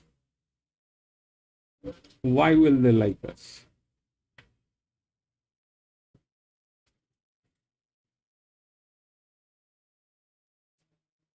On the contrary, they will try to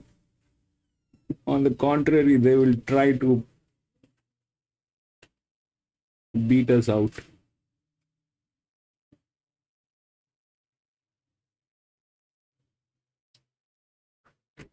Orwin Flemington.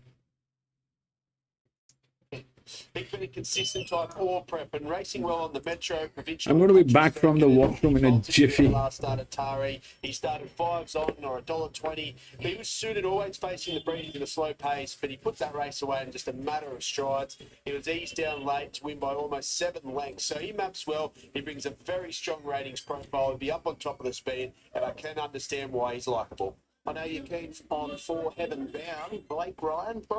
Yeah, I like her. I could actually mark her close to favourite here, and I do expect her to produce a career peak figure. So she needed the first up. She wasn't suited on the rain-affected ground, and I thought she was a solid winner there last start. I know it was at her home track, but everything about that run suggested to me she could only step off it. She showed early speed, controlled the tempo, but her late strength, she actually clocked one of the meeting's fastest final 200-metre splits. So there's been 2 subsequent winners to come out of that race to confirm the form. She gets a positive race set up again today on her preferred going.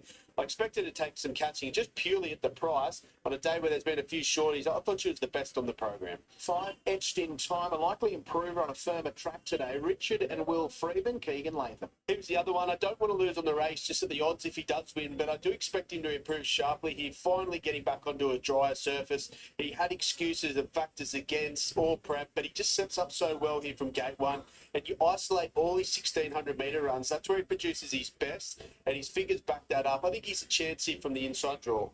Kylie Gavenlock's done a good job with the 6 Zip On By. She's had this mare in the stable for just the 2 runs. Molly Fitzgerald on board. Tried hard there first up at Gosford over the 1,000 metres. It was a bit of a drifter in the betting and chased hard and then was very well backed. A lot of punters liked her that day at Wyong last start over the 1,300 metres. Had every chance. It was a smart ride but got the job done. Has to jump to the 1,600 metres. Has had 2 goes at the 16 for 2 failures. But with that said, she is clearly in career best form. She's a mare in form.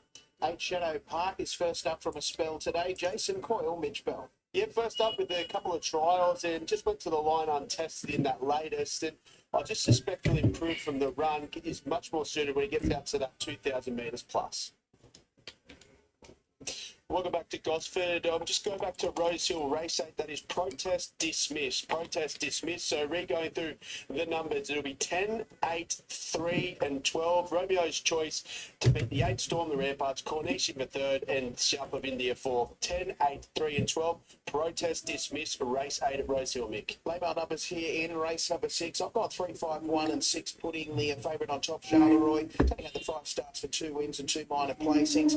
Trounced a moderate class 1 field up there at Taree last start. 1 by 7 lengths, probably could have won by further. 5 Etched in Time could be the big improver on the dry track today. 1 Hooligan Tommy will more than likely get back in the small field here and be left with too much work to do. And I've included 6 Zip On By, who's ticking over nicely this prep. 3, 5, 1 and 6. I'm 4, 5, 3 and 1 here. I'm happy to go with Heaven Bound as the best on the program. Just I thought at the odds I was happy to back her with a bit of confidence here around that $6.50 quote. I think that's way over the odds, and I thought she was great there last start at Hawkesbury. She was only second up. She showed that early speed, control the tempo, but I just liked her late strength. Her last couple of bounds, the clock backed up the visuals, so I think she can step off that. If she does, I think that $6.50 is a fair enough quote to find out. To beat the 5 Etched in Time, I don't want to lose on the race if it wins at that price as well, because I think it's a big improver now. Back onto a dry surface, inside gate, it maps to get every possible chance. The 3, the favourite, obviously has to go in there. Quite well found at the 220,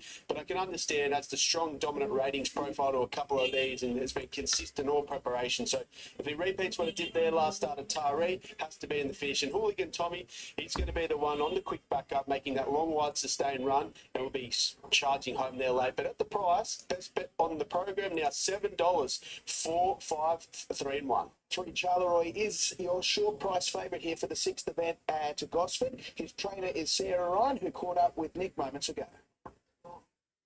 Nubby with Sarah Ryan with Charleroi.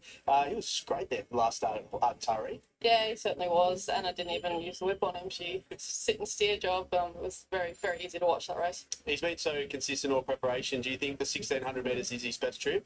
I think when he comes in next time, he'll get over the 2,000 metres. It's just that, he's still learning his craft, and I don't want him to do anything wrong as we go out. So just while he's confident and he's good at this trip, we won't change anything.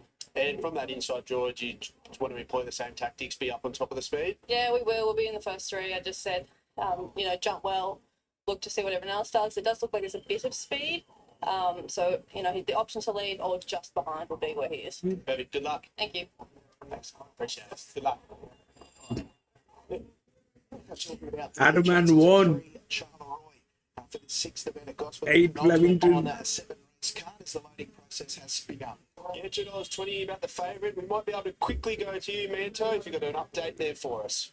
Charleroi into 2.15 now. It's about as short as we've been throughout betting. We might have been 2.10 there briefly. Now 2.15. Most popular runner in front of Hooligan Tommy, who's been $4.40 into $4. Zip On By just a bit soft out to 5. Heaven Bound is $7, and Etched in Time a bit easy also, $8.50. So Charleroi, he's the firm favourite here as they load for race 6. To Phil Roberts now for his race number 6 here at Gosford. Hooligan Tommy goes in, very strong in its win at Newcastle recently. Zip on by comes up, and the field of sixes ready to go. Red lights turned on. We're over the mile, we're away, and Charleroi, favourite, was away beautifully, and it's going up in search of the lead. Edged in Time is keeping it off the rail at the moment. Heaven Bound moves up, makes a line of 3. Just behind those, Shadow Park and Zip On By a little bit deep, running into that first bend, and Hooligan Tommy goes back to the tail. Favourite Charleroi into that first turn, takes up the running as they head to the 1,300 metres. Then Charleroi on top. It leads by a little over a length now over Heaven Bound. Edged in Time settles third back on the inside. A length and a quarter to Zip On By, and 2.5 lengths to Shadow Park. I wish I had the data on Flemington today, but I don't. They leave the 1,200 Can't behind them and even head look at down the what's side of going the on. track. Charleroi on top. 900 metres left to go. Charleroi is a length clear. In second spot on the outside is Heaven Bound, and here's Hooligan Tommy with average early pace is taking off, and it now runs to the lead inside the 800. So Hooligan Tommy making this a staying test. Let out by a length and a quarter over Charleroi. Heaven Bound close up in third. When the sprint went on, they got right away from Edged in Time, Zip On By, and Shadow Park about 10 lengths away back at the tail. Hooligan Tommy is the leader, coming off the back, and it leads by 3/4 of a length over Heaven Bound. Charleroi has been dropped off momentarily. It's now trying to work to the outside. It does so. Edged in Time. Hooligan Tommy leads around the home bend at the 300. Hooligan Tommy by more than a length. Second is Heaven Bound. Charleroi trying to pick up down the centre, and then Zip On By, but it's Hooligan Tommy clear inside the last 100 metres. Charleroi goes to a clear second, but Hooligan Tommy wins again. Hooligan Tommy over Charleroi, Heaven Bound, and then Zip On By, followed by Edged in Time and Shadow Park. The rival winner to Mitch Stableford, taking off mid-race, letting Hooligan Tommy whip round the field when they were jogging up in front. I speak of Charleroi and also Heaven Bound, and that was the winning move in the end, coming off a good win at Newcastle. At his start prior, he goes back-to-back. Smart ride. They're only going at that moderate speed and just used them. The horse on the quick back off, take off early, and he was just dominant there late, even on the line. And the favourite, just lots of spot there at the 600, but look, got its chance in the end, but it's all about the ride. Hooligan Tommy beats Charleroi. Heaven Bound boxed on okay, and Zip On By will finish back in fourth. 1, 3, 4 and 6. That's where we'll leave it following race number 6 here at Gosford.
all you need in furniture, bedding, electrical and technology. And we start with Robusto, number one. Third up, Björn Baker and Josh Parr. He looks perfectly set up today, doesn't he? So the market's taken care of that. He is a favourite here. So watching a replay of that Winter Stakes, he was the one that you wanted to follow from that. That's the obvious form reference here, given the field is largely made up of horses coming through that race. So no luck just in behind. He probably should have won. He loves Rosehill. He steps out to the 1,500 metres and a dry track. So they're all ticks for him, and he draws the perfect gate. So I don't think he should have an excuse. He looks impeccable today, third up into the preparation. He wanders around the yard without a worry in the world. He covers the ground beautifully. Very, very healthy in the coat. It's well documented. He was desperately unlucky here last start, and he's parading like he's ready for a peak performance today.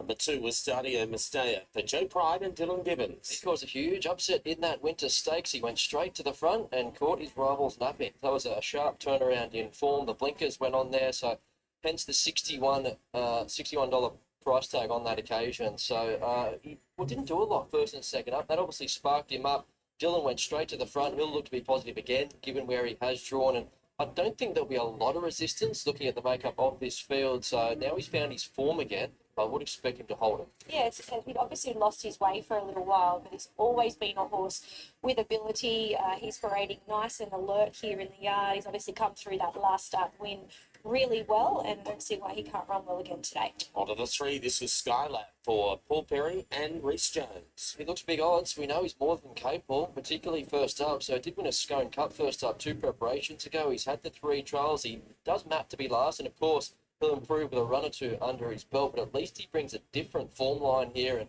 the fact that it's an improving track, but he can still get his toe in the ground, that says to me that he'll run much better than his price suggests. He's very, very healthy for a horse first up today. He's had 2 trials and he's been placed in both of those. He's always a horse that's difficult to get a line on from a yard perspective, but reading through his form, he races very well fresh. On to the four, this is accredited for Joe Pride and Alicia Collett. Another one coming through the Winter Stakes. He was honest there, presented at the right time. Robusto was stronger late, but better suited to an improving track. So that could be the key to his fortunes today. Just has to run out a strong 1,500 metres. So that's the box that he needs to tick. He's a beautiful athletic individual. I've seen a bit of him last preparation. He presents much the same as when I saw him win last campaign. Very good here last start, albeit on the soft surface. He's a big improver today. Number five, base is loaded for Gay Waterhouse, Adrian Bott and Regan Bayless. He's the one coming through that Winter Stakes that could be the sharp improver given his profile. So he's raced in the Civic Stakes, he raced in the Winter Stakes. It's a wicked day, PC. It's a wicked day. On a drier track, he has improved sharply to win third up in the past. In fact, 2 preparations ago, and that was via leading. So I wouldn't be surprised to see a touch. I think this is the same thing that is going to continue next week as well. The last Saturday. Very strong shoulder. They will put all obviously he's had those 2 runs back, and he's ready to peak now. He's quite a burly individual. I'd say that's the fittest he's paraded throughout this campaign. 6 is out onto 7, Star of India, the Chris Waller and Andrew Atkins. You're a rank outsider, so didn't fire in 4 runs the last campaign. Put up lame after the Sandown Classic before spelling, so that explains why he was eased out of the finish late. Did win at his first Australian start, but hasn't been the same horse since a lengthy layoff. So he's strengthened this preparation, and it looks like he's going to take nice natural improvement from the outing here today, trying to get the right run in transit, and he presents okay though.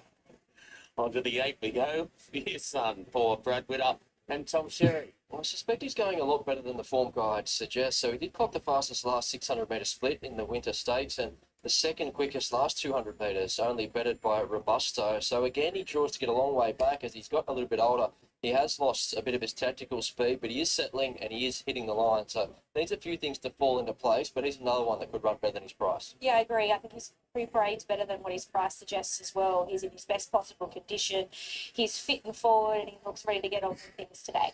Fortunate Kiss. He was the last start winner at Caloundra for Lloyd Kennewell, Lucy Yeomans and Jay Ford. Well, if it's not the Winter Stakes form, maybe it's the Glasshouse form. At least she brings a point of difference here. She pinch runs up the inside to win there in Queensland last start at big odds, and the form around her actually reads quite well. We're talking horses like Orton, the Inflictor, and Shara Goma, who came out and won the Ramornie thereafter, so should hold a spot from the draw.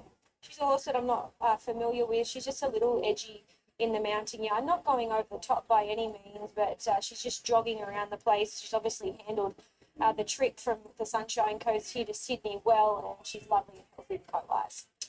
We move on to number 10 then. Here is Thunder Lips. This is a stablemate of Robusto. That for jock Bjorn needs Baker. to decide. He jumped favourite in the Winter Stakes. That was on the quick backup. So he finds himself in career best form. He won 2 starts ago over this same track and trip in benchmark 88 grade. So that starting price sees him deserve a stack of respect here in a near identical race. Yeah, he's deep into his preparation. He's a real no-fuss galloper. He just goes about his business. He turns up week in, week out, and he's another of the top chances. And Salt Coat, second up, is the last of number 11 for Chris Waller and Zach Lloyd. Punters have just been chipping away at him all week, so he finds himself single-figure odds here. Now, looking at his first up run, it doesn't look like much on paper. He finished 9th. He actually clocked the fastest 6 of the 200 metres in the race, and he was wide and working and didn't really have anything to carry him into the race over the concluding stages. So just peaked on his run late. He's fitter for that. He swapped barrier 12 for barrier 1. Last preparation, he did need 1,800 metres and 2,000 metres to produce his best, so he still might be a runaway, but that market support suggests that he might be ready. He looks great. He's a fairly streamlined individual. He doesn't hold a great deal of condition, but what there is of him, he's very, Someday I'm going to spill my water, coffee, or whatever is there on the entire screen, PC. $2.70 right up the top. Josh Farr on for Bjorn Baker. Mel, I have an inkling you might be leaning his way. Would that be correct? Yeah, he's one of the standouts from the yard. Gav, Robusto. So one has a strong chance in this one. He was charging around the mounting yard. He's peaking. And the 9 is also good, but yes, he's got a big weight to carry, but he's a beautiful, big, I strong think horse, and I think with even this luck, is he's going to take a power of beating. this is Salt another Coast is the favorite. improver. He was gleaming in the coat. Looks his race, doesn't it, Robusto? I am also with him. This is 1, another 10, favorite. 2, and 3. The punters have taken care of that $3 plus this morning. He's now $2.60 and a firming favourite. So Robusto, top pick. You could just see from last start that he was the one you wanted to follow from that winter stake. He had no luck whatsoever. He carried 60 kilos, same weight scale here and largely the same field. So he looks nicely placed to atone for that performance. He did go around $9 and you have him to butter up to $2.70 now, but I do think that's completely justified. The stable thought he was going well enough to run him in a Stradbroke first up, which might tell you everything you need to know. Dangers, Thunderlips, the stablemate. He'll hold his form. He's been ultra consistent all the way through.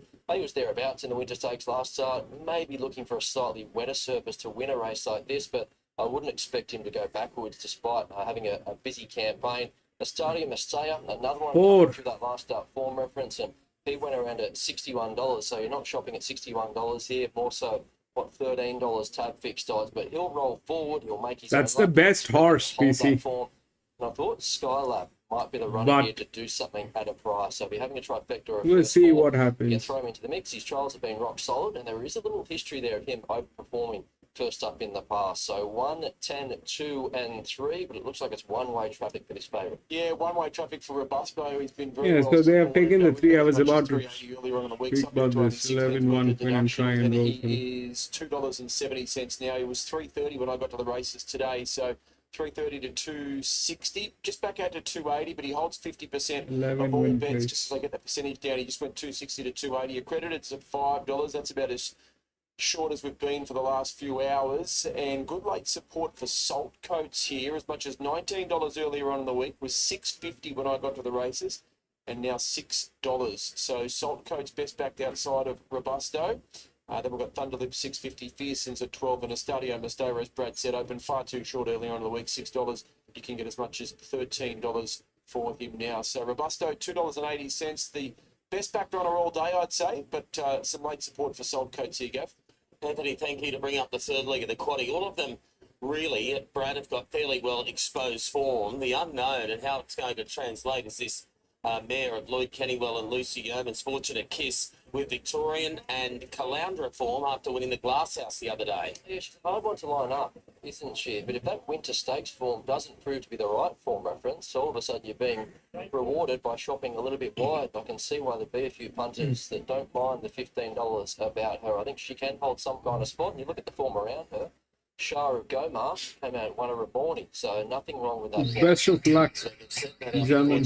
Kiss now. Yarn will be all over her, buttering up once again after tipping her up there last start. So yes, I would say so. I would like to know how she paraded up there because she just was a little edgy today. Unsure whether that's usual nature for her, but she settled down when she headed out onto the track. Oh, Kian's not going to give much away. She won't tell you too much. Please. There's Skylab, the winner of 1.4 million, about to go up ahead of the listed winner challenge. Bring up the third leg of the quaddy. Sadia Messiah. You know, $61 on offer about him today is going up, and so too bases loaded. Here's Darren. Good speed to dominate last time from a wide gate. They're all set. Robusto favourite. Ready now for the winner challenge. We go. And they're racing, and Accredited hopped out of the gate brilliantly and is going to lead from Robusto. Bases loaded. Yeah, I'm on the favourite. Thunderlift pushing through fast. Then Soft Lips from Fortunate Kiss. Fearsome back in the field again from Star of India, and 3 lengths away to Skylab. 1,200 to go. Accredited in front. The 4 is leading so far. And Thunderlips in a prominent role second now. Robusto third, followed by Bases Loaded. Estadio Musta's got work to do. 3 wide going forward. They're followed then by Soul Coach, Fortunate Kiss. Fearsome's off the track from Star of India. And Skylab sees them all, so Accredited under a double grip. Been ball back in the last few minutes. Lead to the 800 metres from Thunderlips and Estadio Mustea. Not getting it easy today. 3 wide and third. And Robusto, the favourite, in fourth, followed by Fearsome off the track. From Bases Loaded, Soul Coach, the rail from Fortunate Kiss, Star of India, and Skylab's last of a bunch field. Accredited at the 450 in front from Thunderlips, the Stadium Mustea. Fearsome's been wide. Now the run opens up for Robusto behind them. Accredited leads at the 350. Robusto gets his chance from Thunderlips, the Stadio Mustea. Fearsome sticking on, and further back to Soul Coach. Robusto moved up to Eyeball Accredited. Nothing between the pair. Robusto trying to beat off Accredited. It's Robusto ahead in front to Accredited. Robusto push right out. I think it just won.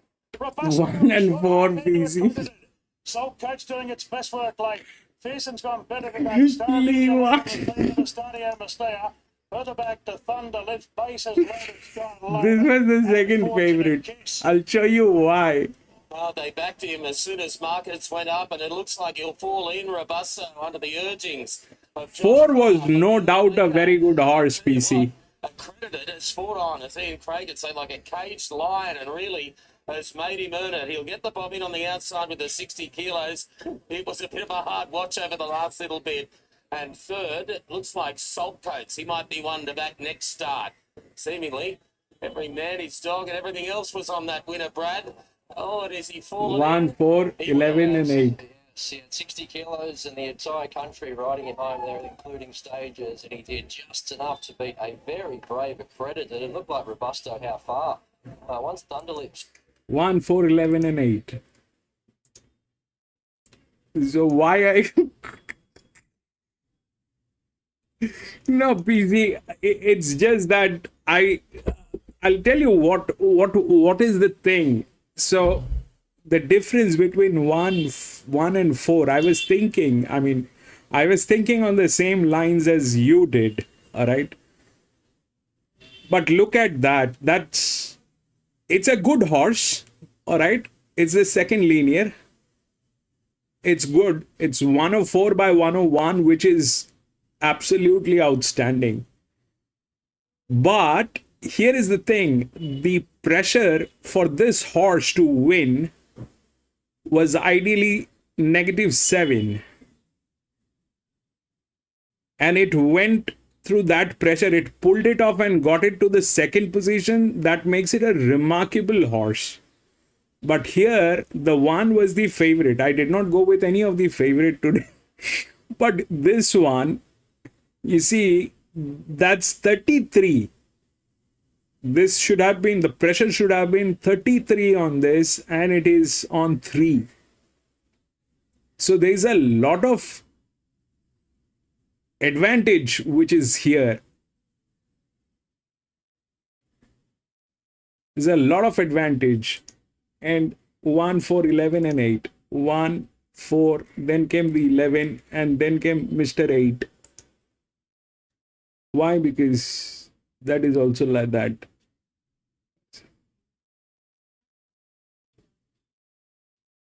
There was 6, 1994. Good one. That was.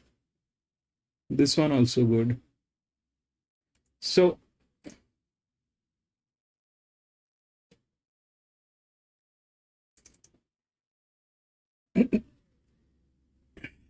yeah, and that was also the other thing. So you look at this. So the one is with a good jock, okay? These two are with troubled jocks.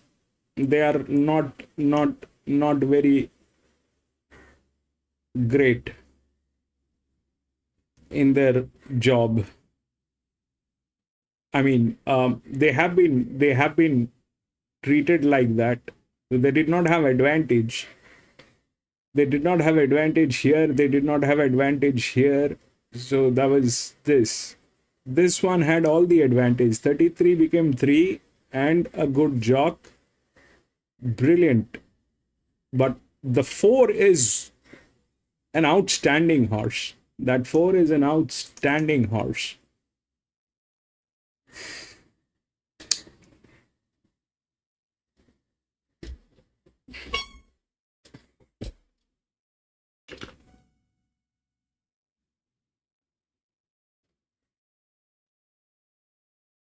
And go to the last one.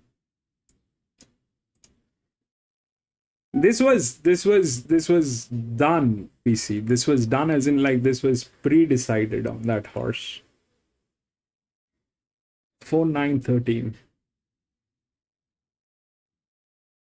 Scratched 6-12-14 and 3.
Lead Me On will win it from 10 good reasons. He tried to take a left-hand turn at the 50-metre mark, the winner.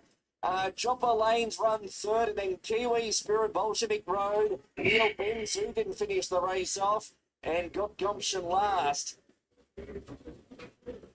All right, so Lead Me On gets a half a length margin over 10 good reasons and Chopper Lane. And then Kiwi Spirit, and then Benzu. But we need to have a look at what actually happened there with Lead Me On at around the 100 metres mark, ridden by Kobe Vittler. There are the placings, 1, 9, 8 and 5. And he just shied at something.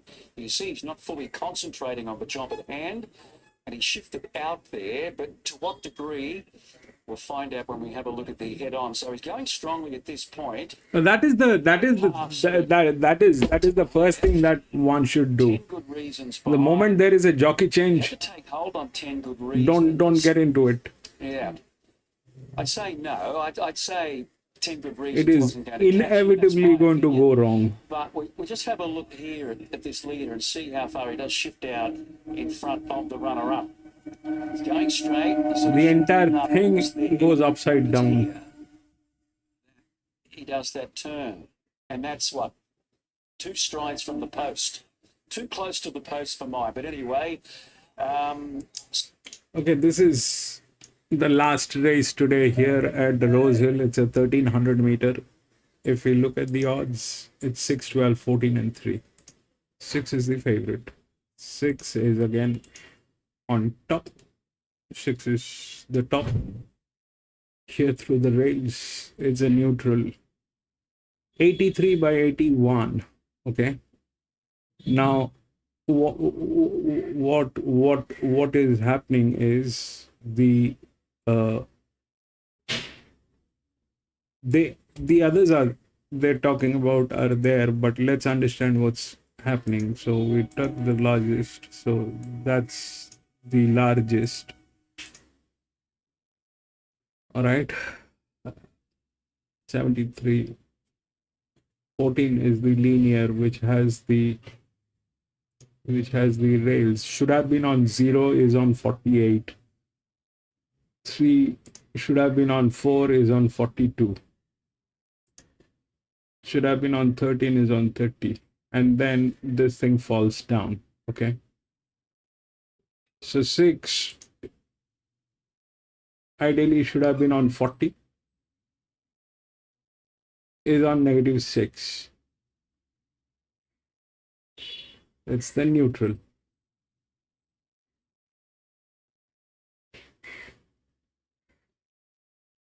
Okay.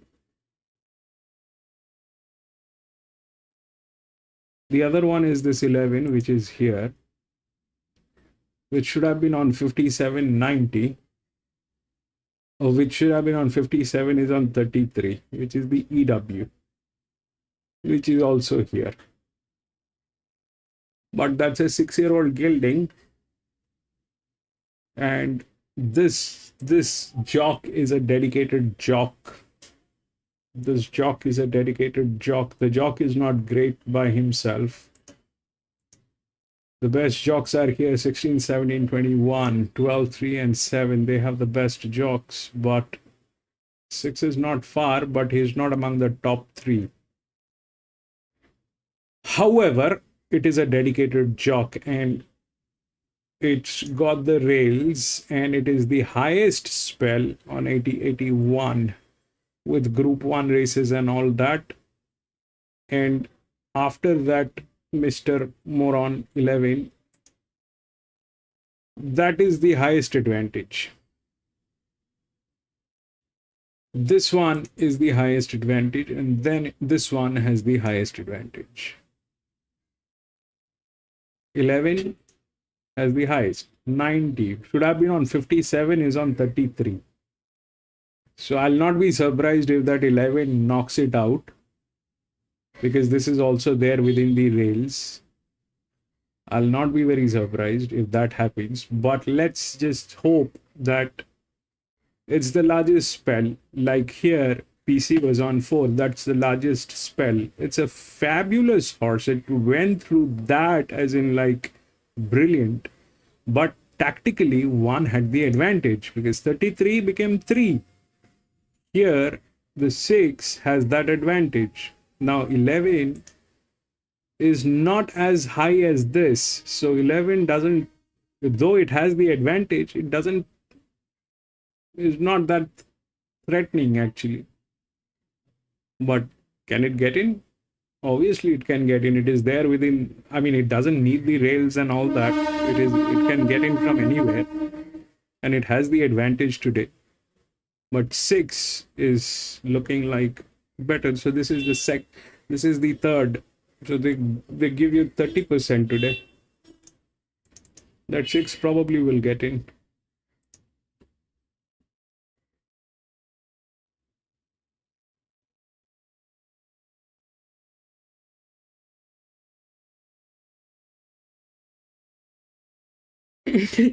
PC 3 and 4 Flemington. $71, it was well beaten, so it does need to improve. All right, back live here. Gosford at race number 7. We wrap things up with a class 1 over the 1,000 metres, and having a look at the market here, I can tell you that the favourite On course, here's Bold Bidder and around about $3.20. It's been a touch easy. Who have you got on top?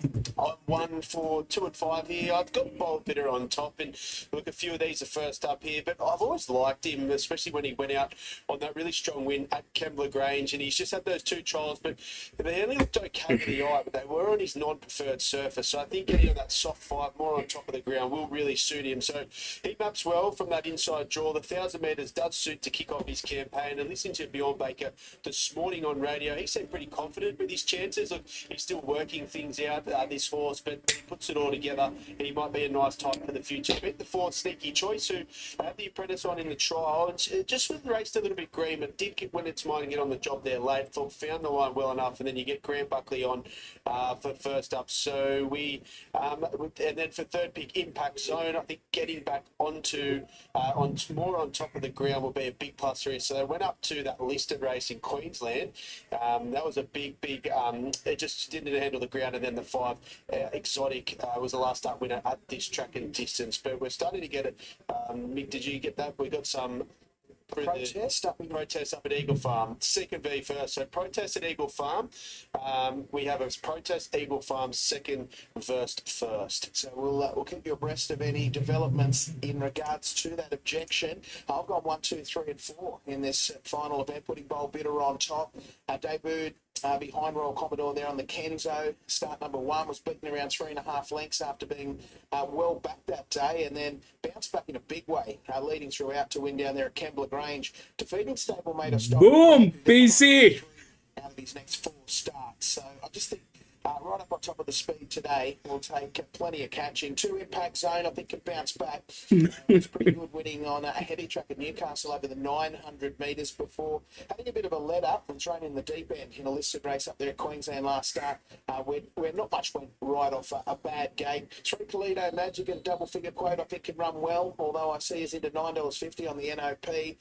Strung together a number of minor placings when last in work. If he's matured over the break, he might be giving them a bit of a head start here, but watch for him to be flashing late. And I'll include 4 Sneaky Choice. I remember Fabulous, PC. On debut. I know it was only a week race. After that, finished up, placed at Golden before going for a break. She's ready to do something here first up. 1, 2, 3, and 4. So just repeating, that is Eagle Farm race 8. We do have a protest 2nd against first. So 10 good reasons is protesting against the 1 Lead Me On. So protest Eagle Farm race 8, 2nd against first. We will keep you updated as soon as that comes through. We'll let you know any significant updates. 2nd versus first Eagle Farm there. So just going back to Gosford. That is always designed like that, Dow. Short this morning, but That's must be an EW or a drift. Both have been soft. Bold Bidder 340 now. That's the best price we've That been is throughout always designed like that. 70 and now $3.90. So yeah, happy to let you on either of those 2 horses. Can't touch this. Is a $6 chance in from 7 earlier today. Sneaky Choice soft to 5 out to 7, and Royal Bombardier 9 into $8 late. Just They want to keep everybody in the game, Dows. There are people who will place bets on the highest odds. They want to keep them in the game.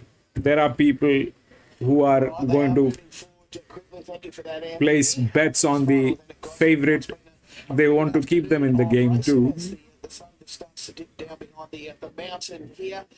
Bold Bidder looking to cling on to favouritism at $3.70, 2 Impact Zone at $3.80. But as you can see on screen there, there's a host of runners in single figures. Yeah, host of runners, a few different opinions here, but Mick, it's good to have you back. It's been a bit of fun. Let's go to Phil now for his call of the last. Red light, 1,000 metres away.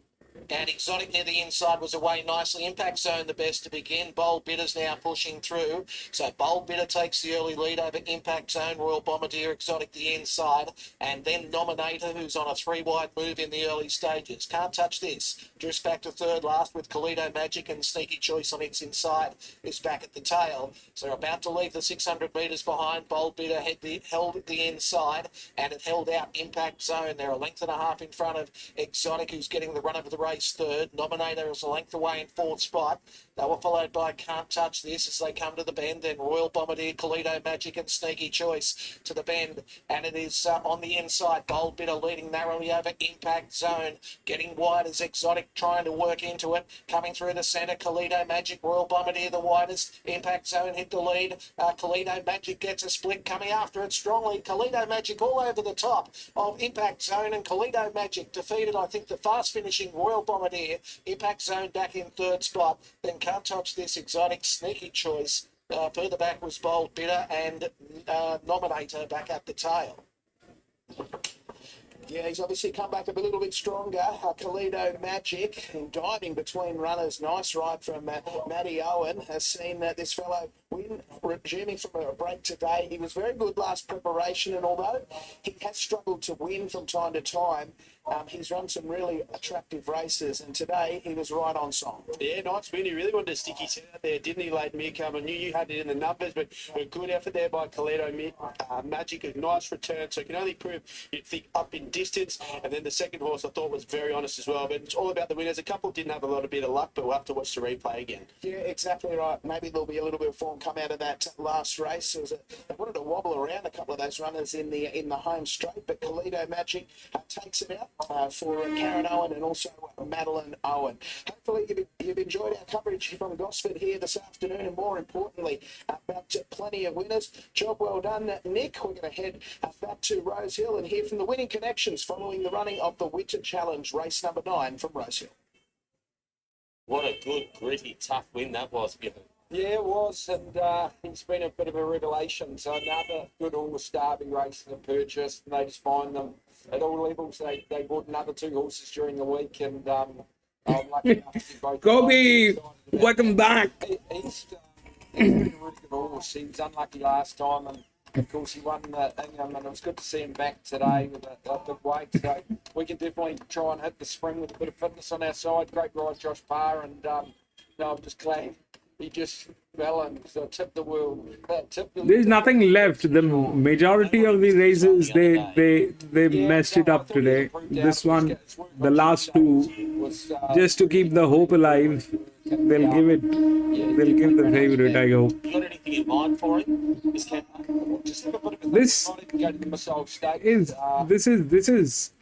one looks like, you see, it is exactly like this one. So this one was on 33, that became 3. All right, how will you beat that horse? This is good, but look at what happened. It should have been on -7. It went to 65. That was a good one. That was a good horse. It's one of the best. But this is where they are playing the game. This is where they're playing the game. And this is the same thing. So this should have been on 40. It is at -6. The 11, which is the EW, should have been on 57. Is at -33. All right. So, I mean, the 11 has more advantage. That is there, but it's a 1300 meter. So the pressure will play. The pressure will play. And there's nothing else. I mean, I don't see anything else that I can actually talk about. The 12 is not a great horse, but it should have been on -13, but it is on 66, which is the second linear here. This one should have been on 0, is at 48. So the chances are between 11 and 6. I am going with 6 because it is a better spell. This is 78, 75, maybe, may not be, but surely can get into a place, definitely.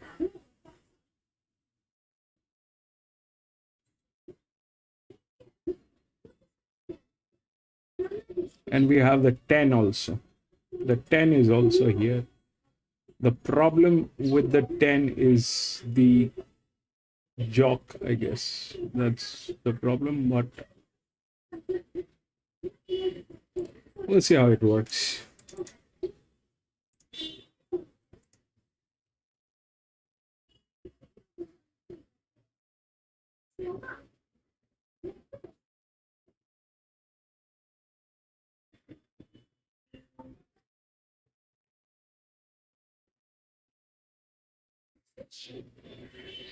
6 probably is the one.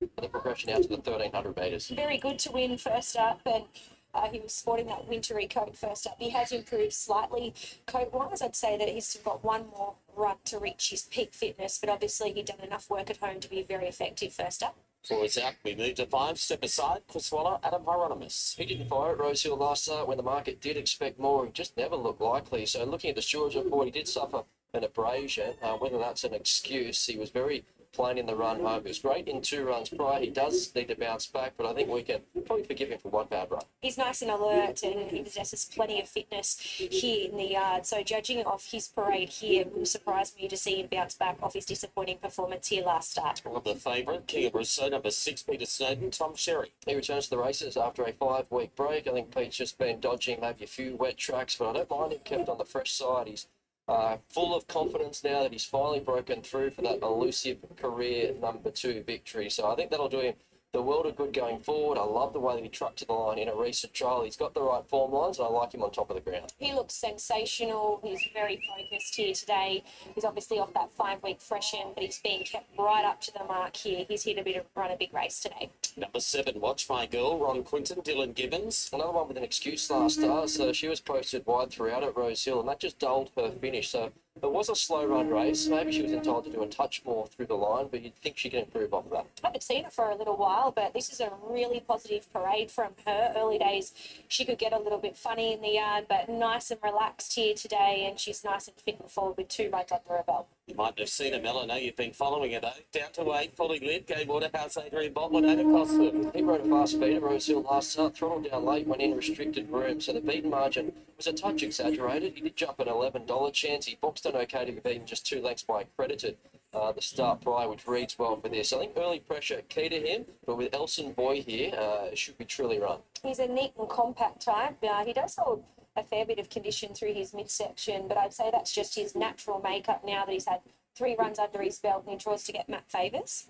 Number 10, Elson Boyd, Darlan, Molly Burke. There's another go forward horse here. He led, was well beaten in a couple of runs back. He'll keep improving as he gets fitter. Given his racing style, he needs to be able to absorb that pressure and still fine, but I would prefer to see him on a wetter track. He looks great. I'm pleasantly surprised how well he looks coat-wise. Obviously, it's getting pretty cold out at Dubbo, but very, very healthy in the skin. Probably better suited deeper into the preparation, though. On to Accelerus, number 11, Joe Pratt, Jay Ford. I expect him to run a race here. He didn't get a lot of luck behind at Cloudland last start. There was money for him late, and again, there is today at a price. So I think the form guide's telling lies a touch with him. I think he's actually going okay. Soft gate again.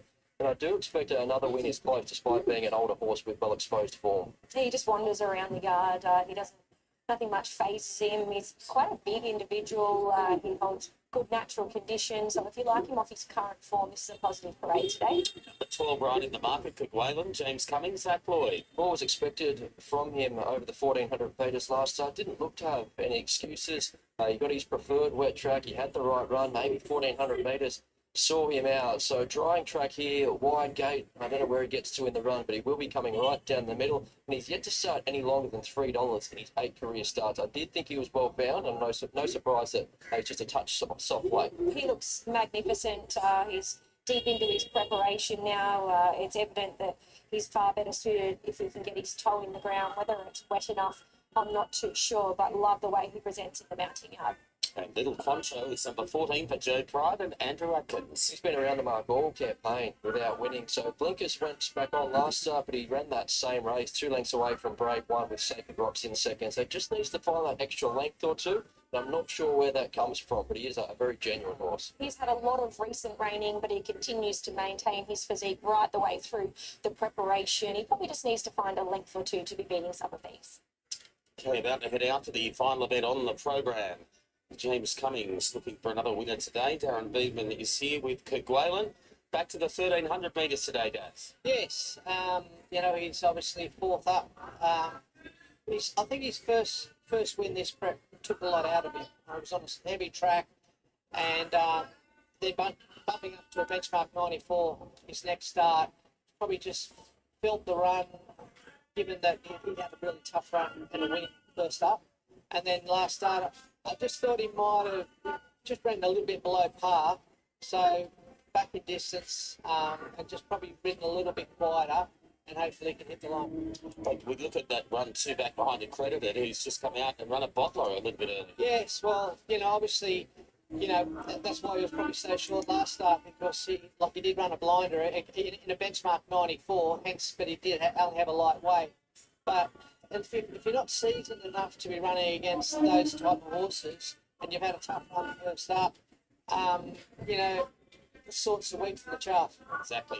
He looked $1 million happy with the parade. Yes, very happy.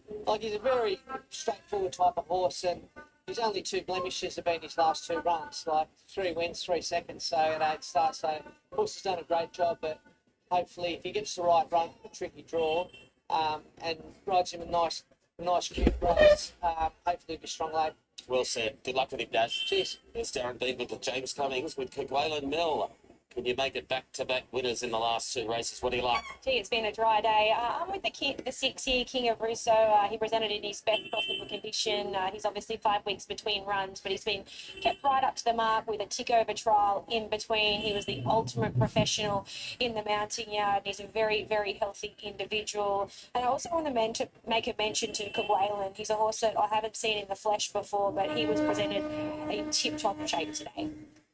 Late mail numbers 6, 11, 14 and 12. 6, King of Russo. I am also with him, and he now finds They have taken the 11. Favourite. So 5 weeks between runs. He comes into this last. That's the second one, which is with the advantage. So should get his chance. They're not lying. Genuine here with the likes of highlights returning. You've got Elsa They're Boyd not going lying. from inside. But the 10 is there in between. I don't know why they're not talking about the 10. The 10 is also there in between. I don't know what order it is going to be, but last start, I think he's going a lot better than the form guide suggests. Little Contro, he's always there about to be having a trifecta.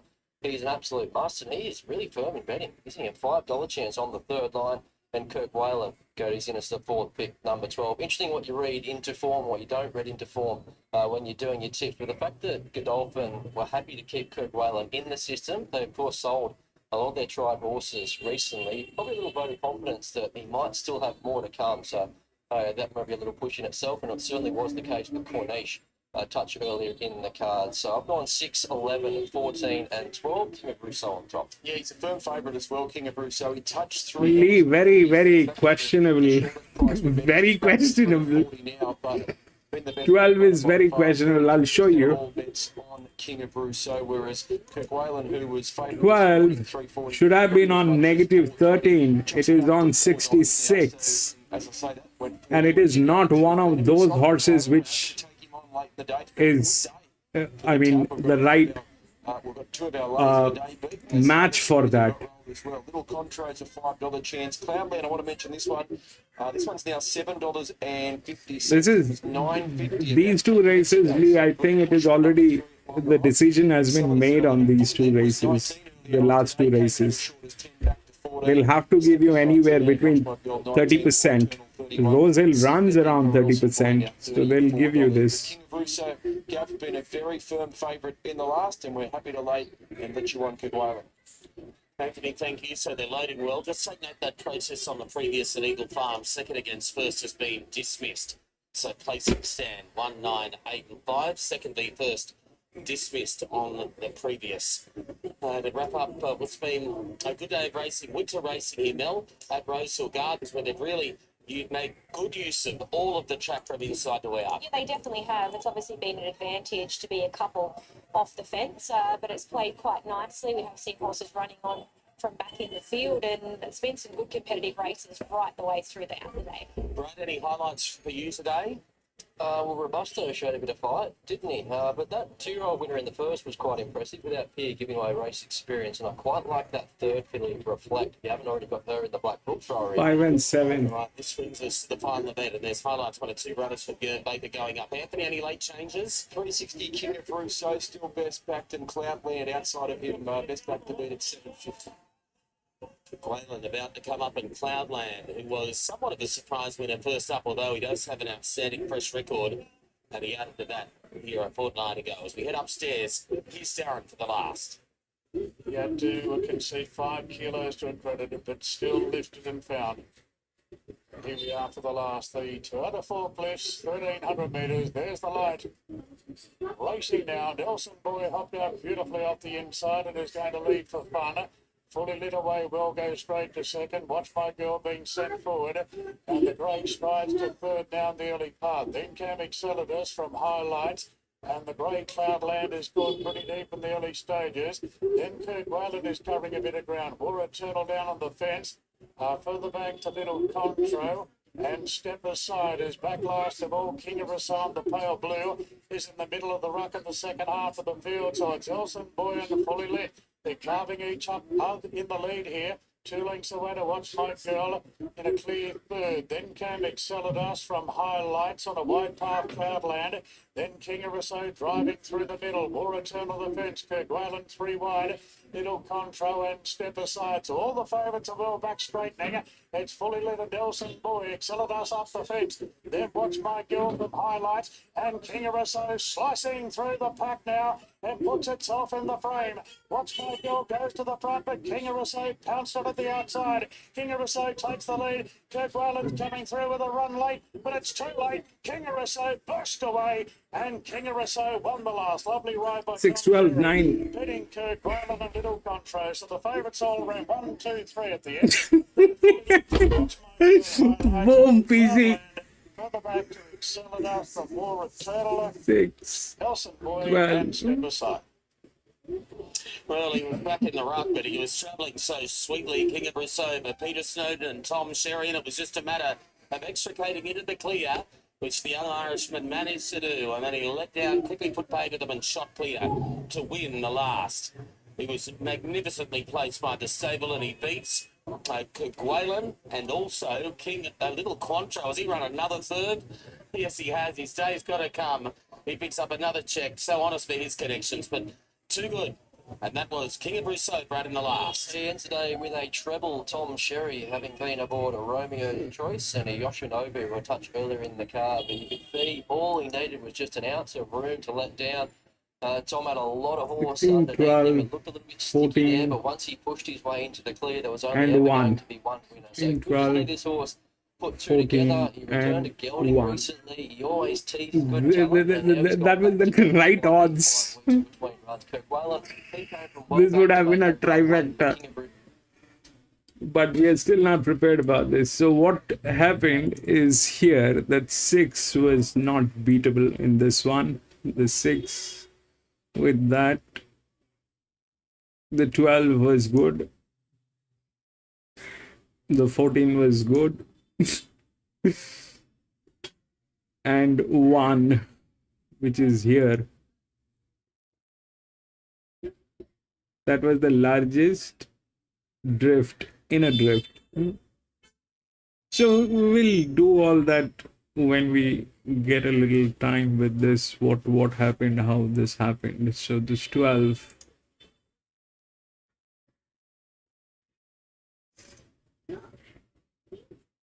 76 to 73. It tried very well, and it tried because of the jockey. They had one of the best jocks on this. Then the 14 came in. The 14 was this one, which was the linear, but not today. And that the 11, I kind of, it had the advantage, but that becomes a little tricky because the pressure will also play. It's a 1300 meter, so the pressure will play. But at the same time, we'll have to figure out where this advantage has been given and how this has been given. We'll have to do this. We'll have to do this in a way so that it becomes way more clearer than what it is right now. As of now, it is just plain and simple numbers making a difference between what it should have been and what it is. So, but that's not the scene. It also needs to be calibrated with the horses. So we'll do that. Anyways, ladies and gentlemen, that is that is it. Yes, that is all that matters, that it won. And that is it, ladies and gentlemen. And thank you so much for being there. I'm going to be racing back on Tuesday. Let's see, what do we have on Tuesday? Very bad. Let's see, Monday. Also very bad. Let's not do these tracks. These tracks are bad. Let's go to Sandown Hillside on Wednesday. Let's not do these tracks. I mean, Ballad Synthetic, Mori, this is where we will lose hope. This is where we will get into trouble with the data. This is where things are going to go upside down. It's better that we reconnect on Wednesday with Sandown Hillside. I'm sure we'll get the Sandown Hillside. If we don't get that, we at least have Eagle Farm. So Eagle Farm is okay, and Sandown is what we should expect to get. Let's do that. I mean, it doesn't make sense. It doesn't make sense getting on those tracks. Yes, Araman, I'm a chicken. I'm chickening out. But I don't want to get there. It doesn't make sense. But thank you so much for being there, Araman. Thank you so much for being there, my friend. PC, I can't thank you enough, but thank you so much for being there. Daws, thank you for being there, my friend. Lee, thank you so much for being there. Kobe, thank you so much for being there, my friend.